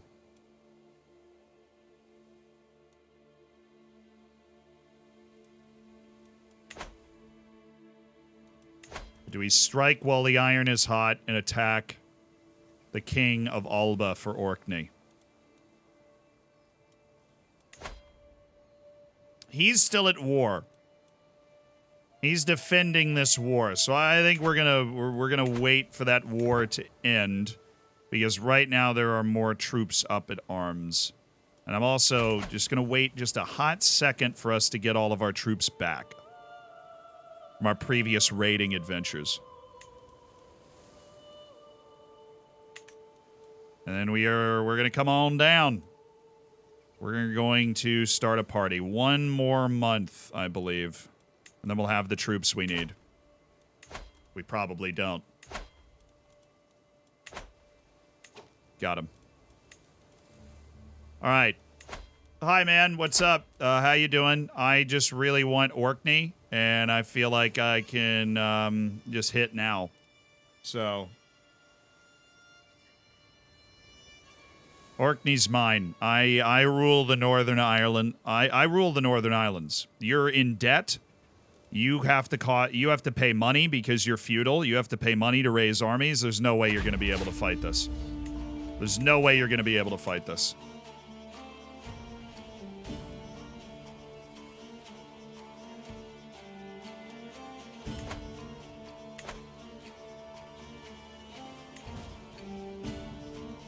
Raise the armies!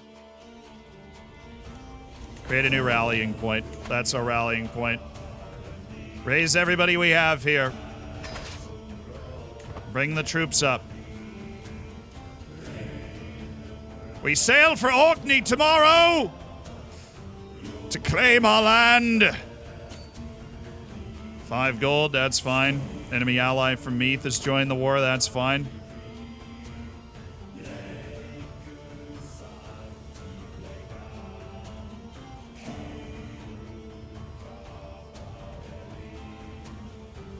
Alright, we need to get control of Orkney quickly, because that's what we're fighting for. It is our birthright as the leader of the Northern Isles to rule Orkney. And then we'll just start marching down. Fortunately, the castles are kind of lined up for us. And if they want to fight us in battle, we have some excellent Varangians. King Morag. Oh, they literally just put someone else in charge.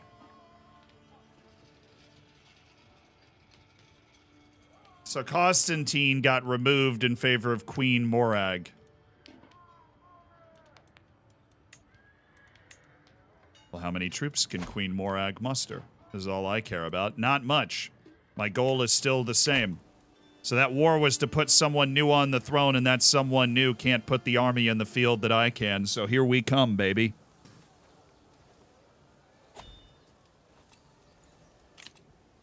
You asshole. Who is that? Garter? I'm gonna get this guy. I knew it. It's that guy. It's the guy we took land from. He's raiding us back home.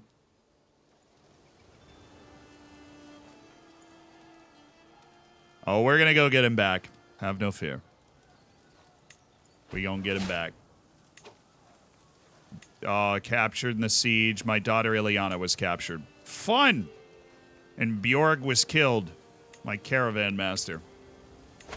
Yeah, we're getting him back. Oh, are we getting him back? Helga Arna's daughter. My commander is now also my caravan master. Just seems more efficient that way. Should probably hire a different bodyguard as well. Sturla. Oh yeah, Sturla's the berserker. Dude's an absolutely nuts fighter, so as a bodyguard, yeah, that works for me.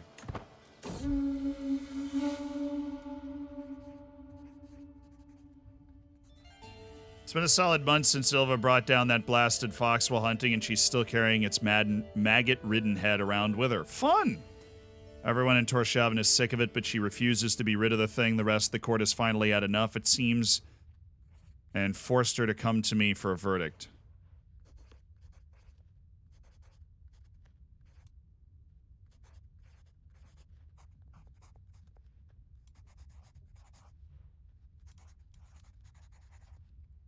What if we get you a new trophy?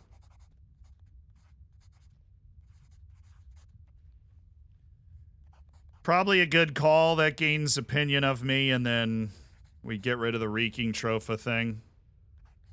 Oh, the reeking trophy thing. Let's do that. Okay. We'll get you a new trophy tomorrow. I like how my guy's always just chilling back home. Like, we go fight these wars, and then he's just chilling. So they're gonna raid. He's gonna raid that too. Yeah, I see him. Don't worry, that guy's gonna be exterminated. Siege 1. Onward and upward, lads. Let's see if their army is gonna come to meet me. It looks like they're still trying to put their army together. We'll just come wandering down the highlands and see what goes on now. Alright, Silva's fine. Let's go back to swaying my spouse. At least have the leader of our religions okay.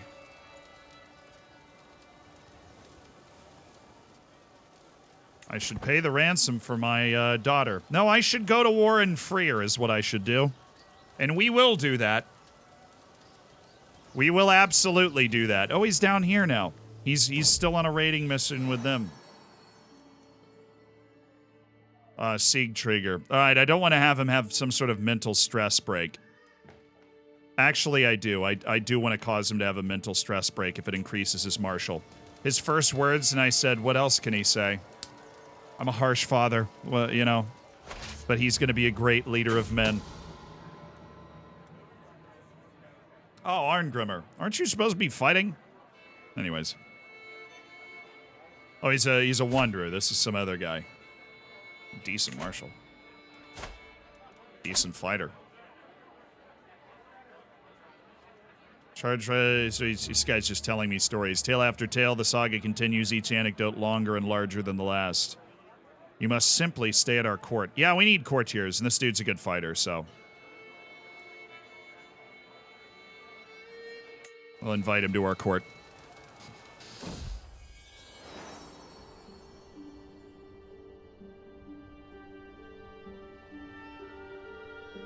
Uh-oh. As I lean over the map in the council chamber, a sudden creak turns my head towards the door. It's my son, Sig Trigger. He appears in the hallway, toddling up to me at a surprising speed for his age. He wraps himself firmly around my leg, hugging me tight and leaning his head back to look up at me. I look at him, a hidden tear in my eye, while my hand stroking his hair in an effort to reciprocate the gesture. I lost 19 stress. Awesome. See, I told you Sig Trigger's going to be a great leader of men.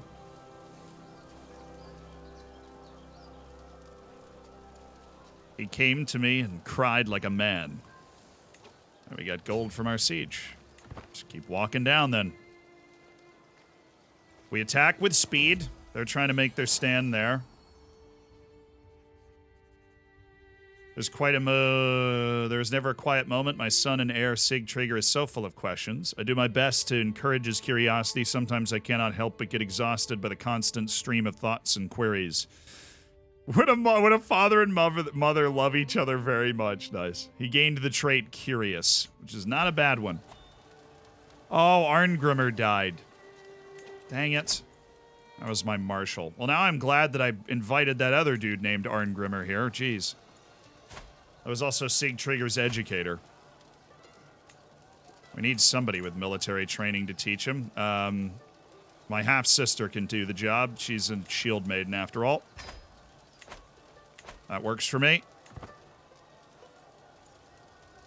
The Scots are going to make their stand at Dingwall, which I believe is an area that we are going to have to capture.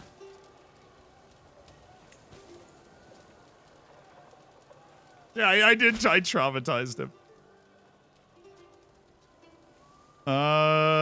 Okay, my chancellor's done a terrible job with the Catholics in Iceland, working on foreign affairs. Great work, man.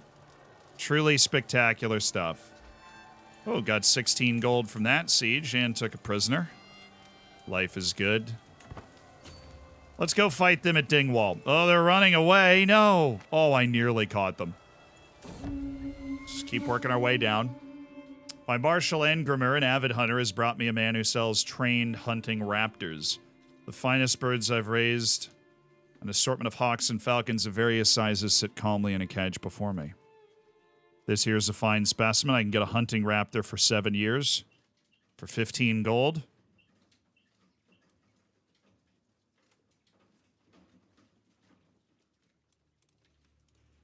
Yeah, sure. I just made that from the siege. I'll go ahead and buy a nice hunting bird. That works for me. So the Scottish army does not want to fight us in a battle.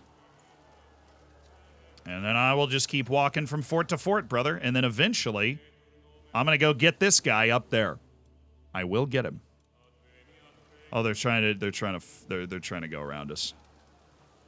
All right, cool. We'll finish this siege and go up and see if we can't catch them, whatever they're going to try to do. They're going to try and free Orkney and then do something else. Who knows? Who knows where they're going, but I know that I own the upper part of the Scottish Highlands.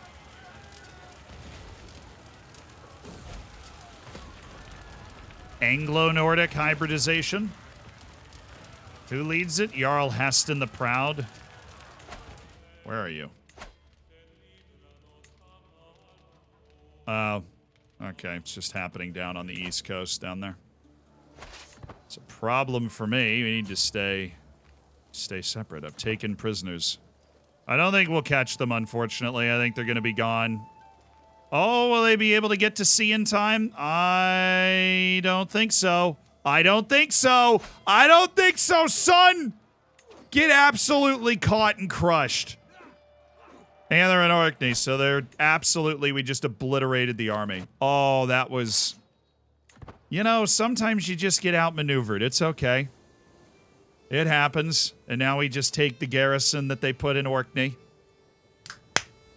Hot dang. Smooth operator, thank you for the 20 months. That was beautiful. And once again, my half-sister, Helga. She's never lost a battle in which she's led. Never lost a battle in which she's led. And we just caught them on an island and just wiped out the Scottish army. We're teaching them a lesson that they will long remember. I'm telling you. I think we need one more fort, and then we can call it a day. So we'll just go ahead and take Inverness. Because now we own Orkney. I can offer hostages. Prisoners can be ransomed. Yeah, just pay me the money. I don't think you're going to be able to put together an army that's going to bother me. Pay the ransom. Pay the ransom for the prisoners we've taken from our sieges. Thank you. Just give me the money, man. Stewardship perk available. Sweet. Herigold vassal tax contributions. Golden a plum per stress level. I'm not really ever going to be stressed, though. I'll go with tax, man. Ah, somebody's raiding him as well.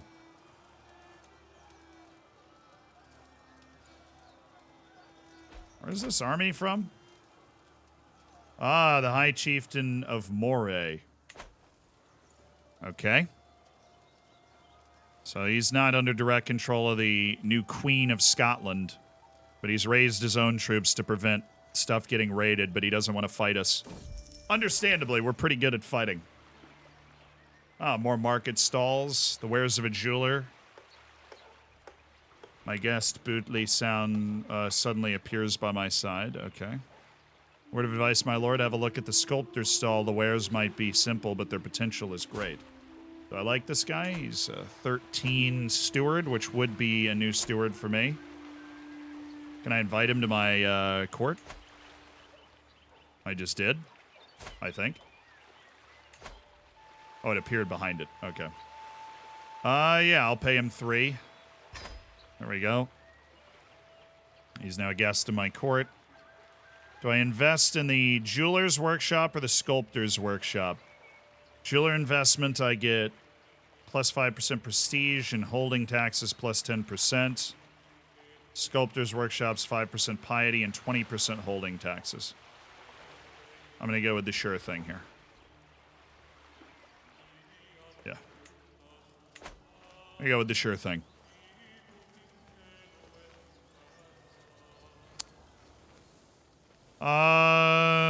Okay, great. The first army of Fife has arrived in Orkney, so they might actually try to flip the siege one more time. They put together some more men-at-arms. They actually have cavalry, which is annoying. This is raids, so I don't really care about that.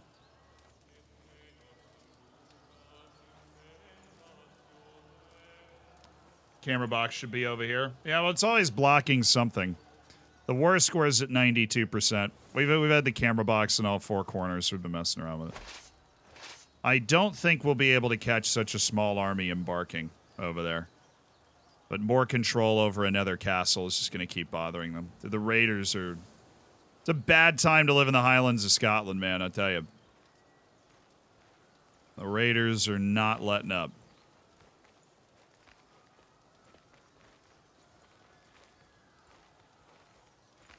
And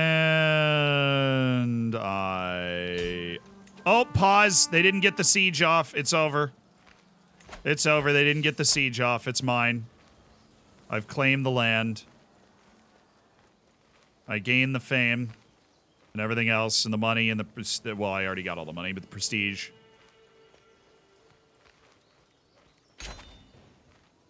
We have taken Orkney from Scotland.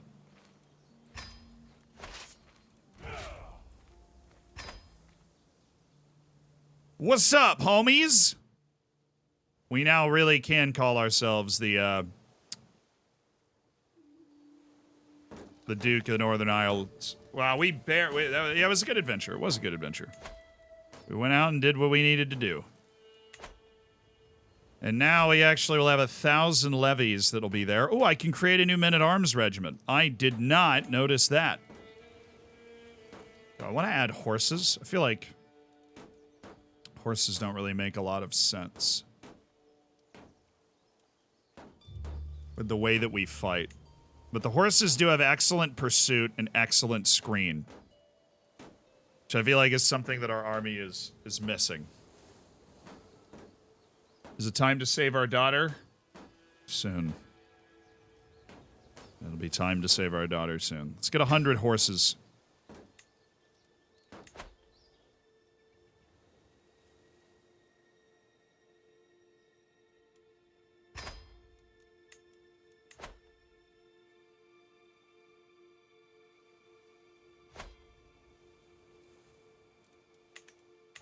"100 horses, my liege. 100 horses. And time to go. I'm going to go for a hunt. I need some more prestige.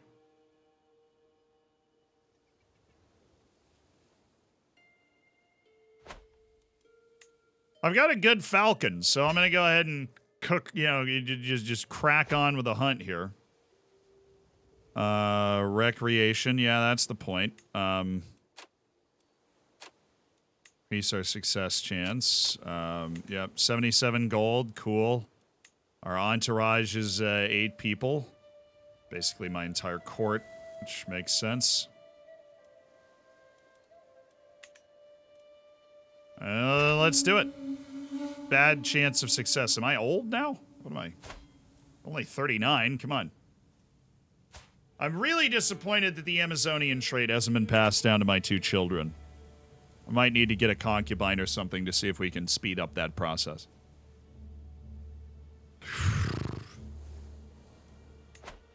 All right, hunt is on. Cool.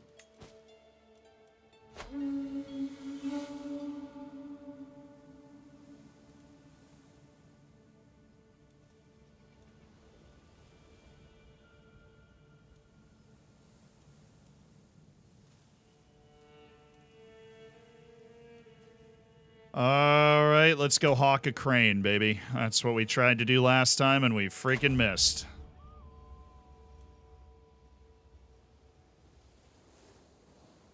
My falcon takes a perch and spies across the landscape. In a flash, the bird descends upon something and turns to a frenzy once it reaches its prey.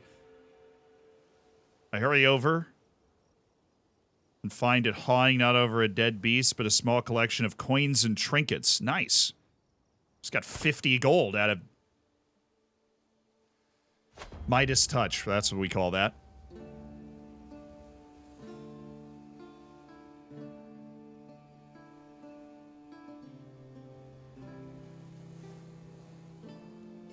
My falcon just found a beast nearby that was too big for it to take on alone. So let's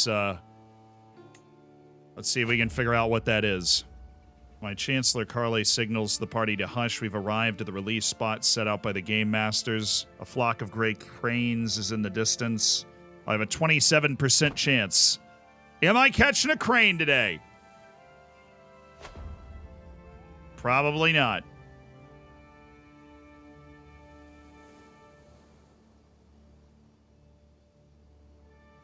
Peasants showed up to pick roots and mushrooms, and yeah. That's a problem.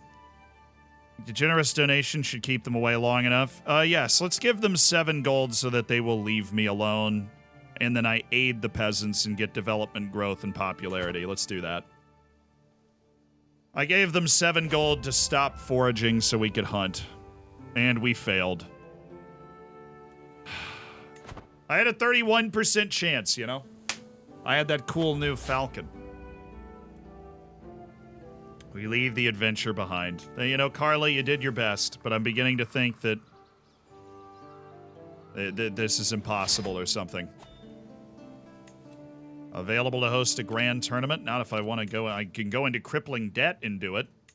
That doesn't sound fun, though. My goodness. Okay. So we need our new... I'm going to assign Bootley as our new steward. And that means Sturbjorn the champion will now become the Chancellor. Carly has been removed as the Chancellor, which might be a little precarious, but here we are. Okay. And we've got some money. Well, no, we don't. We do have some money. We have some prestige. Which means I can add to my Varangian veterans once more and have 400 Varangian veterans. Just good to have some cavalry as well.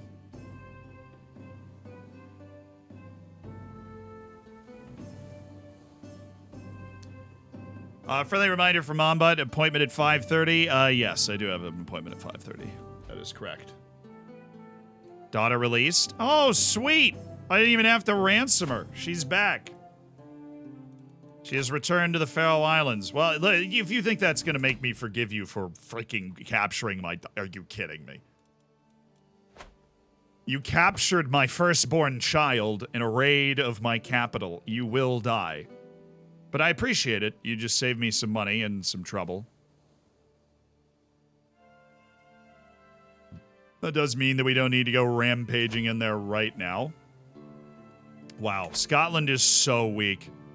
If we get up to Illustrious, we really can just take the entire Highlands. Scotland, with that whole revolt that they had, Scotland's just incredibly weak. Ivar the Boneless, who's my age.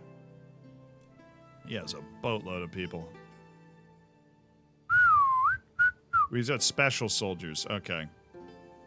700 Bondi. And his allies are strong. He's allied to King Bjorn of Sweden and Jarl Halfdan of Jorvik. Okay. So that is a really strong confederation that's just hanging out there.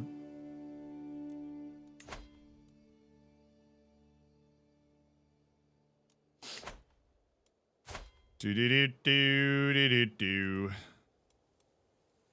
How old is Ileana? 11. Wow.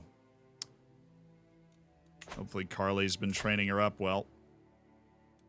Alright, this girl, the chiefess who is also a Catholic. Very confusing person in the west of Iceland. I would like to take some land from you. Does that sound alright? But we are going to have to do that tomorrow because it's on Ironman mode, so... We're going to exit to the main menu and that will automatically save. We will be playing CK3 the rest of the week, though, so have no fear. Here's a wonderful look at, you know, there's Sigtrygr. He's hanging out. He's hanging out right over there. There's the royal house and family of the Faroe Islands, which has begun its expansion. But we are done for today. Love you guys. Thanks for hanging out. Fist bump. I'll see you tomorrow and the next day. We're going to be playing Crusader Kings the rest of the week. Having some fun. And hopefully you can join the quest for the Faroe Islands to conquer all that comes before them. But I will see you guys tomorrow. Have a great rest of your day. Should have a video out tomorrow. We had to rework it a couple of times, but I hope you guys love it. It's a good one. I've seen it already. And that's going to come out tomorrow, I believe. So, bye, guys. Have a good one.